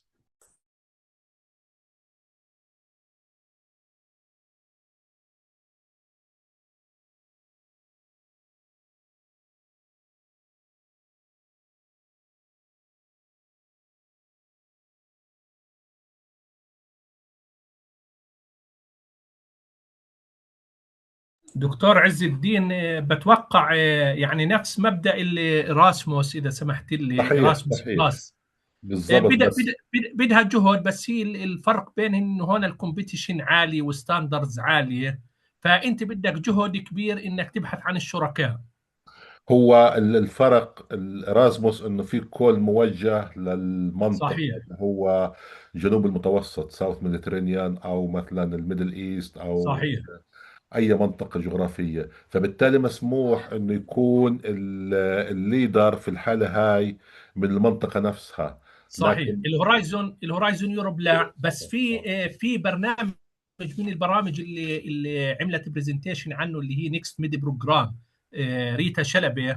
هذا ممكن فلسطين تكون فيه تيم ليدر دكتور عز، اللي هو أي كول، في كول معين يعني بداخله. بعده هسه مش نازل، هم بالكول الثانية، بس قريبا ممكن يفتحوا بشهر 5 كول نمبر 3. هذا فلسطين كان بي ليدر، وهو within Horizon Europe framework، يعني بشكل فرعي. هو النقطة اللي حكيتها هي يعني نقطة أساسية، يعني إنه أغلب الشركاء الأوروبيين يعني بفضلوا إنه يعني تكون شراكات داخلية عندهم. يمكن في أوروبا صحيح. يعني ليش مثلا ممكن نشارك من فلسطين إذا ما كانش في إشي بخصه في فلسطين بالآخر، يعني ببساطة شديدة.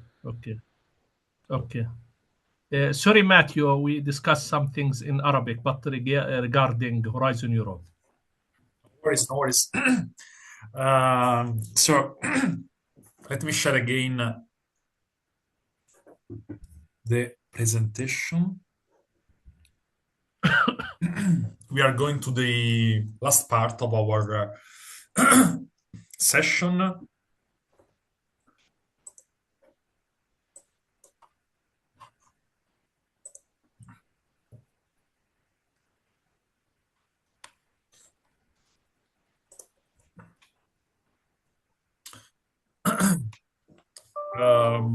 And we will explore now a bit,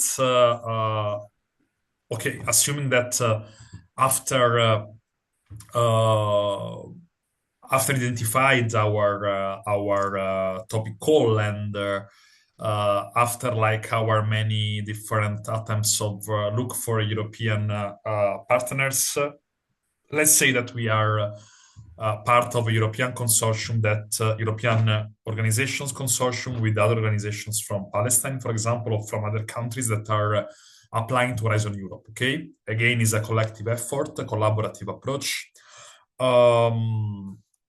It's important to, I mean, to have some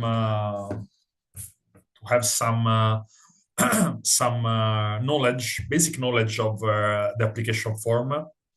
You are not supposed to write everything. Maybe you will, I mean, you will be asked to write a task of the proposals. The proposals is normally led by the coordinator. And but it's better to know that, I mean, that steps like to be able to contribute better to the to the proposals writing process.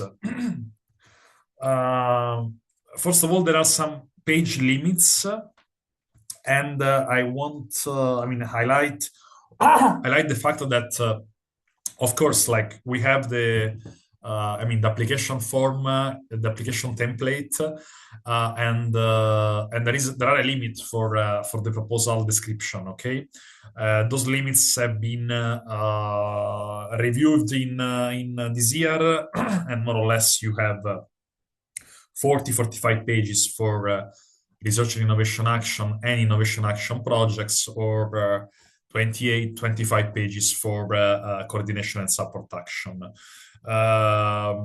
General admissibility conditions, of course, that everything is, the submission happens electronically via the funding and tenders portal. It's the coordinator, the organizational coordinator from normally from Europe that is like practically doing this, and that, of course, that the applications must have the following features to be complete, readable, accessible, and printable, and also including the plan for exploitation and dissemination. I will come back on this in a moment.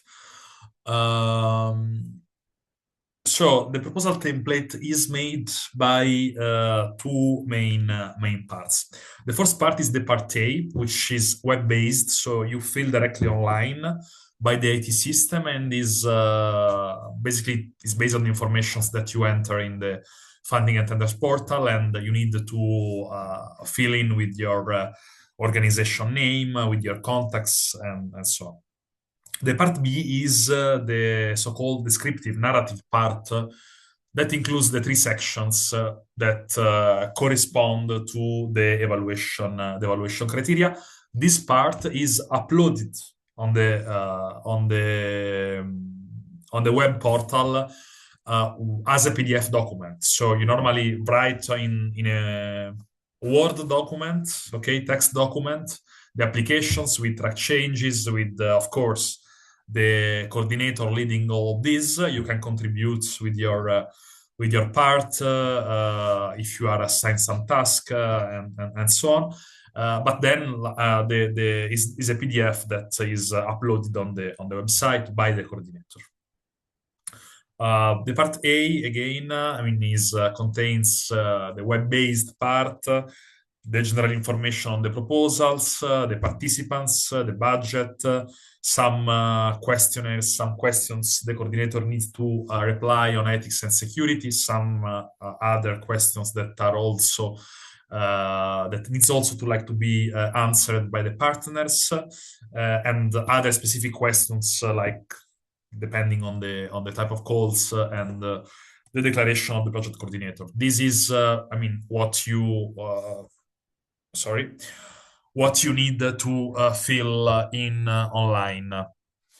And then the part B. The part B is this PDF document, okay? Is the part which is subject to page limits, which we have looked at before. It's important not to pass those limits, but there are some instruments even in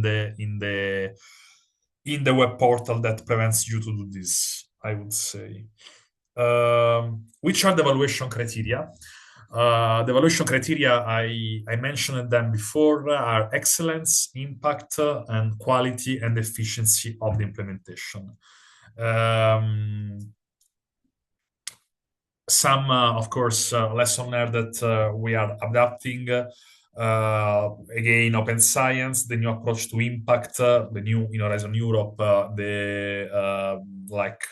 by the key impact pathways, and in the implementation, as I said, specifically the quality of applicants, and the assessment also of the management structures that has been removed in Horizon Europe, but it's important to have in mind that this quality of the organizations is evaluated again under the implementation in the implementation part and not as a separate section.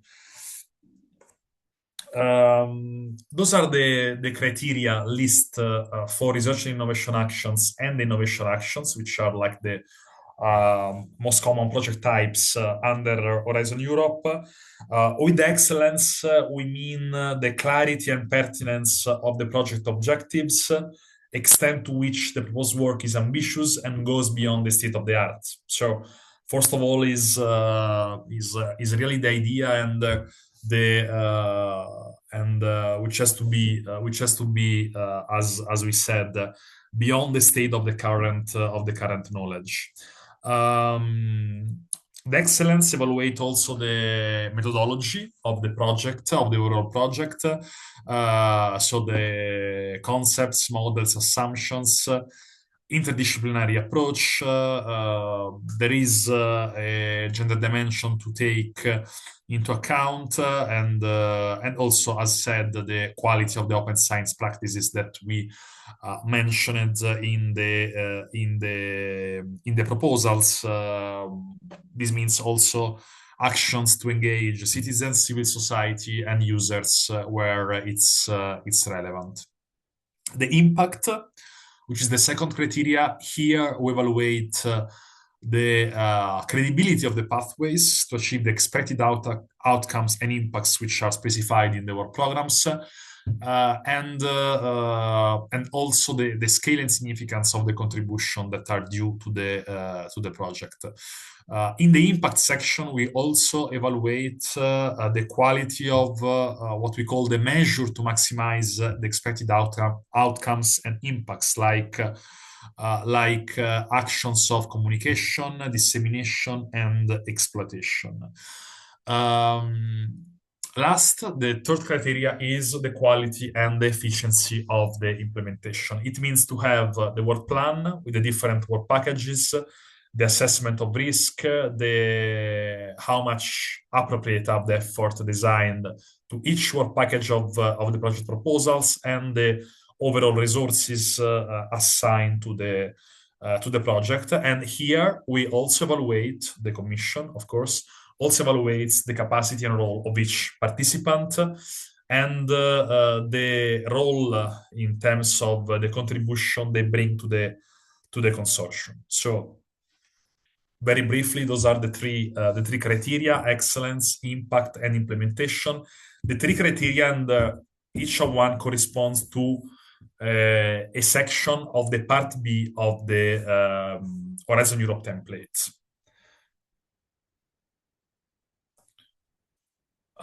Some key principles, according to the suggestion that the Commission gives to the applicants.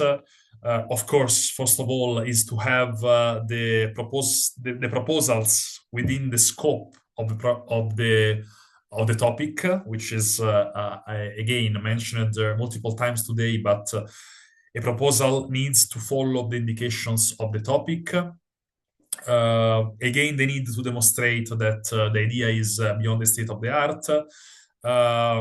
Take into account in the methodology the interdisciplinarity, the gender dimension, and the open science practices, to show how the project can support the outcomes and impacts that are described in the topic description, and also to explain the measure to maximize the impacts and to better and to demonstrate the quality of the work plan. So these are like some key principles that follows directly the evaluation criteria.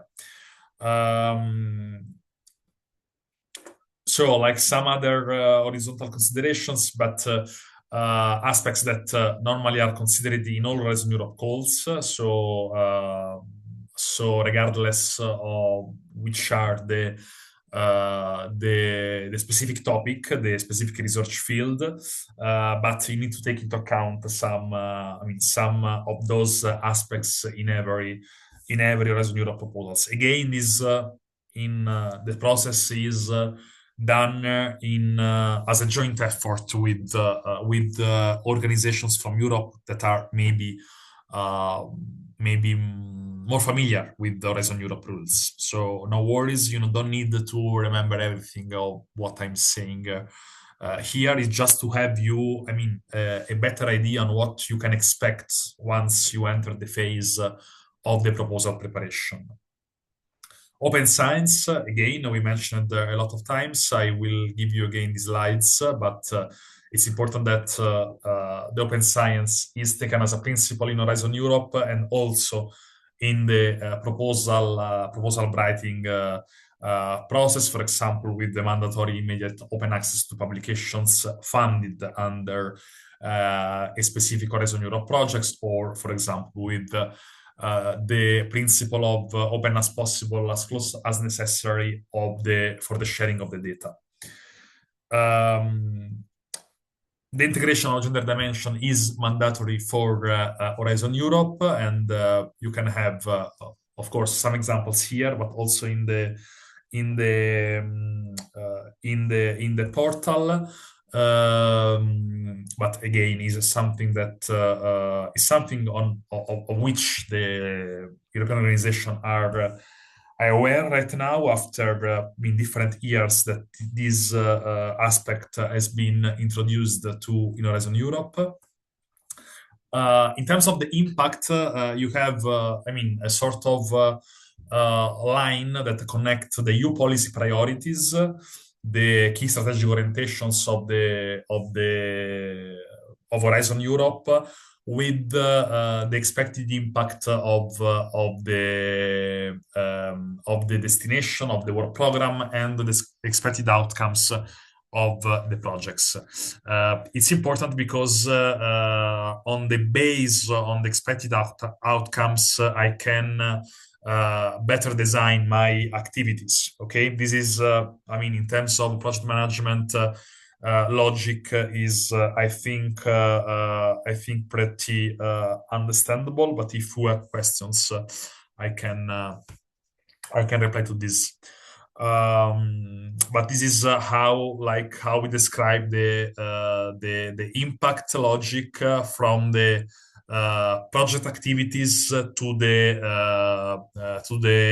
wider outcomes and impact. Again, the measure to maximize the impact, what we call dissemination, exploitation, and communication activities.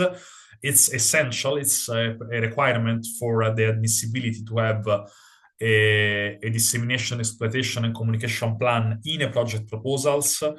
And of course, the measures need to be proportionate to the scale of the projects and should contain actions to implement during and also after the end of the project. Some elements, for example, of course, like to describe which are the measures you plan, the target group, if the scientific community, the actors, the public, the end users, and to indicate also the proposed channels, to have, of course, communication measures like promoting the project on social media or like findings on a website, how the project results are contributing to the policy feedback, for example, which is more and more important, and what is included also in this dissemination, exploitation, and communication activities is the exploitation uptake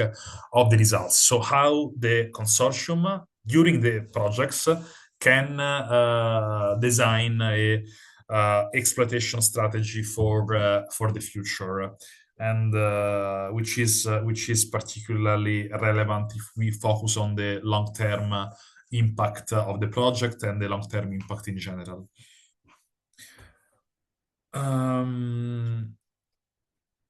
There is also like a so-called non-significant harm principle that is in line with the Green Deal objectives, and it says that Horizon Europe activities of economic nature should not make significant harm to the to these 6 environmental objectives. And it's important to take into account because you can include in the methodology and it's again something that the coordinator of the proposals, of course, is aware.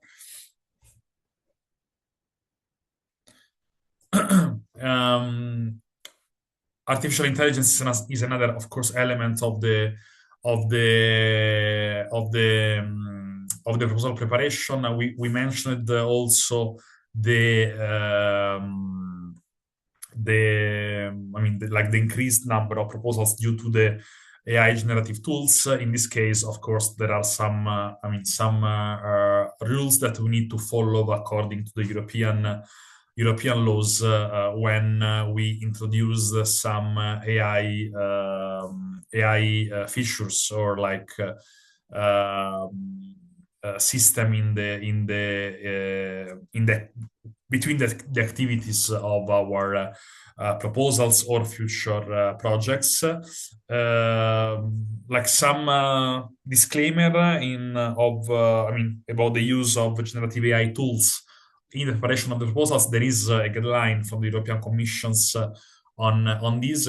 These slides, it's a sort of recap, but it's nothing particularly, original or different than like a responsible use of AI tools. But again, the verification of the accuracy, the list of sources in case provided that help you to write the proposals, to be aware of plagiarism, and to, of course, acknowledge the limitations that an AI tool can have.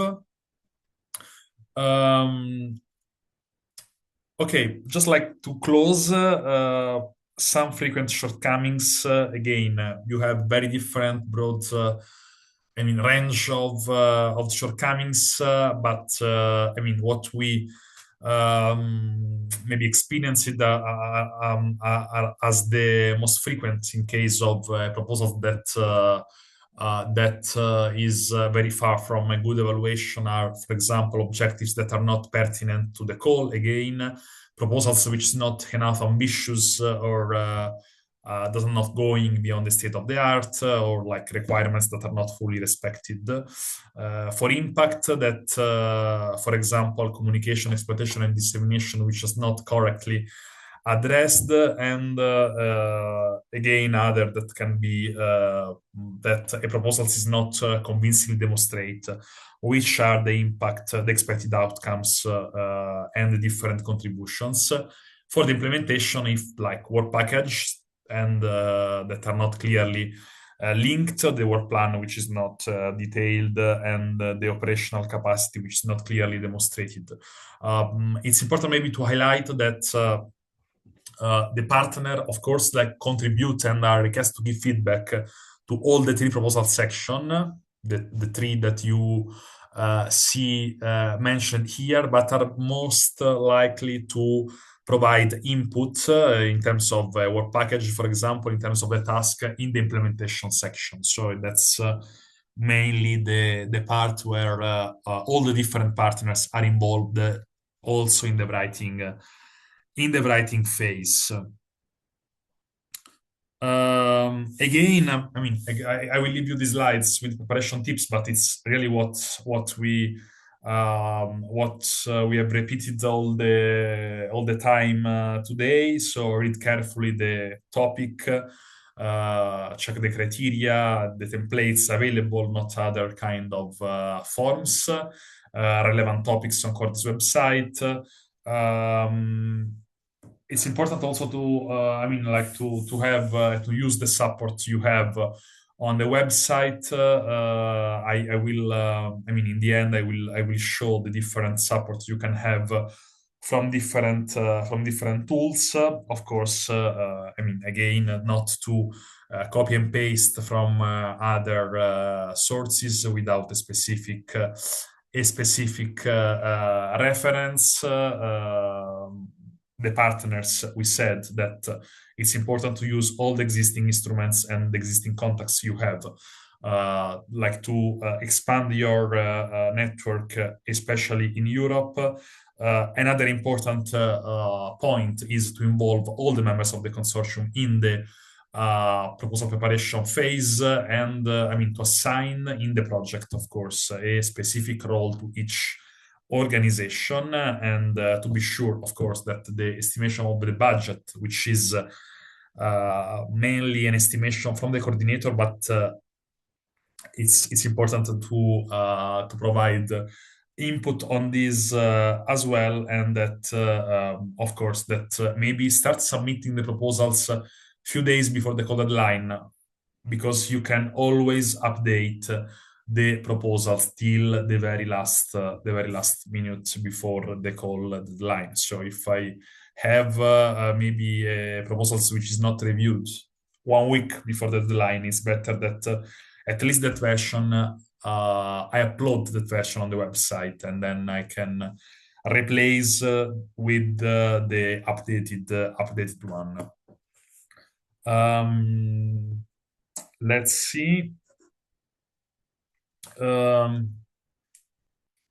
It's important also, to be, and of course, it's something again that is it's very present to the coordinators and to the European partners' mind, but to have the language which is appropriate for the project proposals. Okay. It's important because only what you write in the proposals is evaluated. So it's important, like, to be structured in the proposal description, following the different section, the different criteria and the different requests from the proposal template.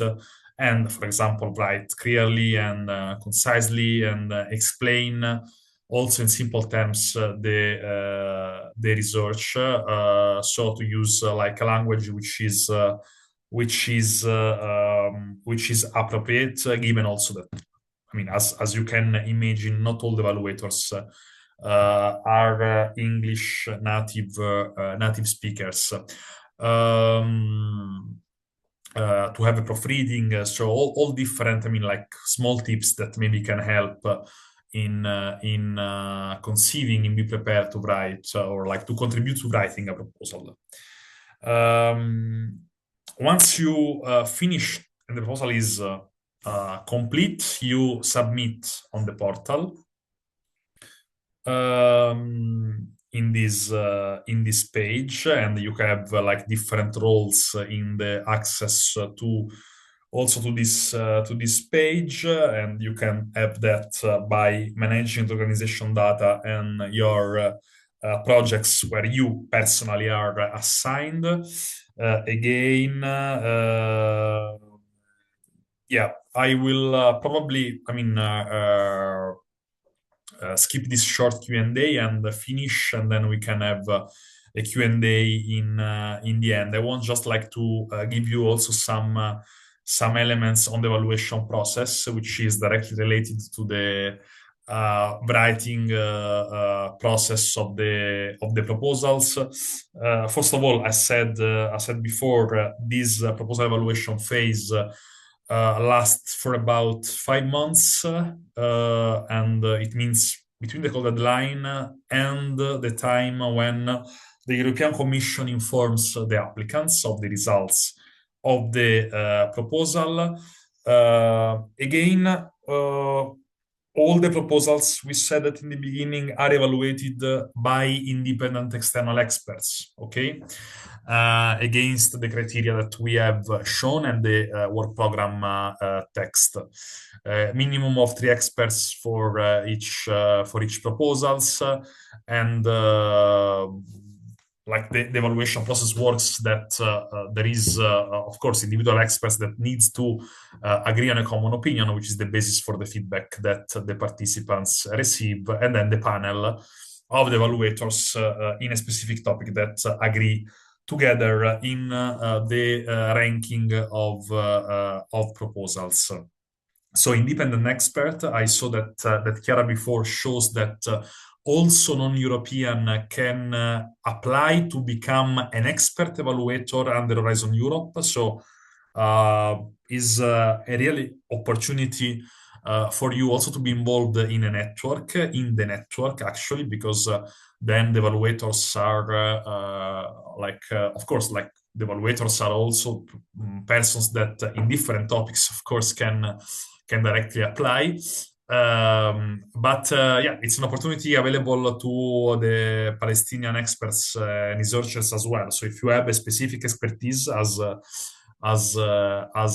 it is in a specific topic, please apply to be part of this database where the European Commission select the experts to evaluate the proposals.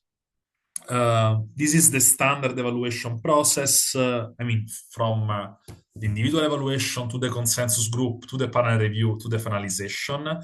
The final list, of course, is reviewed by the Commission and the agency, for example, by the REA. And then the applicants are informed. The feedback comes in the form of the so-called evaluation summary report, and that explains why the proposal has been evaluated in that way, and the outcome can be different. I mean, of course, the first outcome, the best outcome, is retained for funding. It means that the proposals will be is funded, has succeeded, and will become a project. If I mean, there are then different other outcome. For example, the reserve list are very good proposals that are just after the proposals which are retained for funding, or then we have other type of rejection, for example, the rejection because of low quality, which is when a proposal is evaluated under 10 out of 15 of 10 out of 15 points. Yes, because I didn't mention it yet that the overall score for the project proposals is of 15. Each normally, I mean, each of the criteria we mentioned before, excellence, impact, and implementation, counts for 5 points. It means that, I mean, altogether, each proposal is evaluated in terms of 15 points, which is the maximum that a proposal can have. Again, some guiding principles in evaluations. I will leave the slides. Is not really important here to again to keep and again, I mean, like the final point, but is what we mentioned multiple times now, is to register as an expert evaluator. Anytime the applications are always open, and is really, I mean, like could be a really relevant opportunity to be a part of an evaluation team, also to understand better the Horizon Europe logic directly from the point of view of an evaluator. Some further support. I will remind you again the Horizon Europe Info Days.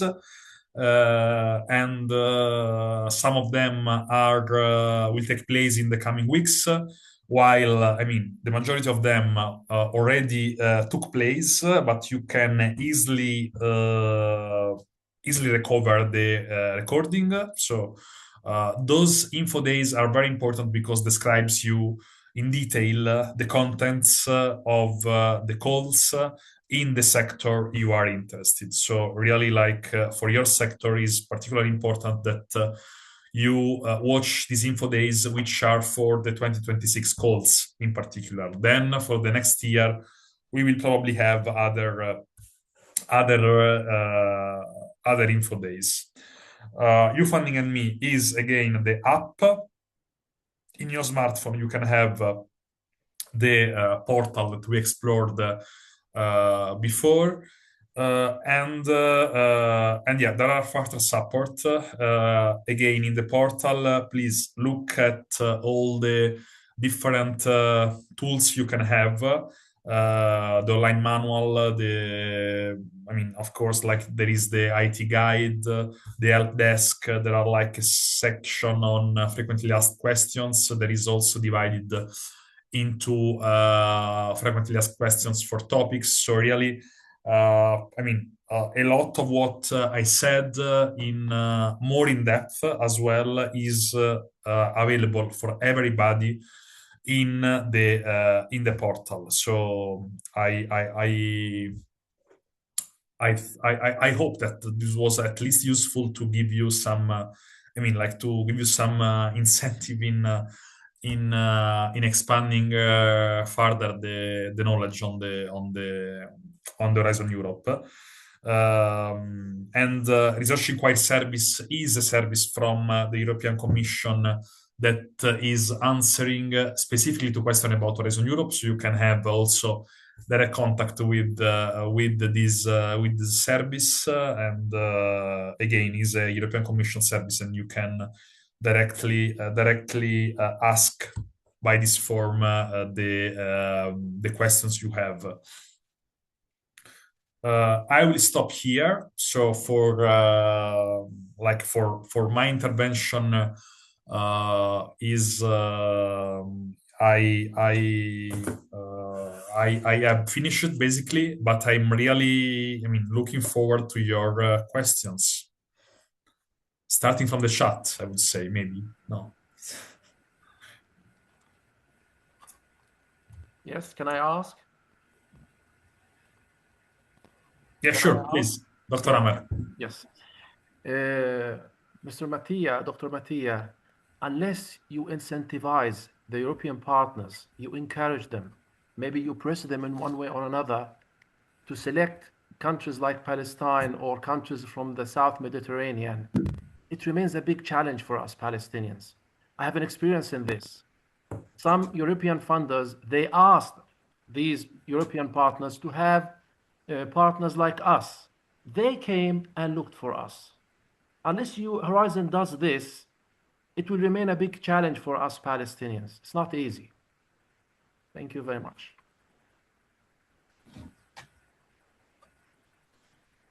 Yeah, I know. There is we addressed this issue multiple times today. Of course, there are actions that can be done to incentivize European partners to include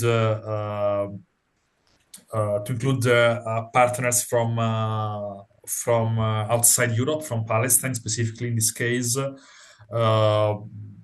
Alessandro mentioned this morning the fact that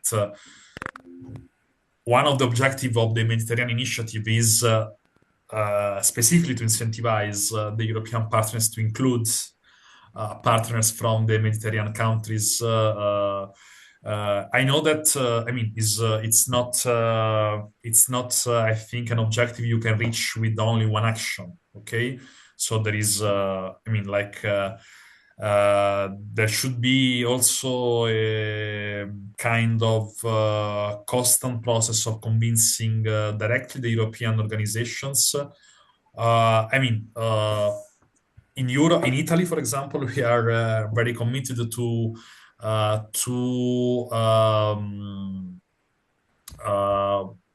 communicate and to present to the Italian organizations that there is this opportunity. And that in some cases can be also a strong point in the evaluation phase. Okay, so I know and I get the point on the difficulty of this, that the real barrier is also to convince the European organization to get on board organization from other countries. Yet, each on its on its each person, each organization in its role can contribute to this. I mean, we are committed to do. I mean, to try to expand the European consortia beyond Europe. Yeah. But Chiara maybe has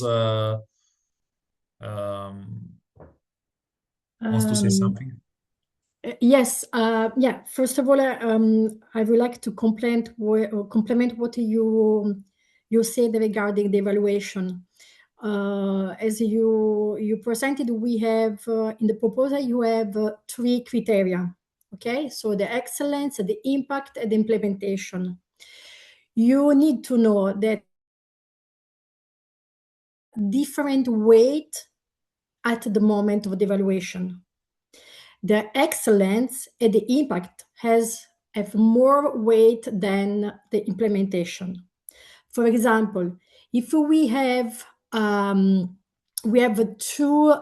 proposals with the same score, for example, the same score means 14, but the proposal which will be funded at the end will be the proposal where which got the highest score in excellence. And the second criterion to evaluation is the impact.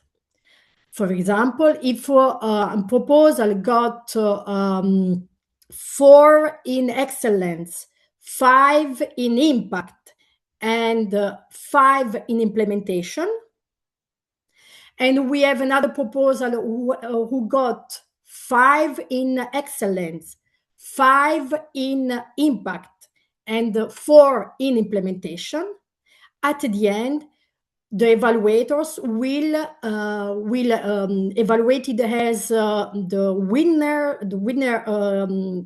proposal, the proposal with the 5 in excellence.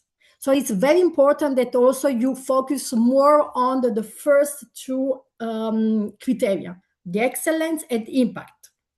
This is for just a tip, because from internally we know how to manage this kind of information and instructions. For the question raised before from colleague, I don't remember the name, the difficulties from Palestinian researchers to participate and to obtain and funding, EU funding the project. This is true because of course the network is very important to facilitate the opportunity and to increment the opportunity to obtain EU funded project. And for this reason, I think it's very important for you to above all for researchers and professors with such experience in a specific expertise field. It's very important to apply as expert, because when you apply as expert, you have the chance to be recruited for the evaluation period. It's just 3 or 4 months. It's not too much. But in this way, you can have the opportunity to see how to evaluate the proposal and how the proposal, the excellent proposal, is at the end. So it's a way also to understand how the big evaluation mechanism works more in internally way. So this is another tip that I can, and sometimes there are some specific topics linked, for example, the area in the Middle East areas that where there are not so many experts, that we don't have enough experts on specific geographical area, for example, Middle East area. So it's very important for you to apply, to try to register as an expert, to use the correct keywords, to identify the correct keywords to put in your profile in order to have a chance to be selected as an expert. this is just another way to understand a little bit how a proposal can be presented, how the excellent proposal can looks like. So yeah, this is just this information, if I can. So thank you. Very nice comments, Diana, and the proposal.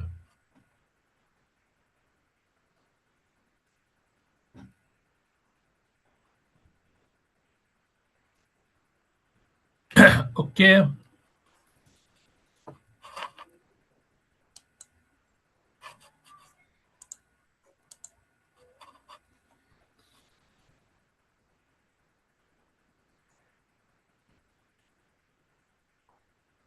We can wait 1-2 minutes if you have any other request of clarification, questions.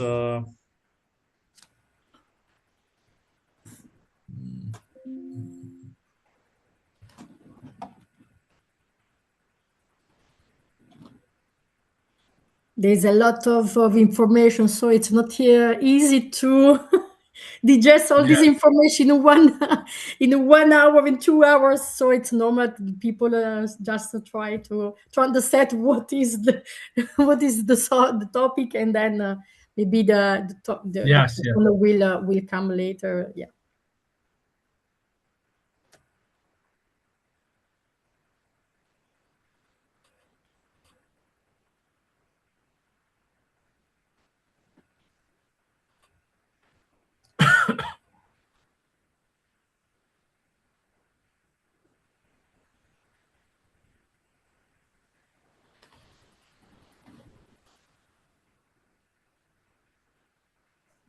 I saw share that is a question in the chat that I contacted an expert, but I'm waiting for their response. I don't know if which kind of experts was contacted. Yeah, I saw this comment, but I didn't understand what Dr. Munawwara mean. Hi for everybody, and thank you for your sessions today. It was hard for you, and I think it will be very good for our Palestinian researchers to get benefit from these sessions. Actually, I not contact, but I apply as an expert in the AU to get a fund, but it is about 2 months, or at least 2 months. So how can I know that I am admitted as an expert for them?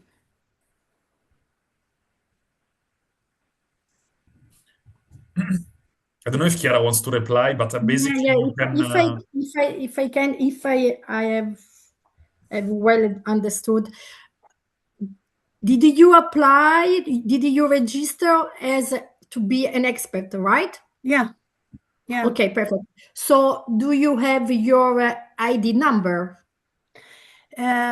Because I am in Ireland and I have Ireland register record, so it is identity for me. Okay, maybe I don't know if you your registration was successful, means that it's in the system.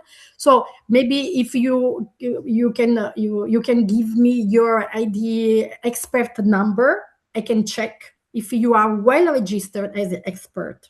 Because sometimes it means that if it just for example, if your profile is incomplete, you don't appear in the system. Yeah. So for example, if you just forget to give provide an information about, I don't know, your educational background, and your profile is incomplete, colleagues from the agency that normally recruit expert for the evaluation, they cannot see your profile in the system. So it's very, very important that you complete your profile in the system. So sometimes you have the percentage of the readiness, the completeness completeness of the profile written in the your page. And if your profile is complete, so you can be in this case, it means that you are in the database. But it's just I don't know, if your profile is 19% complete, you are not in database. I will send you my IDT. Okay. Yeah. So I can check. I can check from outside, and I will provide you my my email in the chat, so you can. I got it. Yeah, So I got it. just provide me your ID, expert ID, and then I will check from the system, from inside the system. Okay. Thank you very much. Thank you.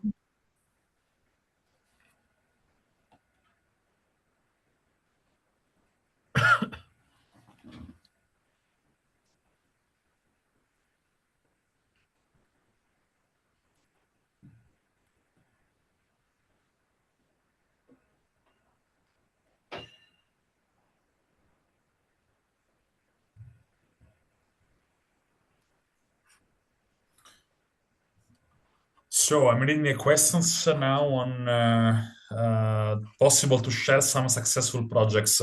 I mean, we have the project database. The projects it mentions, the database shows basically all the EU-founded projects. It's Cordis, I mean, just like Google Cordis database, Horizon, and on Google, and you can access the website. Of course, we don't have all the full project proposal in detail available publicly. So we have we can have of course like the abstract. We can have the consortium composition. We have and is I mean like the most important maybe instrument like to look for potential cooperations, like to see which are the partners of a given project. What we have, for example, in the project website are all the activities that the project does, the contact of the coordinator and of the partners, the deliverables, the documents, or like the papers that the project produce. So there are a lot of information that we can access while a project is ongoing normally. The only thing that we cannot access is really the full proposals that has been submitted, okay, to the Commission, because that is not accessible to the public.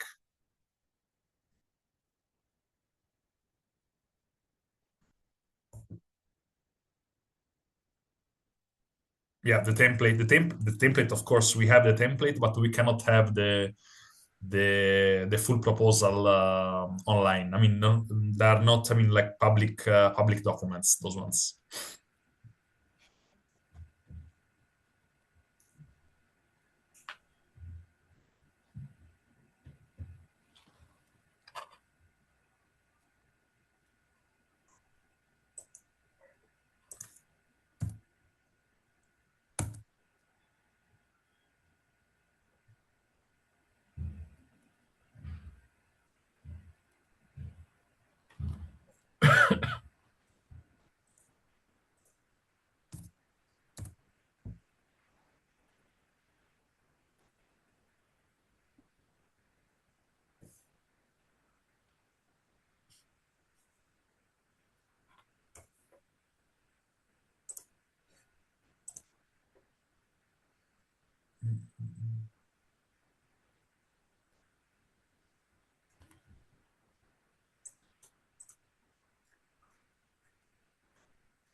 There is a question, Matthew, on the chat from Dr. Soha.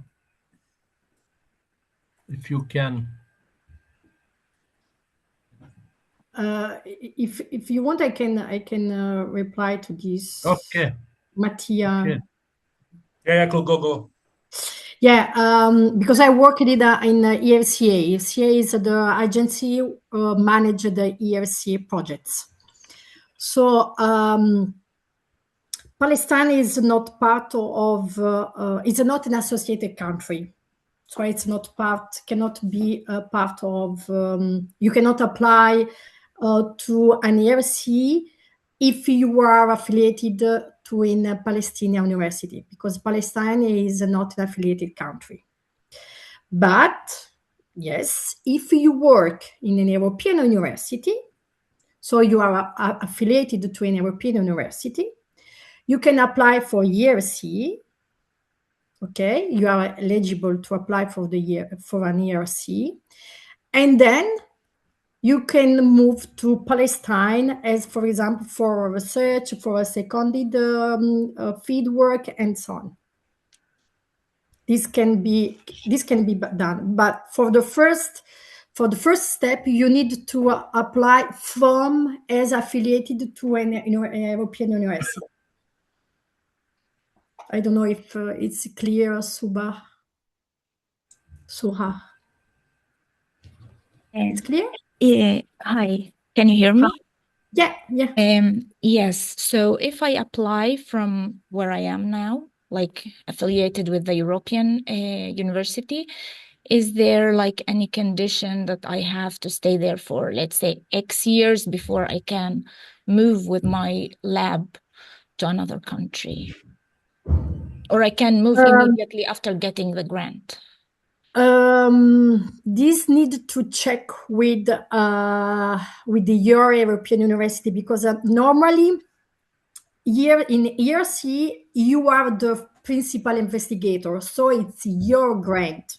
You can do what you want. It means that it's your own grant, your own fellowship. Okay. But of course, normally the university from where you apply, for example, in this case, the European University, support you in the preparation of the grant. So it means they have spent money and time to support your preparation. And this kind of situation that you would like to move the grant, so the ERC, to another university, you need to negotiate with them. But you can do it, of course, because the ERC, it's your grant. It's not linked to your institution. Is clear? Yes, it is. Thank you. And is there any other grants that also support like a early stage researcher, like ERC starting grant, but like with mobility element to them? It's Marie Curie. It's a postdoc fellowship, postdoc Marie Curie, a postdoc fellowship. This is the best one because you have 3 years to do for the fellowship, and you have 1 or 2 secondments, so you can move wherever you want. But I can give you, in terms of probability to obtain, to gain, to have an ERC and Marie Curie fellowships, is you have more chance as to apply for an ERC grants, starting grants, because it's I would say it's normally people are more discouraged to apply for the ERC because they say that it's more complicated. Indeed, it's more complicated to prepare the proposal, but we have more chance to obtain it one. Because Marie Curie, for example, now I have no the data in mind. But for example, this year, because at the agency where I'm working, they manage a Marie Curie, okay? They manage the Marie Curie, doctoral Marie Curie, and doctoral and the postdoctoral fellowships. And they received amounts of proposals. Because with the AI tools, it's very easy to write whatever can do as a proposal. So the probability to obtain a Marie Curie is less important than an ERC. I And see. if you are in an European university, it's normally should have a bureau, an office, which support researchers to prepare the ERC grant. What is your European university you are affiliated to? Uppsala University. Okay, you have to ask them. Maybe there is an European bureau, and then they maybe have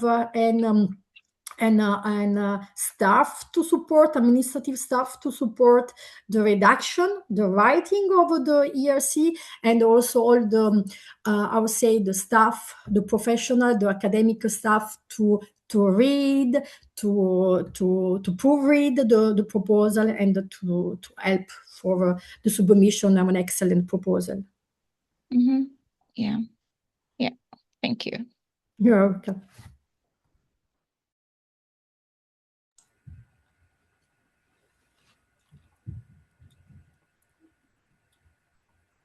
If there is any additional questions?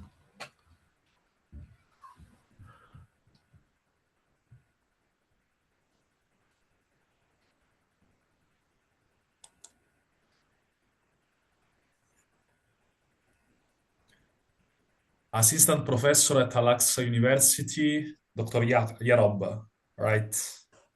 Can I apply for a project or should this go through my university management teams?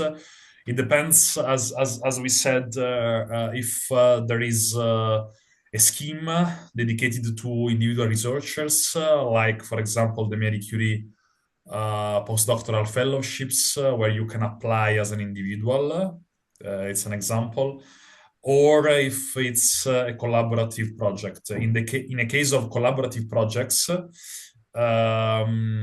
you need to apply as an organization. So what we are, more or less what we are explaining since in these last sessions of the workshops applies to the collaborative projects. Okay, so the application form and the templates are for the collaborative projects, and in that case, you need to apply through your organization, your university. In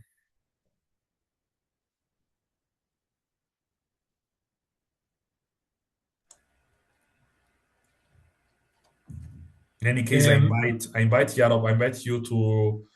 I don't know if you are present this morning when we had the presentations of the Mary Zlodowska reactions, but I think for the individual opportunities it was very clear. Both you can have the recording and the slides.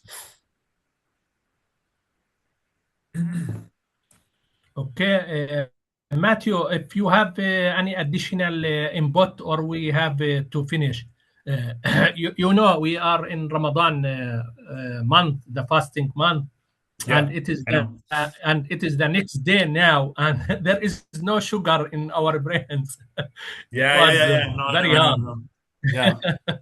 I haven't decided on the day, you know. You know, that was complicated to decide this date, but yes. Yeah. Last time was in April. Last year workshop was in April, if I remember correctly. Yeah, the end of April. Yeah. Okay. We have to finish.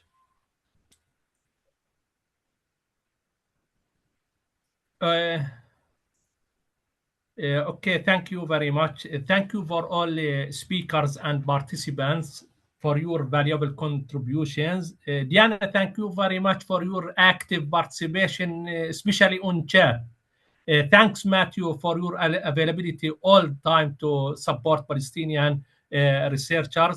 I wish all Palestinian researchers good luck in Horizon Europe in the nearest future. Thank you and see you inshallah in the nearest future. شكرا جزيلا، شكرا جزيلا جميع الزملاء، صياما مقبولا وإفطارا هنيئا إن شاء الله. يعطيكم العافية جميعا. Thank you very much. شكرا جزيلا. Thank you. يعطيكم العافية. Thank you. Bye bye. Thank you. Bye. Thank you very much. Bye. يعطيكم ألف عافية. بارك الله فيك دكتور شاهر. الله يعافيكم ويوفقكم الله ان شاء يسلمك. الله. ورايحين طبعا احنا نعمم البرزنتيشن جزيلا، والتسجيلات شكرا جزيلا بإذن الله بإذن ان شاء الله. الله. يعطيكم دكتور. العافيه. والله ما تنسوش والله دكتور لو سمحت التسجيلات والبي بي تي اللي تم عرضها اذا في امكانيه شيرنج معانا يعني. اكيد ان